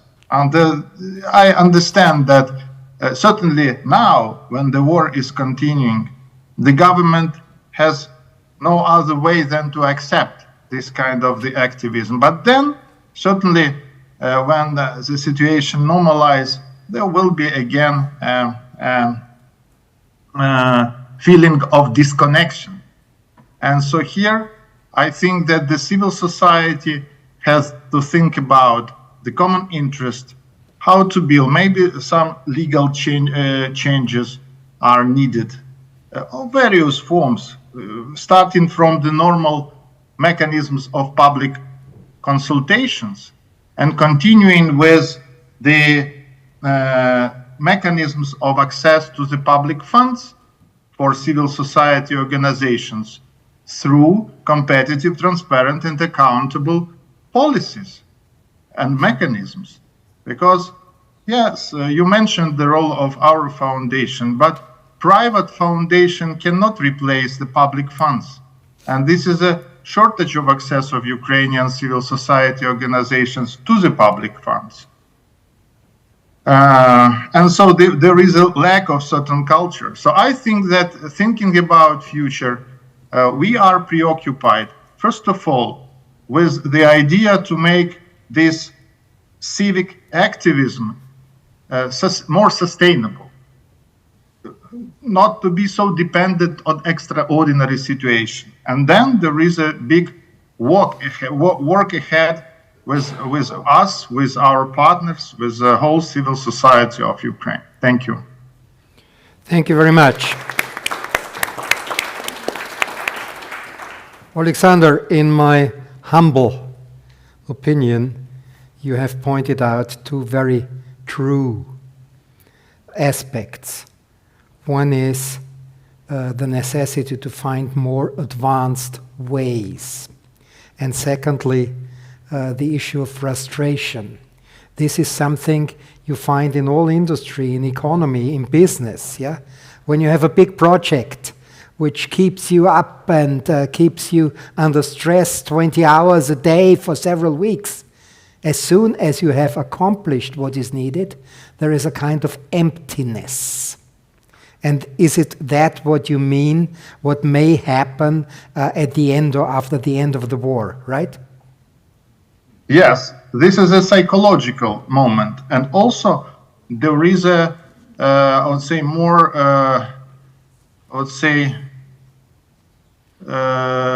just logic of the normal life. So people will come back to the normal life. And for many of them, normal life would mean disconnection from politics, other priorities, other priorities. Yeah, other priorities. But then, so we understand that there will be less people engaged in the normal life. But for those who are engaged, there should be a channel. They should not fight to knock the door to the government, to the local administration. There is not an issue for struggle. There is a chance to build something more open, more available for people, and then people will not struggle for the participation, but will participate. Understood. Talking about this frustration or different priorities of some parts of civil society, don't you think that in the light of a certain probability that political powers may change after the war? I don't want to do politics now. I don't have a right. I'm a foreigner, yeah? But speaking from industrial experience, when there is a crisis manager and a turnaround manager, etc., which is similar to bringing a country through a war in order to win and to win. It is similar, but this crisis manager, turnaround manager, in most cases is not at the same time a top manager for doing things after the crisis. You know what I mean, yeah? So for every situation, at least in the industry, there are maybe different people, the best choice. So should it happen that changes in the state, as we have been speaking when Emil Brix was moderating the panel State after the war, should it happen that there are political changes, yeah, changes in the structure of government or even in political changes, as I said, don't you think that this would wake up again civil society? Okay, I hope Ukraine will continue to be a normal electoral democracy, which means that when election happens, there is a chance for the citizens either to confirm the mandate of the authorities or to change and bring other people to the government. So nobody can tell you, there is no one single rule of the democratic choice of people after the war. Sometimes there is a change of the government, sometimes not. But what is important is to continue with normal democratic way of political competitiveness. Because now, when we are in this war situation, certainly there is no full-scale democracy available in a sense of, for example, we cannot have elections during the martial law, during the war. And certainly many people are waiting for the opportunity, and certainly there is need to have normal revival of full-scale democratic institutions and processes. at certain point there will be certainly some new people in the government. But now I'm not in the position to predict when and what exactly it happens. Okay, thank you very much. May I take you as the last one, because you have a kind of a special story. And I may ask Bogdan Vorontsov, who is one of the board directors of Wilna Nacija, and not only that, to reflect on what you have heard and what are your ideas concerning, or say, speaking for Wilna Nacija. I think you have a presentation, and I do hope that the presentation is ready to be shown. Good evening to everyone. Thank you for the invitation. Thank you for the opportunity to participate in this event. It's an honor for me to discuss with you this crucial topic. And my colleagues told a lot about civil society, so I'll try to be very short, very brief. You know, Ukraine is a young country, but civil society is even younger. And but it has already significant achievements. So I would like to tell you about a few cases that different NGOs from our movement have done. So if the presentation is ready, please show. But I'll start. For example, in 2021, during pandemic COVID, where a lot of people lost their jobs, the price for gas was raised. And of course, a lot of people reacted in a negative way. So our movement initiated nationwide peaceful protest with clear demands to government. It was in more than 100 different cities and villages, and you know what? It has results. So gas delivery fee was cancelled. The next one, please. Another example. Our anti-corruption NGO reacted to a journalist's investigation about Konstantin Kulik. He was the first prosecutor of the general office, and he was suspected in illegal enrichment. So our NGO wrote and sent a lot of applies to the general prosecutor office and held a lot of peaceful protests, and he was fired. Another example. I'm sorry. Maybe. You want me to help you? Another example. Okay, thank you. Another anti-corruption NGO reacted to journalist investigation about Konstantin Zhivago and his financial scams. Reacted, sent a lot of appeals, and after some time it was criminal proceeding. After some time he was put on the wanted list. So there are a lot of completed cases from different NGOs. This is only a few cases, completed cases. But the next one, please. But our mission is even bigger. Our mission is to consolidate national and local organization into one single platform, coordinating their actions, educating them how to influence on the government, their rights and protests. And what we have done, you can see, during 2 past years, we combined more than 480 different local organizations. Thanks. Local organization. This organization have more than 507 branches all over Ukraine, 50 foreign experts and representatives from 37 countries, and so on. But you know what? Modern European Ukraine needs a special approach in achieving goals in order to realize different projects. Civil society combines all fields of people's life.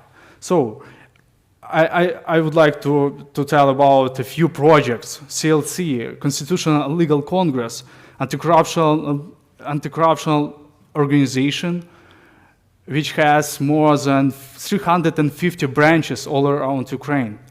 Institute of Freedom. It has experts in different fields. So this expert can write like scientific documents, but besides that, I think it's more important. They can teach and provide courses in regions.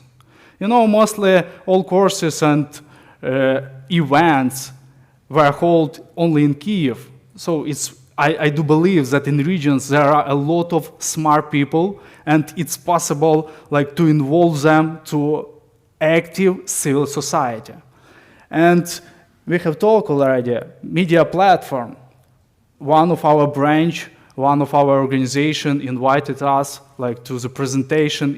It was a month ago in Lviv. So it was created the media platform for NGOs. It's totally free. So it's every NGO or every public leader can come, record the video and publish it.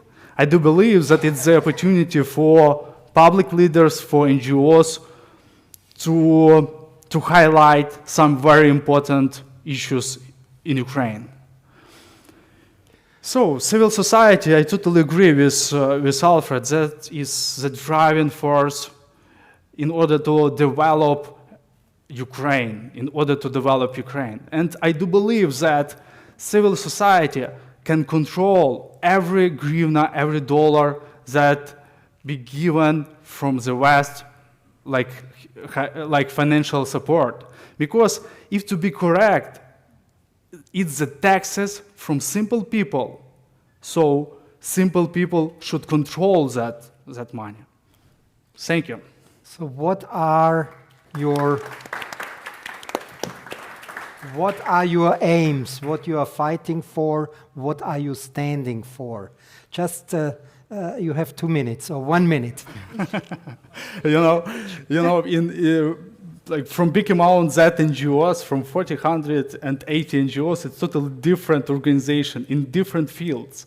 So as you saw, each organization has their own achievement. But I do believe that if it would be like a significant platform, it would be like easier to influence on the authority, and it would be easier to communicate, and it would be easier like to share experience with each other. It's like a platform. But you're fighting for liberalism, right? Yep. More liberal. Yeah. As I can say, we recently held 2 events about economy. It was in Kiev. So our goal is to bring together international team and to write like a roadmap, real changes in Ukraine. So just to add, they had Pavlo Klimkin on some of the events. You even had Daniel Yuk, famous Daniel Yuk. Now you have also one of the founders of Nova Pošta, which is the success story, one of the success stories in Ukrainian industry, in Ukrainian business, etc. Good.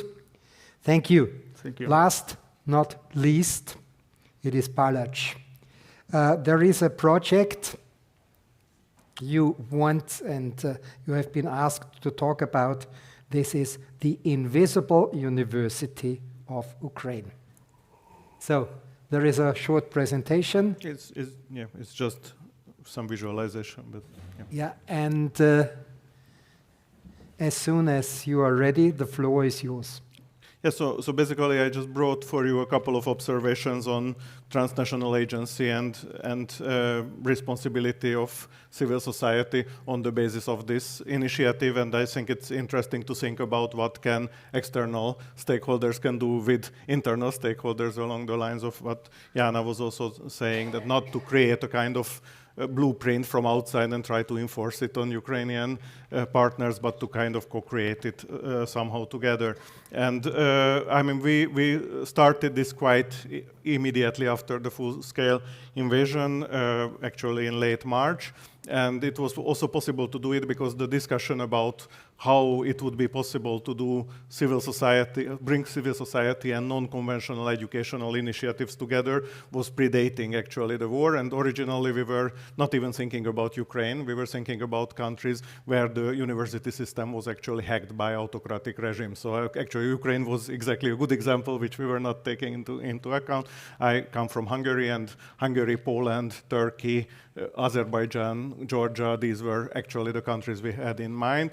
And then when the war started, then we saw that we put all our energy and intellectual kind of capacity into trying to do something for the Ukrainian dislocated student population. And I have to also mention that, of course, this kind of non-conventional alternative educational initiatives are not new. Yes, I mean, if you think about flying university as a tradition, this goes back to the late 19th century. A certain Marie Curie was, by the way, a product of this, also Janusz Korczak in the Polish case, but to go a bit closer in time, for example, Charles or Károly Polányi's The Great Transformation, which is one of the most formative books of 20th century social sciences, was written as part of a kind of non-conventional university initiative actually for workers. So I mean, I think it's important to think that when we are talking about education, we shouldn't just take into account university as the only locus of education, but actually this kind of partnership of civil engagement, civil initiatives, and university and other types of institutions. Now, of course, it also raises many interesting issues about what academia can do beyond just the classroom. And I think it's important to bear in mind, and this is of course our own experience with CEU as well, is that when you have to defend academic freedom, it's too late. If you don't have an embeddedness in the society, then if you are just kind of trying to defend yourself as a kind of tower of knowledge, then it's already too late. I mean, you have to kind of build up this embeddedness much earlier. Now, what we try to do actually with our colleagues, it's a quite big number of professors, students, and different institutions. I mean, we are talking about something like 200 students per semester and something like 200, 250 teachers, yes? So I mean, like, it's actually every single class is taught by different invited professors. Something like half of them are Ukrainians, half of them are non-Ukrainians. And we had courses on history, national or cultural heritage, social transformation, migration, European integration, legal system, and many other European integration and all these issues. We always have curators of the classes. So, I mean, it's not the same person is teaching everything, but we have curators of the classes, and they are inviting different other colleagues to teach. And usually the idea is that it's never one person, and this was very important, that it was never one person who is giving a lecture. It's always a dialogical relationship, yes? So it's always at least one Ukrainian and one non-Ukrainian performing in front of the students, which creates a completely different cognitive environment, yes? It always poses many questions about positionality, whose perspective is what, from where can you approach a certain issue, and it creates very interesting situations for the students. They don't get the master narrative. They are not just confronted that there is the Western truth or the kind of homogeneous master narrative, but they are also confronting that there is no such a thing as the Ukrainian position, yes? Different Ukrainian scholars or different Ukrainian experts have very often very different positions, and it's very, very interesting discussion usually. Now, what we also try to do is not only work with Ukrainian universities. I mean, of course, some of the Ukrainian universities turned out to be very resilient, so I mean, there's no problem to cooperate with institutions in Lviv, which are all Catholic University as an example. As a perfect example, or also Kiev. But we also had some institutions which were, of course, in a much worse situation. I mean, like Kharkiv or others. So we also try to keep contact with these institutions. But we also try to work with some of the non-conventional institutions, like the Urban History Center in Lviv and other institutions where we had opportunity to kind of bring their expertise into this kind of mix together with Western institutions. Now, what does this tell us about questions like global civil society? Yes, I mean, here the question was, of course, not to just create bilateral situations. So it was not like CU, Vienna, Budapest, and Ukraine, but CU was operating as a kind of mediator for many other institutions as well. We have a course with Harvard. For example, Harvard professors are offering a course for students to how to enter international academia. And we are also working with Imre Kertész colleague and University of Vienna,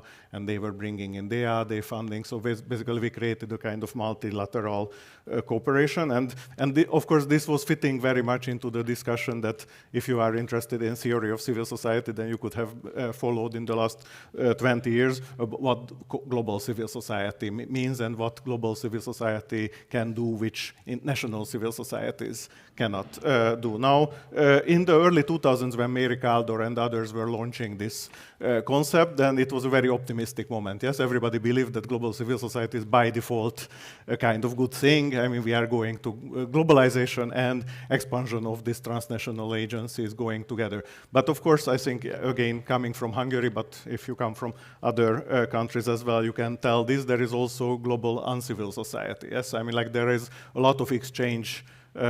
We see it every day between the different institutions which are actually operating more or less like civil society, but actually kind of hacking the agenda of civil society. And when we were kind of trying to operate our transnational networks and transnational agency, then we were also kind of operating in a framework where we are actually permanently encountering this kind of global uncivil society. I mean, I don't want to mention too many cases, but as you probably know, the Hungarian Orbanist think tank bought a university in Vienna 2 weeks ago, yes? So I mean, like we are actually operating not in this kind of optimistic one-directional globalist logic, but in a much more complicated situation. And that also means, and that was very important for us to realize that for students also to contrast them or confront them with, for example, the European framework, it is not just to tell that you have a one-directional eschatological direction, you have to enter Europe and then everything will be fine.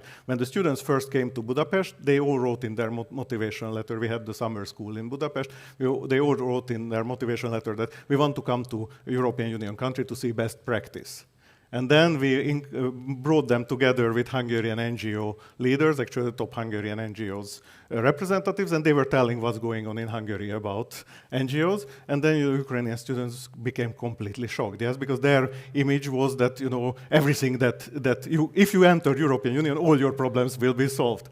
And then they were watching, and at some point one of the girls from I think Ternopil exactly was listening and said that, why don't you make a revolution? And that was a very beautiful moment, yes, when they actually realized that it's not that they are the kind of permanent students who have to learn the best practice that is taught to them by the big European brother, but actually they have certain kind of assets in their own political culture and in their own political history, which they can actually teach to Europeans. Yes, I mean, it was a very beautiful moment and very sad moment if you are a Hungarian, of course. And then I think what I would like to stress here is that exactly in this sense, I think when we are talking about this kind of encounter and this kind of exchange, then the point is not to kind of transmit a master narrative. It's not just to delegate the European knowledge to Ukrainian students. It's actually as much learning from the European partners from Ukraine and Ukrainian colleagues than from the European colleagues for the Ukrainian students. It's a bilateral, dialogical situation. And I think in this respect, if I can be very rhetoric, but I hope you understand also the irony, but the seriousness of this, we are talking about all the time whether Ukraine is ready for Europe. But I would also ask the question the other way around, that is Europe ready for Ukraine? And I think it's... Sorry, correction. Ukraine is Europe. Well, I mean, European institutions and Europe. So I would try to turn it upside down a little bit. So, Palach, thank you very much. I can't agree more that initiatives like this are really important. And I give you an example. There is UR for Students, Central European University. this is already, say, the last stage of education, unless it is training on the job. Before, it's youth, children and youth. And youth, it is, there is an organization, it's called Junior Achievement. Worldwide, twice nominated for the Peace Nobel Prize, and I'm working for them in Ukraine. I have the privilege to be board member of Junior Achievement in Ukraine. So this is one step before the university. And just to finish, before we have maximum 10 minutes for questions and answers, this is a very, very important and eminent issue, because in Ukraine, first there was COVID, with a lot of interruption of education. Then, even without a hiatus, even without any time in between, there was coming the war. Both interrupted the system, the education system. And if, since the war will not be over tomorrow, or say 1st of September for the next school year or university year, this means many of the young people, they have lost 2, maybe even 3 years of education. Okay, they've lost 50%, 60%, but still it's 1 or 2 years of education which are lost. So all the more it is so important that things are taken up, like Central European University, your initiative, your project, Invisible University. Thank you very much. We have maximum 10 minutes, question and answer. Any questions? Please be short. Anybody with a microphone? Short question, and everybody of us, short answer, maximum 10 minutes in total.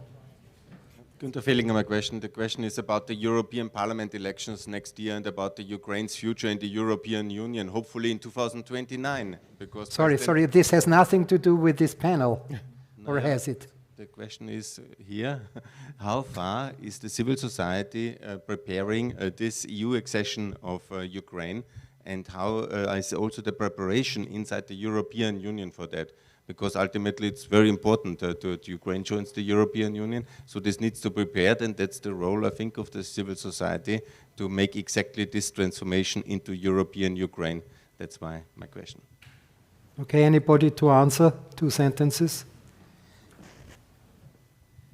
I'm just a moderator, so should be somebody of you. Although I would have some thought, but it's not my role. If I may, maybe with 1 sentence, I think that Ukrainian civil society has been preparing this from the latest 2013. Before that, it's been already there and vibrant, and since then the reforms are taking place and civil society is pushing for it and monitoring it and evaluating it. It could have been done better, but the process has been going on for a long time already. Okay, there was another question here, please. I would like to return to the question of frustration, which was really very important, and we felt it in 2014, when we were actively stand in Kiev to protect our democratic choice, and then some people came to power, nobody knew them, and they started to tell everybody what to do. Later on, there was presidential elections, and then more or less everything was stable. But this moment when you are very actively involved in the actions, political actions which are going on in the country, and then some unknown people come, and how they came to the power, who are behind them, who were behind them.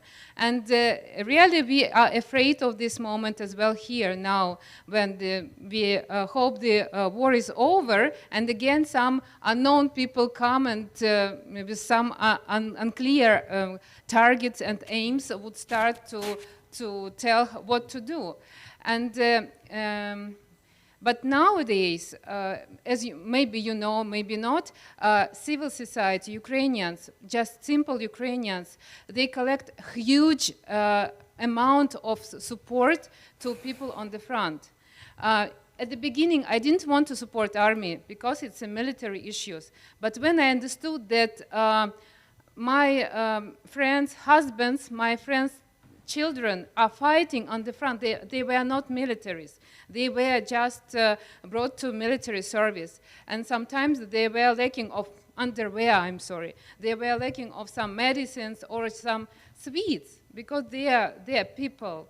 And it is a huge movement now in Ukraine to collect all the support to army, to people who are on the front, and to support them. In the amount of money, I don't have figures, but I feel it. And we know these people who are leaders in this movement. These volunteers, they know each other very well.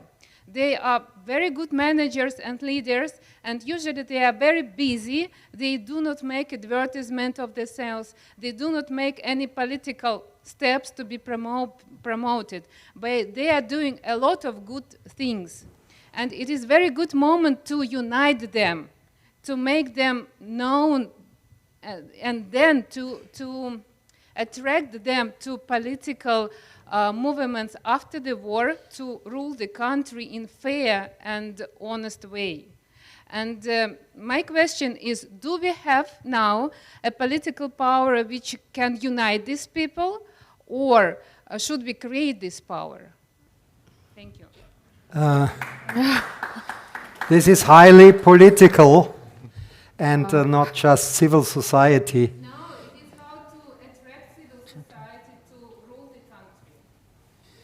I know that there are, speaking as a moderator, as a facilitator, I know that there are some intentions by some civil society movements also to play a political role. But I feel, unless you are of a different opinion, this is not a topic for tonight. But maybe, since we have the privilege to have Alexandra with us, maybe you have 2 minutes for a final statement, because you have been watching, you have been following this panel. What are your observations and what are your thoughts? Maybe as a final statement.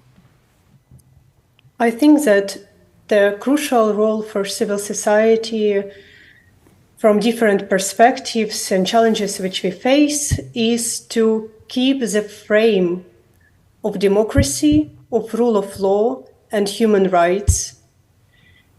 And we have to keep these values as the priority in Ukrainian society.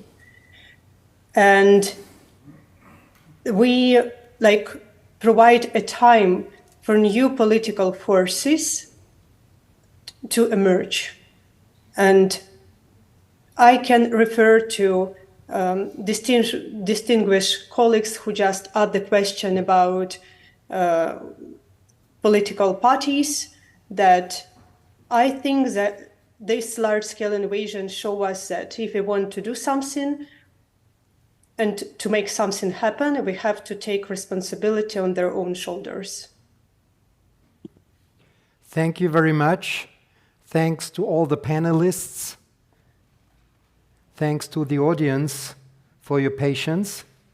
I may say, nobody leaves the room, please, because now it is no food for thought, but food for listening. It will not be very long, and I may call in our artists today.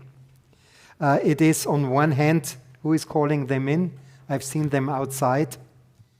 So somebody please get them in. I will start to introduce them.